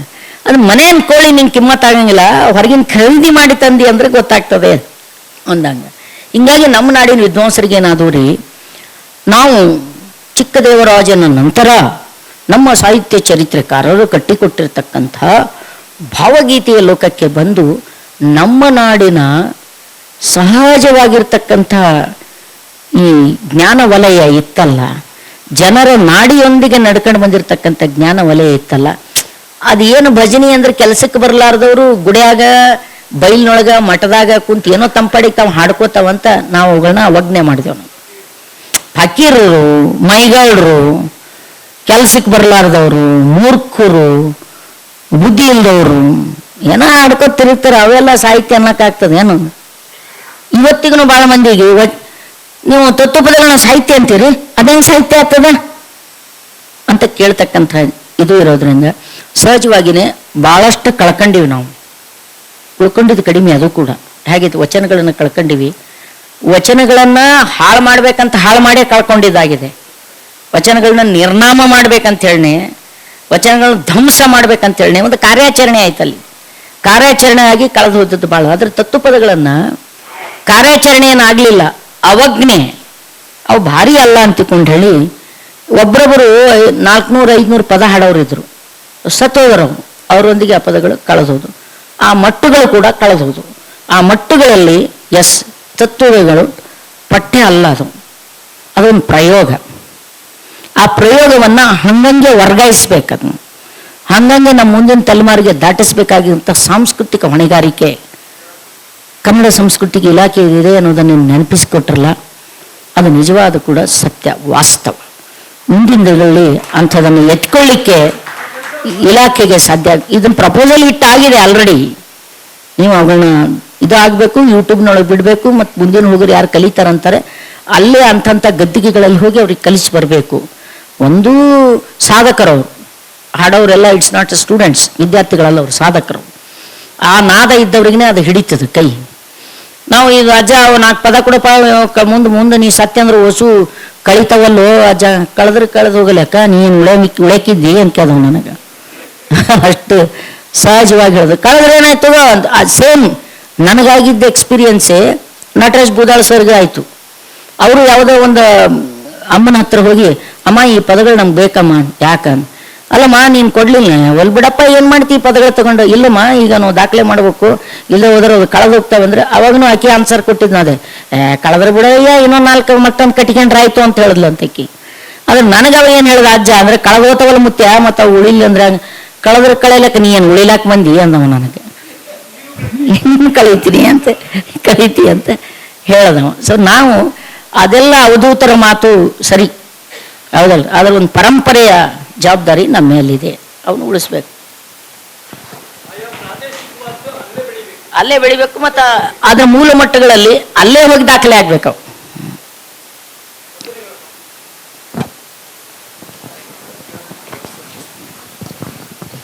ನನ್ನ ಹೆಸರು ಶಿವಶರಣಪ್ಪ ಅಂತ, ನಾನು ಕಲಬುರಗಿಯವನೇ. ಬೆಂಗಳೂರಿನೊಳಗೆ ಪದವಿ ಪೂರ್ವ ಶಿಕ್ಷಣ ಇಲಾಖೆದಾಗ ಜಂಟಿ ನಿರ್ದೇಶಕನಾಗಿದ್ದೀನಿ. ನನಗೆ ಭಾಳ ವರ್ಷಗಳಿಂದ ಕಾಡ್ತಾ ಇರೋದು ಪ್ರಶ್ನೆ ಇದೆ. ಅದು ತತ್ವಪದ ಇರ್ಬೋದು, ಮತ್ಯಾವುದೇ ಇರ್ಬೋದು, ಸಾಹಿತ್ಯ ಇರ್ಬೋದು, ಸಂಸ್ಕೃತಿ ಇರ್ಬೋದು. ಒಂದು ಭಯ ಏನಂದ್ರೆ ಎಲ್ಲವನ್ನ ಸರಕನ್ನಾಗಿ ಮಾಡ್ತಾ ಇದ್ದಾರೆ ಇವತ್ತು. ಇದನ್ನೂ ಒಂದು ದಿವಸ ಸರಕಾಗಿ ಮಾರಾಟಕ್ಕೆ ಆಗುವಂಥ ರೀತಿ ಒಳಗೆ ಆಯ್ತಂದ್ರೆ ಕಷ್ಟ. ಇದನ್ನು ಸರಕು ಆಗಲಾರ್ದಂಗೆ ನೋಡ್ಬೇಕಾದ್ರೆ ಏನು ಮಾಡಬೇಕು? ಬಹಳ ಗಂಭೀರವಾದ ಪ್ರಶ್ನೆ, ತಕ್ಷಣಕ್ಕೆ ಉತ್ತರ ಕೊಡ್ಲಿಕ್ಕೆ ಸಾಧ್ಯ ಇಲ್ಲ ಅದು ಪ್ರಶ್ನೆ. ಇವತ್ತು ನಾವು ನೀವೇ ಸರಕಾಗ ಮುಂದ ನಮ್ಮಿಂದ ರಚನೆಯಾದ ಪದಗಳು ಬಿಡ್ತಾರ ಅವರು ಸರಕು ಮಾಡ್ಕೊಂಬವ್ರೆ. ಸರಕು ಮಾಡ್ಕೊಳ್ಳೋದು ಯಾವುದು? ಲಾಭ ಮಾಡಿಕೊಳ್ಳುವ ಲೋಕ. ಎತ್ತಕ್ಕಾಗಿ ಸರಕು ಮಾಡ್ಕೊಳ್ತಾರೆ? ಲಾಭಕ್ಕಾಗಿ ಸರಕು ಮಾಡ್ಕೊಳ್ತಾರೆ. ಸರಕನ್ನು ಮಾಡಿಕೊಂಡು ಅದರ ಮೂಲ ಧಾಟಿಯನ್ನ ಗುಣವನ್ನು ಅವರು ಖಂಡಿತ ಕೆಡಿಸ್ಬಿಟ್ಟು ಅದನ್ನು ಮಾರ್ಕೆಟಿಂಗ್ ಮಾಡ್ತಾರೆ. ಈಗ ಆಲ್ರೆಡಿ ನಡೆದಿದೆ, ಅದು ಮಾರ್ಕೆಟಿಂಗ್ ಆಗ್ತಾ ಇದೆ. ಅದು ಅವರಿಂದ ದಕ್ಕಿಸಿಕೊಳ್ಳೋದು ಹೇಗೆ? ಅವರಿಂದ ಕೇವಲ ತತ್ವಪದಗಳಲ್ಲ, ಇಡೀ ದೇಶನೇ ದಕ್ಕಿಸ್ಕೋಬೇಕಾಗ್ಯದ್ರಿ. ಸರಕಾಗುತ್ತಿರುವಂಥ ಬಂಡವಾಳಶಾಹಿಗಳ ಕೈಯಲ್ಲಿ ಸರಕಾಗುತ್ತಿರುವಂಥ ನಮ್ಮ ಬದುಕನ್ನೇ ದಕ್ಕಿಸಿಕೊಳ್ಬೇಕಾಗಿದೆ. ಅದಕ್ಕೊಂದು ಜನಚಳವಳಿನೇ, ಅದು ತತ್ವಪದನೇ ಇರಲಿ, ಬದುಕೇ ಇರಲಿ, ಮತ್ತೊಂದಿರಲಿ, ಅದು ನನ್ನದು, ನನ್ನ ಉಸಿರಿನೊಂದಿಗೆ ಬಂದದ್ದು. ಆ ಥಳಕು ಬಳಕ ಮೋಹಕ ಲೋಕಕ್ಕೆ ಬಲಿಯಾಗದಂಥ ಅಸ್ಮಿತೆಯನ್ನ ನಮ್ಮ ಜನರಲ್ಲಿ ನಾವು ಹುಟ್ಟಿಸ್ಬೇಕಾಗಿದೆ. ಆ ಪದ ಪಾಪ ನಮ್ಮ ಜನರಿಗೆ ಏನಂದ್ರೆ, ಮೇಡಮ್ ಇದು ನಮ್ಮ ಪದಗಳು ಅವ ನೋಡ್ಯಾಕ, ಇವು ನಾವು ಆಕಾಶವಾಣಿದಾಗ ಹಾಡಬೇಕು. ಅವ್ರಿಗೆ ಆಕಾಶವಾಣಿ ಒಳಗೆ ಹಾಡೋದು ಅಂದ್ರೆ ಪದ್ಮಭೂಷಣ ಪ್ರಶಸ್ತಿ ಸಿಕ್ಕಂಗೆ ನಂಬಲ್ಲಿ ತಿಳ್ಕೊರಿ ನೀವು. ನಮ್ಗೆ ಹಂಗಾರೆ ಮಾಡ್ಯವ, ಒಂದ್ಸಲ ರೇಡಿಯೋದಾಗ ಕರ್ಕೊಂಡು ಹೋಗಿ ಹಾಡಿಸೇವ ನಮ್ಗೆ ಅಂತಾರ ಅವ್ರು. ಹುಚ್ಚ, ಇಲ್ಲಿ ಅಲ್ಲಿಕಿನ ಹೆಚ್ಚು ಮಂದಿ ಕೇಳ್ತಾರೆ, ಎಲ್ಲಿ ಆಚಾರ ರೇಡಿಯೋದಾಗ ಹಾಡ್ಬೇಕು ನಾವು, ನಮ್ಮ ಟಿವಿಯಾಗ ಕರ್ಕೊಂಡು ಹೋಗಿ ಅಂತಾರ ಅವ್ರು. ಟಿವಿ ಒಳಗೆ ಇದು ಮಾಡಿ ರಿಕಾರ್ಡಿಂಗ್ ಮಾಡ್ಕೋರಿ ಅನ್ನಲ್ಲ ಅವ್ರು, ನಮ್ಮ ಟಿವಿಯಾಗ ಕರ್ಕೊಂಡು ಹೋಗವ. ಒಂದ್ಸರ್ತಿ ನಾನು ನಮ್ಮ ಮೂರನ್ ಟಿವಿಯಾಗ ಬರ್ಬೇಕು ನೋಡು ಅಂತಾರ ಅವ್ರು. ಟಿವಿಯಾಗ ಬರ್ಬೇಕು ನೋಡು ಅಂತಿಕೊಂಡು ಸಹಜವಾಗಿನೇ ಇರ್ತಾರ ಅವ್ರು. ಅಲ್ಲಿ ಟಿವಿಯಾಗ ರೇಡಿಯೋದಾಗ ಹೋದ ಕೂಡಲೇ ಅವ್ರು ನೀವು ಇಷ್ಟೇ ಆಡ್ರಿ, ಹಿಂಗೆ ಆಡ್ರಿ, ಹಂಗೆ ಆಡ್ರಿ ಅವ್ರಿಗೆ ಚಾಲು ಮಾಡ್ತಾರೆ ಪಾಪ ಅವ್ರು. ಇಷ್ಟೇ ಆಡ್ಬೇಕು, ಹಿಂಗೆ ಆಡ್ಬೇಕು, ಹಿಂಗೆ ಕೂಡ್ರಿ, ಹಿಂಗೆ ಮಾಡಿ ಅವು ಸಹಜ ಉತ್ಸಾಹ ಏನು ಬರುದೇ ಇಲ್ಲ. ಅಲ್ಲಿಂದ ಅವ್ರು ಏನು ಮಾಡ್ಬಿಡ್ತಾರ, ಸುಶಾನ್ ಹೇಳ್ದಂಗ ಕರೆಕ್ಟಾಗಿ ಟಿವಿಗೆ ಹಾಡೋ ಸಲಹೆಕ್ಕೆ ಪ್ರಿಪೇರ್ ಆಗ್ಲಿಕ್ಕೆ ಚಾಲು ಮಾಡಿ ತಮ್ಮ ಒರಿಜಿನಲ್ ಗುಣ ಕಳ್ಕೊಂಡೇ ಬಿಡ್ತಾರ ಅವ್ರು. ಹೆಂಗಾಗ್ತದ ಅನ್ನೋದು ಒಂದು ಸಮಯ ಇದೆಯಾ. ಒಂದು ಸಣ್ಣ ಕತೆ ಹೇಳಿ ಮುಗಿಸ್ತೀನಿ ನಾನು. ಸಣ್ಣದ ಕತೆ ಹೇಳಿ ನಾನು ಮಾತು ಮುಗಿಸ್ತೀನಿ. ಒಂದು ಊರಿತ್ತಂತ. ಊರಿನಾಗ ಆ ಕಾಡಿನಾಗಿನ ಪ್ರಾಣಿಗಳೆಲ್ಲ ಬಂದು ಎಲ್ಲ ಮನುಷ್ಯರಿಗೆ ತಿಂತಾ ಇದ್ವು ಅಂತ. ತಿಂತಾ ಇದ್ದ ಕೂಡಲೇ ಯಾಕೆ ಹುಲಿಗೆ ಸಿಂಹ ಕೇಳೋದಂತ, ಸಿಂಹ ಹಂಗೆಲ್ಲ ನೀನು ತಿನ್ಬೇಡ, ದಿನ ಅವ್ರವ್ರಿಗೆ ಕಳಿಸ್ತೇವೆ. ದಿನ ಅವ್ರವ್ರಿಗೆ ಕಳಿಸಿ ತಿನ್ಕೋತ ಹಿಂಗೆ ಅಡ್ಡಾಡ್ಕೋತ ಒಂದಿನ ಊರಾಗ ಬಂದ ಕೂಡಲೇ ಆಮೇಲೆ ಕುಲಕರ್ಣಿ ಮಗಳಿದ್ಲ ಅಂತ, ಭಾಳ ಚಂದ ಇದ್ಲ ಅಂತ, ನೋಡ್ಲಿಕ್ಕೆ ಸೂರತ್ ಇದ್ಲ ಅಂತ. ನನಗೆ ಕುಲಕರ್ಣಿ ನಿನ್ನ ಮಗಳ ಸಂಗಡ ಮದುವೆ ಮಾಡಿ ಕೊಡ್ಬೇಕು ಅಂತ. ಮದುವೆ ಮಾಡಿಕೊಟ್ರೆ ನಿಮ್ಮ ಊರನವ್ರಿಗೆ ಯಾರಿಗೆ ತಿನ್ನಲ್ಲ, ನಿನ್ನ ಮಗಳು ಭಾಳ ಸೂರತ್ತಾಳೆ, ಈಗಿನ ಜೊತೆ ಲಗ್ನ ಮಾಡಿಕೊಡ್ಬೇಕು, ಮದುವೆ ಮಾಡಿಕೊಡ್ಬೇಕು ಅಂತ ಹೇಳ್ದ. ಊರು ಮಂದಿ ಎಲ್ಲ ಕುಲಕರ್ಣಿಯರ ನಿಮ್ಮ ಮಗಳು ಹಬ್ಬಕ್ಕೆ ಹೋದ್ರೆ ನಾವೆಲ್ಲರೂ ಉಳಿತೇವ್ರಿ, ಮದುವೆ ಮಾಡಿಕೊಡ್ರಿ ಅಂತ ಕುಲಕರ್ಣಿಗೆ ಬಂತಲ್ರಿ. ಊರು ನಡೆಸೋನೆ ಅವನೇ. ಕುಲಕರ್ಣಿ ಅಂದ್ರೆ ಗೊತ್ತಾಗ್ತಲ್ಲ, ಶಾನ್ಭೋಗರು. ನಿಮ್ಮ ಕಡೆ ಶಾನ್ಭೋಗರು, ನಮ್ಮ ಕಡೆ ಕುಲಕರ್ಣಿಯರ. ಅವಾಗ ಮಗಳು ಅಂದಳಂತ, ಯಪ್ಪ ನನಗೆ ಹುಲಿಗೆ ನೀವು ಸಿಂಹ ಕೊಟ್ಟು ಮದುವೆ ಮಾಡೋಕ್ಕಿಂತ ನಾನು ಕುತ್ತಿಗೆ ಹೊತ್ತು ಕೊಲ್ಲೆಪ್ಪ, ನಾ ಅದ್ರ ಸಂಗಟ ಹೆಂಗೆ ಸಂಸಾರ ಮಾಡಲಿ, ಒಲ್ಲೆಪ್ಪ ಸುಮ್ಕೊಂಡು ನಿಂಗೆ ಏನು ಮಾಡೋಣ ಎಲ್ಲ ಮಾಡ್ತೀನಿ. ಹುಲಿ ಬಂದಂತ, ಸಿಂಹರಾಯರೇ ಬರ್ರಿ, ಭಾಳ ಚಲೋ ಅದ ರೀ, ನಮ್ಮ ಮಗಳು ಸುಂದರಳ, ನಿಮ್ಮ ಮದುವೆ ಮಾಡಿಕೊಡ್ತೀನಿ. ನಮ್ಮ ಮಗನಿಗೆ ತಕ್ಕ ಜರ ವರಾರೆ ಆಗ್ಬೇಕಲ್ರಿ ನೀವು. ನಾನು ಹ್ಯಾಂಗೆ ಆಗ್ಬೇಕು ಹೇಳ, ಮೀಸಿಗೆ ಟ್ರಿಮ್ ಮಾಡಬೇಕು. ಅದು ಇವು ಉಗುರ ಪಿಗುರ ಕೆಟ್ಟ ಅಸಹ್ಯ ಕಾಣ್ಲಕತ್ತವ್ರಿ, ಇವೆಲ್ಲ ತೆಗೆದು ಹಿಂಗೆ ಮಾಡ್ಬೇಕು, ಅವು ಕಿತ್ತಬೇಕ್ರಿ, ಕಿತ್ತಿ ಸಾಫ್ ಮಾಡ್ಬೇಕಂದ. ಹಿಂಗೆ ಬಾ ಕೆತ್ತಂದ, ಹೊಸು ಉಗುರು ಕಿತ್ತು. ಮರುದಿನ ಬಂತು, ನಾವು ತಯಾರಾಗಿ ನೋಡೋಣ. ಹಲ್ಲು ಎಷ್ಟು ಅಸಹ್ಯ ಕಾಣ್ಲಕತ್ತವ, ಏನು ಸುದ್ದಿ. ಅವು ಹಲ್ಲು ನನ್ನ ಮಗಳು ನೋಡಿನೇ ಓಡಿ ಹೋಗ್ತಾಳ. ನನ್ನ ಮಗಳು ನಿಂಗೆ ಲವ್ ಮಾಡ್ಬೇಕಲ್ಲ, ಲವ್ ಮಾಡೋ ಜರ ಹ್ಯಾಂಡ್ಸಮ್ ಆಗ್ಬೇಕಲ್ಲ, ನೀ ಸುಮ್ಮನೆ ಹಿಂಗಾದ್ರೆ ಹೆಂಗೆ, ಏನು ಮಾಡ್ಬೇಕಂದ್ರೆ ಇವು ಹಲ್ಲು ಕಿತ್ಬೇಕ್ರಿ ಅಂತ. ಹಲ್ಲನ್ನು ಕಿತ್ತದ್ರ ಅಂತ.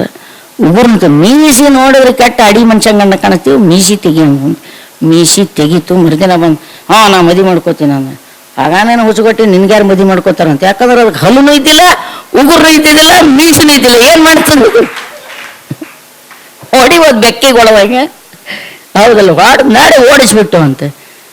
ಈ ಬಂಡವಾಳಶಾಹಿ ಲೋಕ ಈ ಹುಲಿಗಳು, ಈ ಸಿಂಹಗಳನ್ನು ಹಿಂಗೆ ಮಾಡಿ ಹಾಕ್ತದೆ. ಅದ್ರ ಬಗ್ಗೆ ಒಂದು ಎಚ್ಚರಿಕೆ ಇರ್ಬೇಕು ನಮ್ಗಷ್ಟೇ.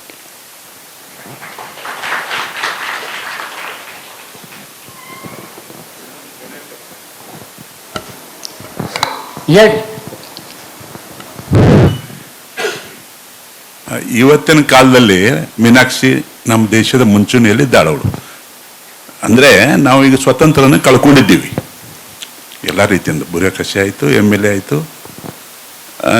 ಹೋಗಿದೆ, ಪ್ಯಾಸೇಜಿಂಗ್ ಬಂದಿದೆ ಅಂತ ನಿಮ್ಮ ಮಾತಿನಲ್ಲಿ ಅರ್ಥ ಆಯಿತು. ಈಗ ಮುಂಚೂಣಿಯಲ್ಲಿದ್ದೀರಿ ನೀವು. ಜನರು ನಿಮ್ಮನ್ನು ನಾಯಕತ್ವ ಒಪ್ಕೊಂಡಿದ್ದಾರೆ ಹೋರಾಟದಲ್ಲಿ. ನಿಮ್ಮೊಂದು ಸಮಸ್ಯೆ ಇದ್ದಾವ. ಒಂದು ನೀಲಿ ಬಾಂಡಿದೆ, ಅಂಬೇಡ್ಕರ್ನ ಒಪ್ಕೊಂಡಿದ್ದಾರೆ ಅವರು. ಒಂದು ಹಸಿರು ಬಾಂಡಿದೆ, ರೈತಾಪಿ ಜನ. ಇನ್ನೊಂದು ಕೆಂಪು ಕೂಲಿಕಾರಿದ್ದಾರೆ. ಅವ್ರು ಒಂದಾಗ್ತಾ ಇಲ್ಲ, ಅವ್ರು ಹೊರಗೆ ಬರ್ತಾ ಇಲ್ಲ. ನೀಲಿ ಬಣ್ಣದಿಂದ, ಹಸಿರು ಬಣ್ಣದಿಂದ ಬರ್ತಾ ಇಲ್ಲ, ಕೆಂಪು ಬಣ್ಣದಿಂದ ಅಲ್ಲಿ ಸೀಮಿತ ಆಗಿ ಗ್ರಾಮೀಣ ಭಾಗದಲ್ಲಿದ್ದಾರೆ. ಇವರನ್ನು ಕೂಡಿಸಿದ್ರೆ ನಾವು ಪ್ಯಾಸೇಜ್ ತೆಗಿಬೋದು. ಇದು ಹೇಗೆ ಮಾಡ್ತೀರತ್ ನೀವು? ಅವ್ರು ಹೊರಗೆ ಬರ್ತಾ ಇಲ್ಲ ಅಂತಲ್ಲ, ಅವ್ರಿಗೆ ಹೊರಗೆ ಬರ್ಗೊಡ್ತಾ ಇಲ್ಲ. ಜನ ಅಲ್ಲ, ಅದು ನಿರ್ಣಯ ಮಾಡ್ಕೊಂಡವ್ರು ಅವರಲ್ಲ. ಅವ್ರನ್ನ ಹಾಗೆ ದ್ವೀಪವಾಗಿ ಒಡೆದಿರೋದಕ್ಕೆ ಹಿಂದೆ ಬಹಳ ದೊಡ್ಡ ಫ್ಯಾಸಿಸ್ಟ್ ಪ್ರೋಗ್ರಾಮ್ ಇದೆ. ತನ್ನಷ್ಟಾನೇ ಒಂದಿನ ಉದಿಸಿದ್ದಲ್ಲ, ಮತ್ತು ಜನ ತಮ್ಮ ಮೂಲ ಸ್ವಯಂ ಅರಿವಿನಿಂದ ಹಾಗೆ ಒಡೆದುಕೊಂಡದ್ದಲ್ಲ. ಅವ್ರನ್ನ ಒಡಿಲಿಕ್ಕೆ ಹಚ್ಚಬಹುದಾದಂಥ ಎಲ್ಲ ತಂತ್ರಗಾರಿಕೆಯನ್ನ ಆ ಲೋಕ ಸೃಷ್ಟಿಸಿದೆ. ನಮಗೆ ಆ ತಂತ್ರಗಾರಿಕೆಯನ್ನು ಒಡೆದು ಅದನ್ನು ನಿಚ್ಚಳಗೊಳಿಸಿ ಜನರೆದುರು ಇಡ್ಲಿಕ್ಕೆ ಸಾಧ್ಯ ಆಗ್ಬೇಕು. ಇದು ನಿಮ್ಮರೆಲ್ಲರೂ ಇರ್ತಕ್ಕಂಥ ಸವಾಲು. ಅವ್ರಿಗೆ ಗೊತ್ತಾದ್ರೆ ಉತ್ತರ ಸುಮ್ಮನೆ ಕೇಳ್ತಾರೆ ನಂಗೆ. ಅವ್ರು ಹೋರಾಟಗಾರರ, ಅವ್ರಿಗೆ ಭಾಳ ಚಲೋ ಗೊತ್ತದ. ನಮ್ಗೆ ಪಾಠ ಮಾಡಿದವ್ರು ಹರ, ನಮ್ಗೆ ಹೋರಾಟಕ್ಕೆ ತಂದು ಹಚ್ಚಿದವ್ರು ಅವರೇ ಹರ. ಹೌದಲ್ಲ, ಅವ್ರಿಗೆಲ್ಲ ಗೊತ್ತದ. ನನ್ನ ಕಡೆಯಿಂದ ಬರಲಿ ಅಂತ ಕೇಳ್ತಾ ಇದ್ದಾರೆ. ಇದು ಸವಾಲ್. You must face it. ಇದು ಸವಾಲ್, ನಮ್ಮೆಲ್ಲರ ಎದುರಿರ್ತಕ್ಕಂಥ ಸವಾಲ್. जंग जारी है, मैदान खुला है, पीछे नहीं हटना बस.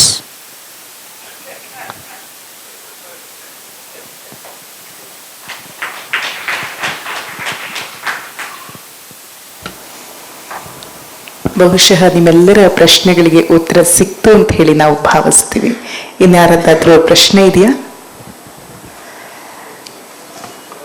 ಇದುವರೆಗೂ ಕೂಡ ಪ್ರಶ್ನೋತ್ತರದಲ್ಲಿ ಪಾಲ್ಗೊಂಡಂತಹ ನಿಮ್ಮೆಲ್ಲರಿಗೂ ಧನ್ಯವಾದಗಳು.